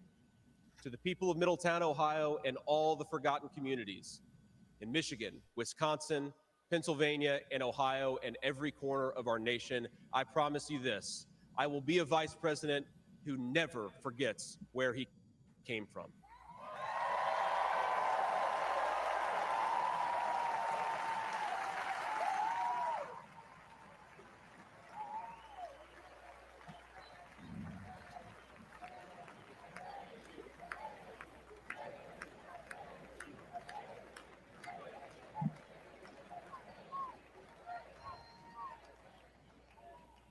And every single day for the next 4 years, when I walk into that White House to help President Trump, I will be doing it for you, for your family, for your future, and for this great country. Thank you. God bless all of you, and God bless our great country. Yeah. That's the last thing I wanted to hear on there. I think he really missed the mark on some of that. Yeah. Crump, go to Well, I sleep. guess we'll see what happens. No, you're Lips muted, are Crump. moving. Muted. He may be on the phone or something. Oh, well, yeah, maybe. He just woke up. I'm working on a story, so I gotta take off. Okay. Sorry. Yeah, Crump. Good to see you again, brother. Have a good night. Bye. Later. Crump's always on it, guys. his freaking phone, man. I'll let him decide whether he drops or not. But anyway, I think Vance missed a serious opportunity tonight. Yeah, I do too. I think that was an opportunity to say, "Hey, I've come around. You know, I learned more," and yeah, that's why I was proud to accept this nomination. It would have been a great opportunity to talk to the never Trump end of everybody. Explain to him, I did not like the guy until I got to know him. And when I got to know him personally, I figured out I was wrong about a lot of things. Yeah. And then, or it's like, you can't argue with the record, you know, world conflicts were low and the economy was good. Yeah. So I think he seriously missed the target on that. Yes. And I'll be amazed. I'll have to go look. I don't know whether I'll do it tonight. I may have to go look in the morning and see what a lot of the far right and kind of middle leftists are saying. But I'm pretty sure they'll be calling that out hard. He didn't address. He called Trump this. He said he was Hitler, and so Yeah. I think he seriously missed that. Well, if Trump's right about all those things about Biden, that may be what the left will be talking about tomorrow instead of this. They're going to keep that under their hat until probably, I'm thinking at the DNC. I don't know whether anything about the whole virtual stuff will be accessible to anybody. I almost don't think it will. At least not in like detail, like we can watch this. I mean, if it is available, oh God, we'll have to watch that. I'm gonna have an aneurysm. But yeah, if it is available, we'll watch it. But there's a possibility he could step down at the virtual, and then at the actual DNC, then they announce who's making the step up. Yeah. I mean, and I still think Newsom's on the top of the ticket. He's one of the top picks for the Democrats to replace Biden. Oh, no doubt. That was one of the opinions that somebody put forth. It's like nobody people are tired of Biden and Trump, and so Newsom is sort of coming out of left field, but likable, and so he'll steal votes from Trump that way. Well, I mean, there's no doubt. Even as much as Newsom's run California into the ground. Yes, there are people that look at him and go and hear him talk, and they're like, "Yeah, he seems like a good dude." And we all know Democrats will run right in there and pull that D lever. Yes. No matter who they got in. Hell, they would elect Biden, and they've admitted to it, if he was in a coma over Trump. Yeah. And that's they used to call good. Those people yellow dog Democrats. Yeah. But they will. They'll go in there and pull the Democrat lever no matter who the Democrat is. And I realize there are a lot of Republicans that have done that. I mean, it's not just for that one party. But I will guarantee you this. There are a lot of Republicans, if they don't like who is actually up for the vote, they just won't vote. Yeah, that's unfortunate. Yeah. Democrats will make sure they still make it to the poll to pull that lever. Yes. And that's a huge difference in between, well, besides the cheating. I mean, you got to factor that in. Right. He was born in 1912. He's voting Democrat. Yeah. What? Huh? Yeah. Never missed an election in 112 years. Yeah. I had to miss an election in 112. Wait a sec. What? Those memes. Yeah. What was it? Something about Grandpa always voted Republican until now, and then it shows his tombstone. Yeah. I've seen that or something similar. Yeah. That's why the left tends to really hate any kind of a push to clean up voter rolls. Mm-hmm. I will be surprised, and if it happens, well, I won't be surprised. But if it happens, I'll do a video, see whether me and my wife get ballots from Georgia this year. Even though we've been out of that state since before, Biden. I'll be surprised. Yeah. I'll be surprised if we don't. I'll put it that way. Now, Alabama has put in some stuff, and the Democrats went nuts to kind of clean up the voter rolls in Alabama. Basically, whether it was information from the post office, all kinds of stuff to actually clean the voter rolls and make sure that people that are supposedly registered voters are actually in the state. That there was a hearing. I can't remember whether we streamed that one or not, but it was about stuff like that. And the Attorney General, I think it was the Attorney General from Alabama, was talking about that. And of course, Democrats lose their shit over that. You're disenfranchising who? the dead people, right? People that haven't been in this state in 3 years. Who am I disenfranchising Yeah. at that point? Yeah. How many how many things do you need to show an ID for? Yeah. But not to vote. Oh, black people can't get IDs. I'm sorry. Anytime I walk in a store, because I'm going in there for the same reason, I'm buying smokes and beer. And there's black people all around me that are buying smokes and beer. Yeah.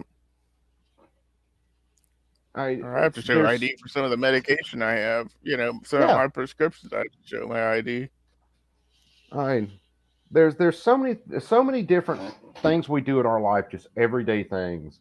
If you smoke, you go buy smokes. If you open a bank account, if you're doing any sort of paperwork, car insurance, anything like that, you need to have an ID, proof of who you are and citizenship in a lot of cases. Why should we not require that to vote? Because that is one of the, well, if it wasn't for all the cheating, that would be one of the most important things you can do in your life. And even the dude from Alabama testified. If they had someone get in touch with their election office and say, I can't afford an ID. Now, granted, you can get a free ID. They will send people to your house to make sure you have a state ID. So that you can then register to vote. Now, not all states will do that. Alabama will do it. Not all states will do that. Okay. But in most states, you can get an ID completely for free. You fill out a form, blah, blah, blah, blah, prove who you are, whether it's birth certificate, social security card, you can get an ID. It is not hard. And you've got roughly 2 years in between each election. If you can't get an ID in 2 years, I really don't think I want you voting in the first place. Yeah. You're not that dedicated to the cause at that point. Yep. Well, so if they can't get an ID, how are they going to do their civic duty by, jury duty? Oh, anything. There's so much of our daily lives that involves having to have some sort of state ID card to prove who you are. Yes. Unless you're illegal, and then they'll throw you on a plane with no searches, no TSA screenings, and fly you wherever you want to go. Well, they give you a non-picture ID if you're an illegal, so you can still fly around the country for free, right? Well, they give you a printed piece of paper Yeah. that says, I have this voucher to jump on this and go there. I didn't realize I was still on. We just been laughing at you. No, I was talking to a source. More than feds. Can you share what the source said? I can't. They're law enforcement. I didn't ask who they are. I said, could you share what they said? Yeah. He said his sex change operation is going well. He'll be out of the hospital in a couple days. We want the breaking news. You hear it here first. It's not breaking news yet. It could be, but it needs to be confirmed. Definitely one of those leads you got to do some more checking on. Yeah, I'm doing that. Well, that was the second source, and I need a third source, and we're good to go. See, that's why I love you so much, because you're going to get 3 sources. You've talked about it before. Trust, verify, and then run with it. Unlike our national media, who sees shit written on a bathroom wall and goes running out there to go tell everybody. Oh, man. So, Have you heard anything? Have you heard anything new about the Trump shooter? A little bit. Just from nothing that's like not public, haven't been written about. Yeah. Well, I wasn't trying to get you to divulge anything that you're like getting a tip on, but No, just so, someone said that he really didn't like Trump. I gotta take this. Sorry. No, take it, brother. All right, bye. Matter of fact, I'm gonna hit the restroom, snag another beer, and then I'm gonna smoke another cigarette. We'll shoot shit for a minute, and then we'll get out of here. All right. So yeah, it's someone said something today. It was about the van. Oh shit, that's what I meant to ask Crump. Is how far the van away was from how far the van was from the site. Because someone was talking about him. How far do you have to walk with an AR-15 in public? Well, that was in his bag. And we all know you pop 2 pins on an AR. Yeah, you can put it in a backpack. Yeah, you can throw it in a backpack pretty easy. In that picture of him laying on the roof, you see the bag down there towards the edge of the roof line. Okay. So that's not surprising. But his van that the cops were getting into, and then they were, said they found bomb materials in or an IED. I was wondering how far that was from the site. Yeah, and what those materials were. I mean, yeah, because what they're saying is they saw him the first time at about 26 minutes before he shot. So he was on site, then left, and then came back, and then got on the roof to do the shooting. Yeah. So and how much materials did he have? Was it filled to the roof like a Ryder truck? Who knows, right? Yeah, I mean, did he have 3 barrels of diesel fuel and a bunch of ammonium nitrate? I mean, yeah, that could cause an issue. Yeah. Coop, you did hear about the rangefinder. Yeah. I talked about that early on in the stream. Because Redacted, and I follow him. I don't believe a whole lot of shit, but they were talking about him showing up, having the rangefinder, and then that was the first time he was there, and then he left, and they were confused, absolutely confusing the rangefinder with a spotting scope when they were talking about it. Talking about you use a rangefinder, it makes it look closer. No, a rangefinder just tells you how many yards it is.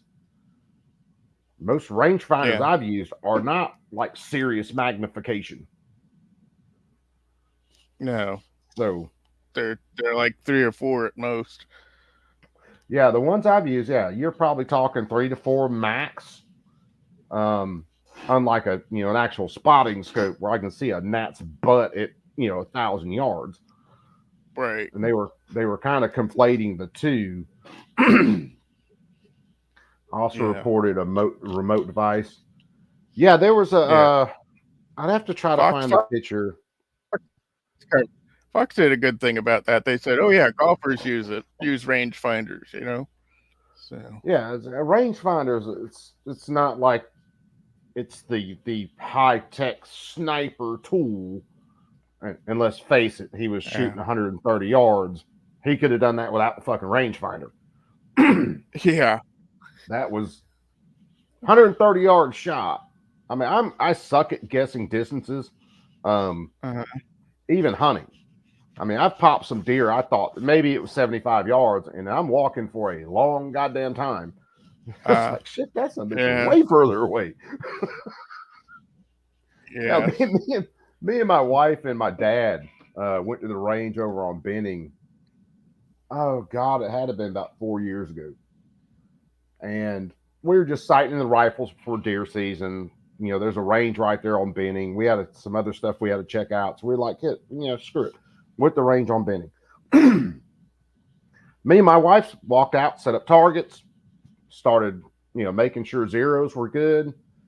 And then something was said about the range, and I said, "That's 100." They're like, "No, dude, you're on the 200 yard."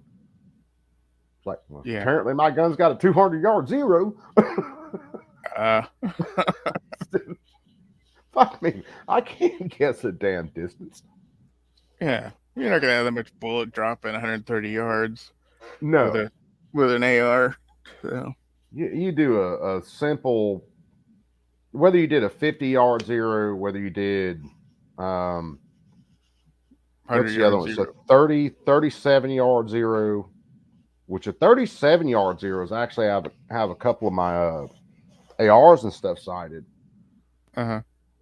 Just because the trajectory of the bullet at that zero doesn't change a whole lot from 100 out to about 400 yards. It's wild. But yeah, a 130 yard shot is nothing. Yeah. You know, unless you're using a handgun. If you're using a handgun, that's a shot. Yeah. But yeah, that's basically the one of the optimum distances for an AR. Oh, dude, for an Still AR, be able to do damage at 100 to 200 yards. Oh well, you start losing some velocity when you start getting into, and depending on barrel length, because it is dependent on barrel length. Yeah. You're looking at a 300-meter gun pretty easy, which is 300 and something, almost 400 yards, I think. It's been a while since I've done the math, meter to yard. You start losing some velocity, start getting some drop. But depending on your zero, 130 yard shot is nothing. Yeah. I mean, it's crazy. Here, give me a sec. I'll be right back. Yeah. Ooh.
Vortex at 6 times.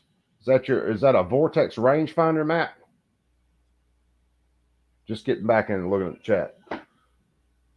But pretty much most of the rangefinders I've looked at, I've only had my hands on a few. I'm not, Johnny Dick with all technology.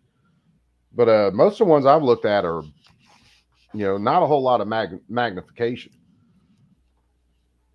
Yeah. Yeah. Even my expensive one I bought in 2001 or so had a 1,000-yard rangefinder, and it really didn't have much magnification, other than to go, here's, it showed a little reticle in it, so you could, get the range on what you wanted to. So. Yeah. The last one I used, it probably wasn't 2 times, 3 times magnification, but it showed you, the rectangle or the box that you put over the object, and then of course hit the button, and then it gives you your yardage or your meters depending on what you've got it set for. But it's definitely not a hell of a lot of magnification. No. I rained some shots from one of my stands when I was hunting over on a lease not far from here. From my ladder, they did a bunch of clear cutting, and where my ladder stand set to the tree line was 300 and some change, like 320, somewhere around there. Not a real long shot, but I really didn't see anything out there I wanted to take a shot at. I thought about juicing a spike one night. He come walking out of the tree line, just moseying around on another trail, and I was like, I could probably just go and smoke him, but I'll let him walk. Yeah. But anyway, how'd you guys feel about what you saw on the convention tonight? Do you think fans made a mistake, guys? Yeah, well, that'd be one of the obvious questions. Do you think Vance made the mistake by not really addressing his earlier comments about Trump? I think it was a mistake. Yeah, I do too. I think he needed to get out in front of it. Yes. Underwhelming. Yeah, for Vance's speech, I'd say a little underwhelming. The other things we saw with the parents of people that were killed in Afghanistan, at the pullout. Most pullouts don't end up that catastrophic. Yeah. The sex ship guys, come on. But yeah, it's a definite. There were a lot of things that were really kind of emotional tonight. I didn't see it as much, say, the first night. I didn't watch anything from the second night. But definitely more on the emotional, teary sides. A lot more people in the crowd, tears in their eyes. But when it come to Vance, I think that was a huge mistake. He should have addressed his comments on Trump within the first minute of his speech.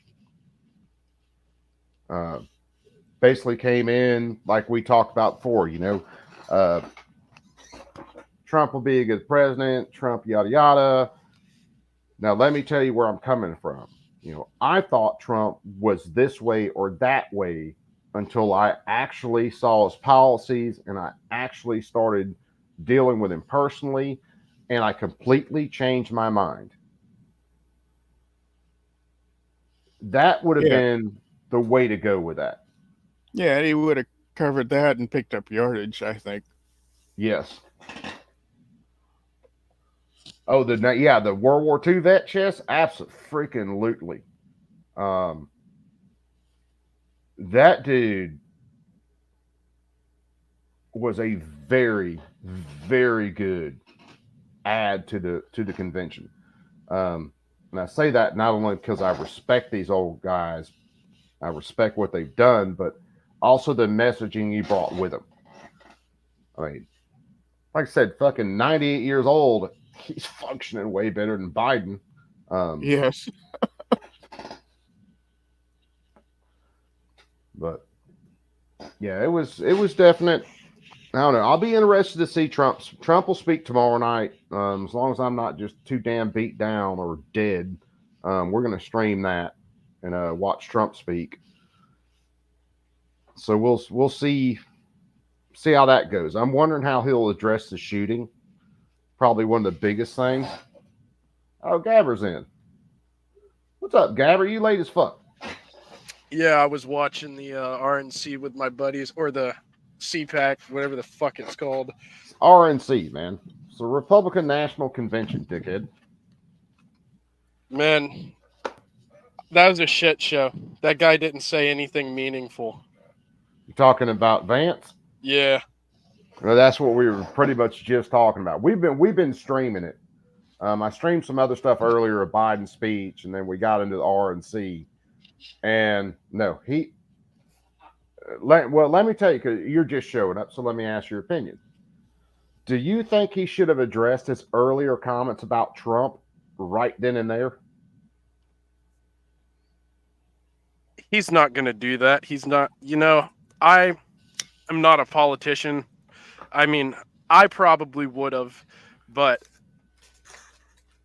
that guy isn't going to say anything overly controversial. He's going to ride the guardrail all the way fucking down. That guy's such a grifter. I fucking hated that. I don't see him quite as all the grifter. Because he has said a lot of shit to set the left on fire, which, I mean, obviously that ain't hard.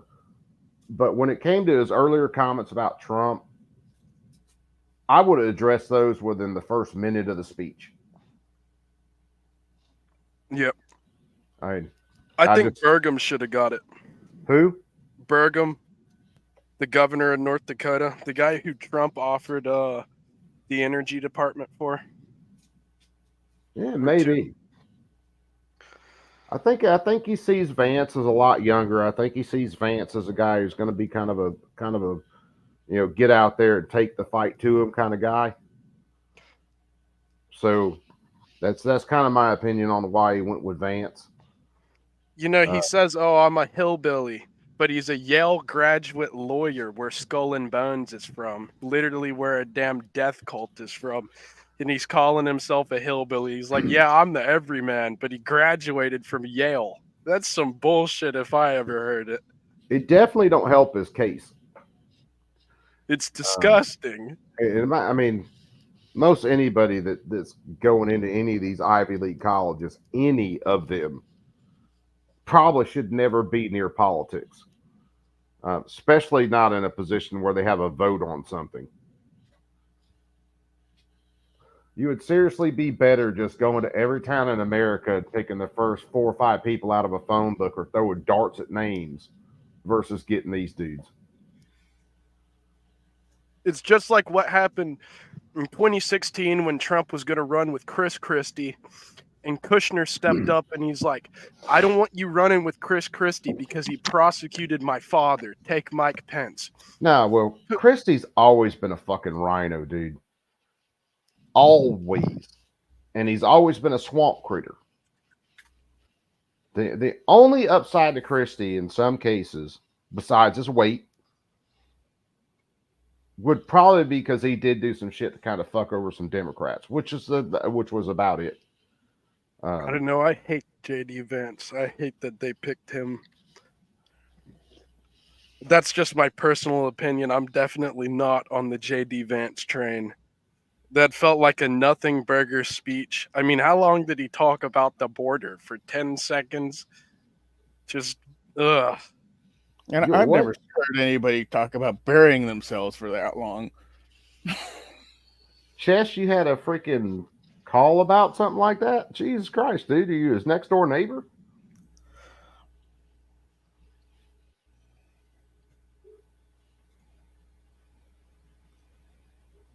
Had a call this evening and asked me if I knew anything about.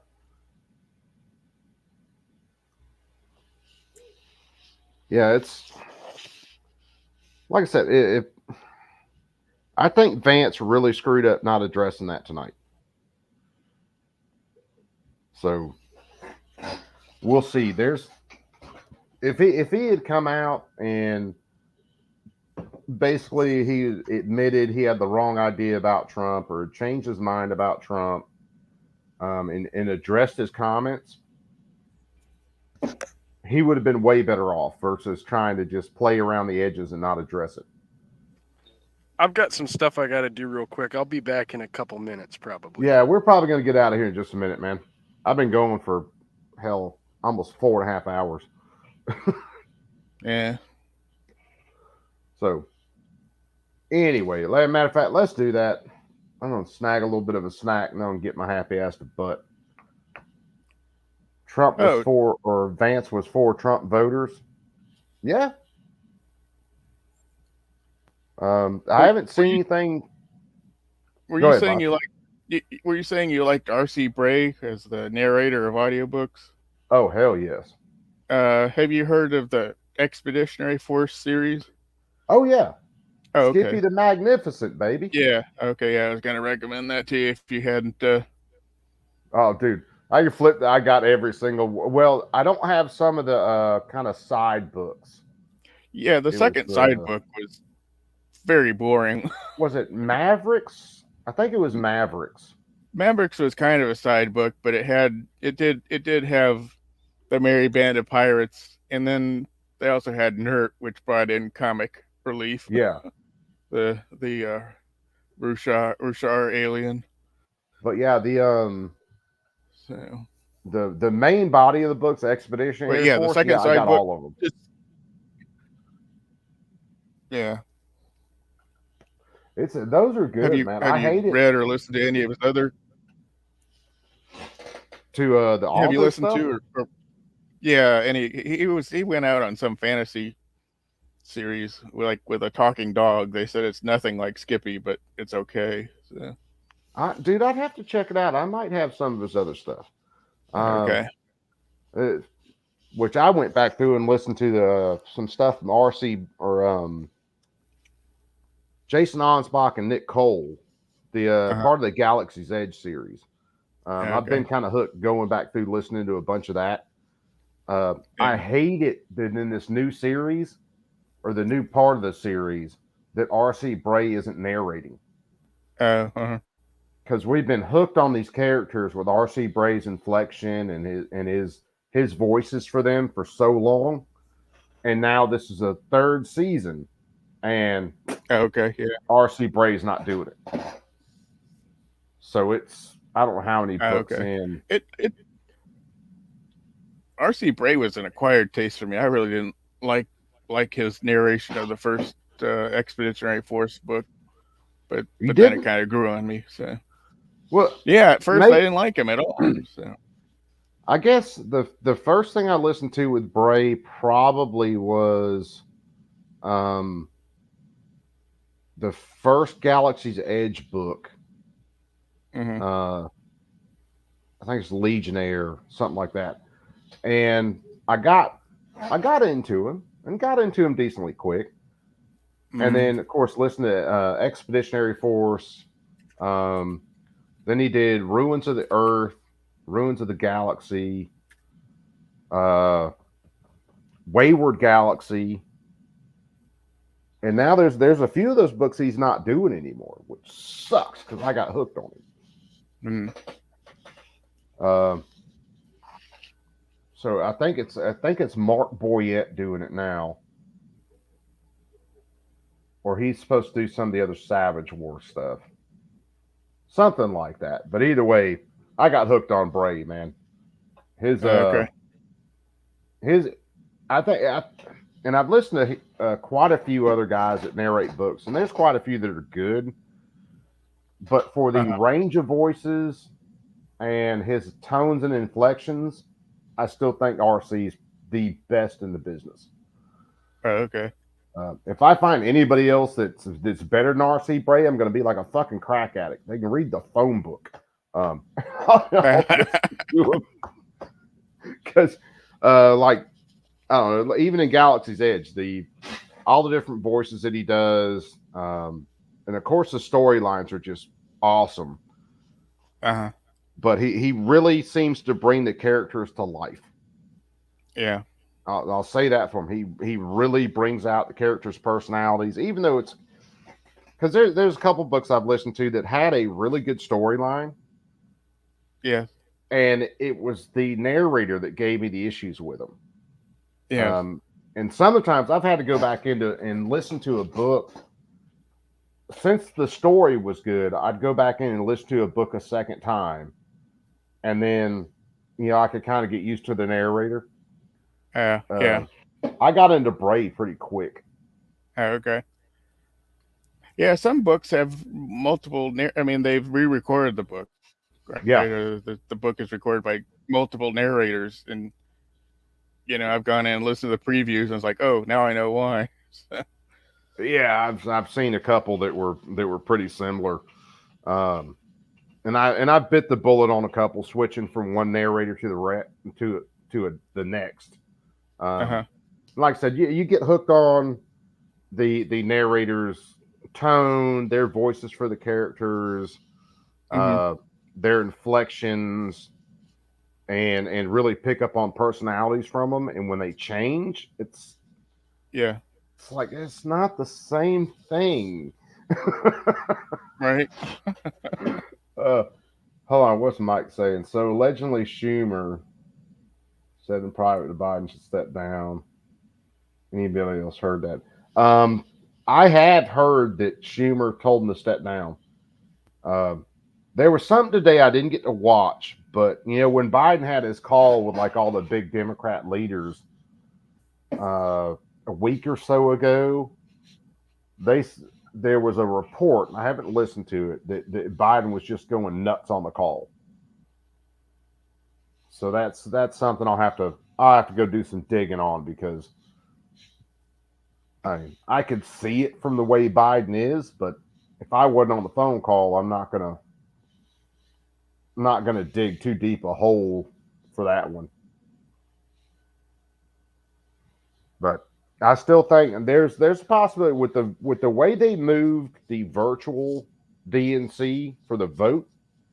I think there is a chance where Biden could step down during the virtual, and then they introduce someone new during the in-person DNC. That's a That sounds possibility. reasonable. I still think Biden steps down at the in-person DNC, but he might not want to even deal with that. If he's going to step down, he might do it during the virtual, and then we'll see. We'll roll the dice and see what the hell we end up with.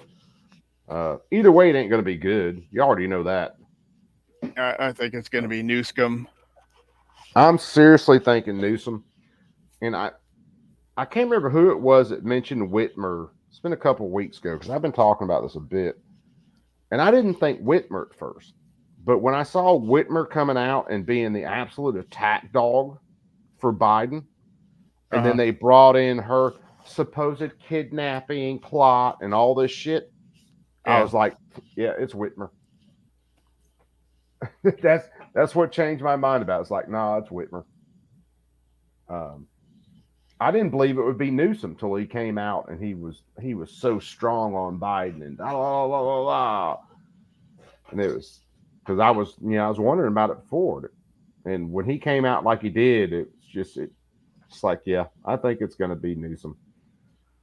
And then when Whitmer came out as hard as she did, yeah, we generally leave the attack dog stuff up to the VP candidate. Yeah, and they'll walk up and be like, we've always supported Joe Biden. We've been these huge supporters of Joe Biden. But, Biden stepping down, we've got to step up. We've got to continue his legacy and fight for all this whatever horse shit. I think that's where it's going to go. It's funny. There's a couple things that you'll notice dealing with people sometimes. The loudest advocates or something generally have their own little the most disdain. Yeah, they generally have their own kind of plan for something. And the loudest freaking adversaries or something generally have their own plan. So it's typically kind of the middle of the road on something you can trust. And you roll out to the two extremes, and this goes for political parties. You roll out to the two extremes, those are the people you can't fucking trust. And the center is just, they'll go whichever way the wind blows. We see that with Republicans all the time. I will say this: Democrats are a lot more in lockstep and will generally push the same narrative constantly. It was amazing seeing what's his face? I can see him, and Kristen Sinema basically vote against some of the Democrat policies. And now, Sinema's out and he's changed parties. He went independent a few weeks ago. So it was kind of amazing to see them actually stand up against their party. Because typically, if you wanted a fucking marching band that was on point, that's the Democrat Party. All right. They walk the same, they talk the same, they get the same memos, they have the same talking points. And you can say that some about Republicans or conservatives, because I'm so past the Republican label, it ain't even funny. We tend to have our own opinions about stuff, and we tend to be way more opinionated. Well, maybe a little bit more independent, right? Definitely a lot more independent. Definitely a lot more independent thinking. And we'll question each other without a doubt. We'll question each other. I mean, we've had a ton of streams where I'll say something, someone will question me, someone will say something, I question them. It's never in a negative mean, but we're always questioning, always. And that's healthy, right? I think it is. Yeah. Show me your receipts. There are people that think like the Trump shooting is the huge conspiracy, and now there's talk of the second shooter and all that. And I don't think I don't believe the conspiracy. I think it is just an absolutely inept government. Yeah, yeah. And On that's this issue, yeah, I think yeah. there's an inept government and a unfortunate guy with a mental disorder. Oh, Holly was Whether kissing up that was last night.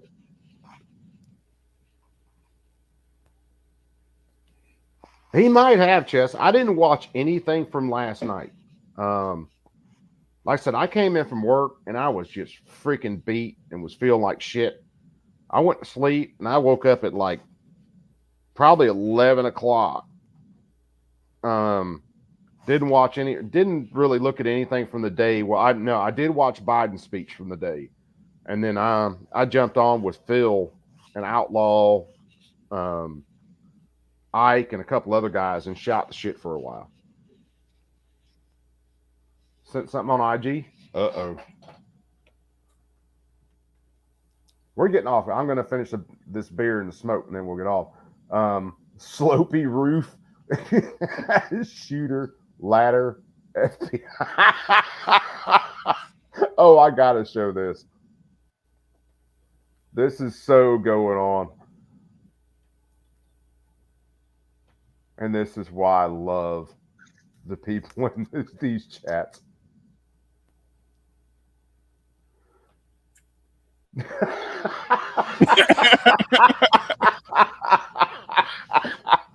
Oh, it probably so. There was probably more truth in that picture than is in any media newscast right now. That is hysterical. I need to get that put on a t-shirt. Yeah, that'd be good for a t-shirt. And the fact that the head of the Secret Service, or whoever she is coming out saying the roof was too steep, it would have been dangerous to put officers up there, especially considering the other two roofs that the sniper teams were on were way more steep than that one. Yeah. How do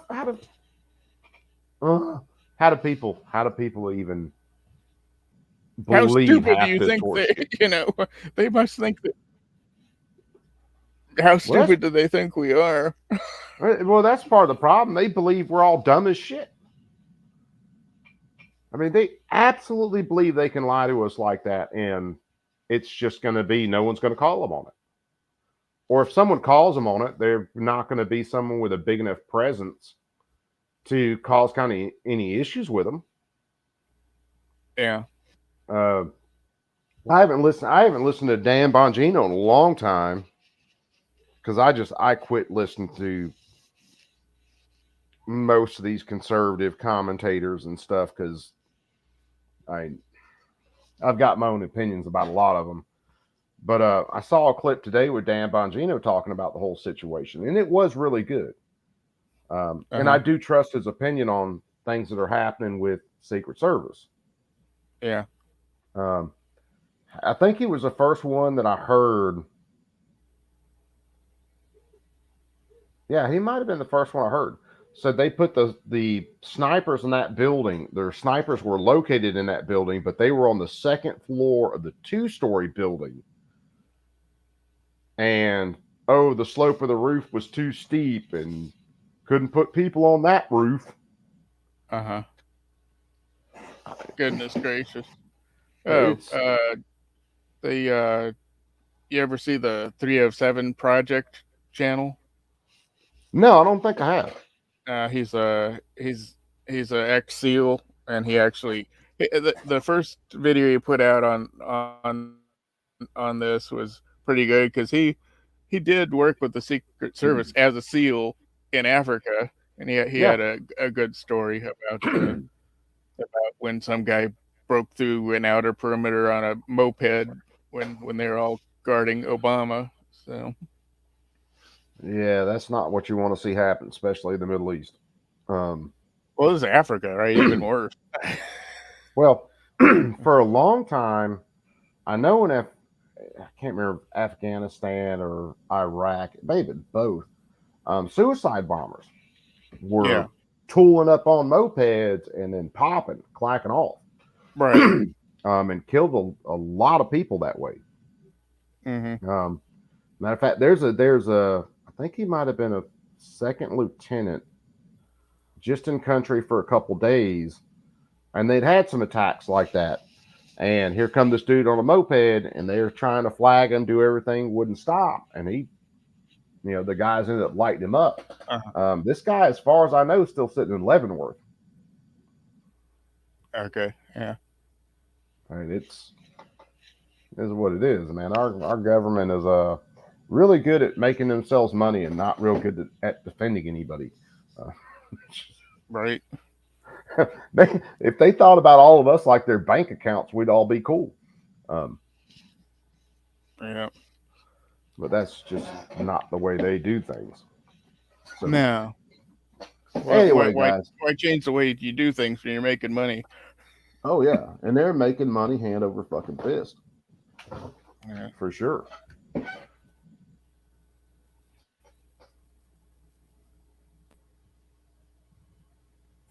If you wear that t-shirt, if you made that dream come true, I will wear that Joker on a stream as soon as I get it. But anyway, guys, like I said, let's get out of here. It always takes me like 4 hours to say goodbye. But Bob, tell them about yourself, just in case there's anybody who stopped in. There's nothing really to tell. Just some nerd who found these folks on the internet. You were going to say it right the first time. These fucking wackos. Oh, well, I found this wacko who ranted my language and just kept hanging out, and I ended up on the stream myself. Read the email I sent. All right, Chess, I'll check it as soon as I get off from here, brother. Other than that, you guys know me, Coop, C&T Designs and Arms. Hopefully getting my FFL after the first of the year. We'll see. And other than that, I do political shit and cause people heartburn and high blood pressure. Watching our illustrious government in a lot of cases. So, and we hang out, we drink, we smoke, we know things, and we talk shit. So, that's about it. Other than that, you perps keep that thing on you at all times. And in all seriousness, keep an eye on everybody, man. Things going to get I think it's going to get way screwier before it gets any better. So yeah, hopefully our cold Civil War won't go hot. Yeah, if I was running a prepping channel, I'd tell you guys to make sure that you're doing something as far as preps and stuff like that. That's not my lane, but I will tell you. So good medical training and some firearms training is very good for the soul. And having some med kits handy is nice. So you guys all be cool. Chessboard, my brother, you be blessed. I'll check that email as soon as I get out of here. Mike McClune, Fire, everybody who's still in here, man, I love you guys to death. And we'll see you guys tomorrow night because we should be, unless something screwy happens, watching Trump's speech tomorrow because I'm really interested to see how that one is. Yep. All right, guys, all right. We out. Good night.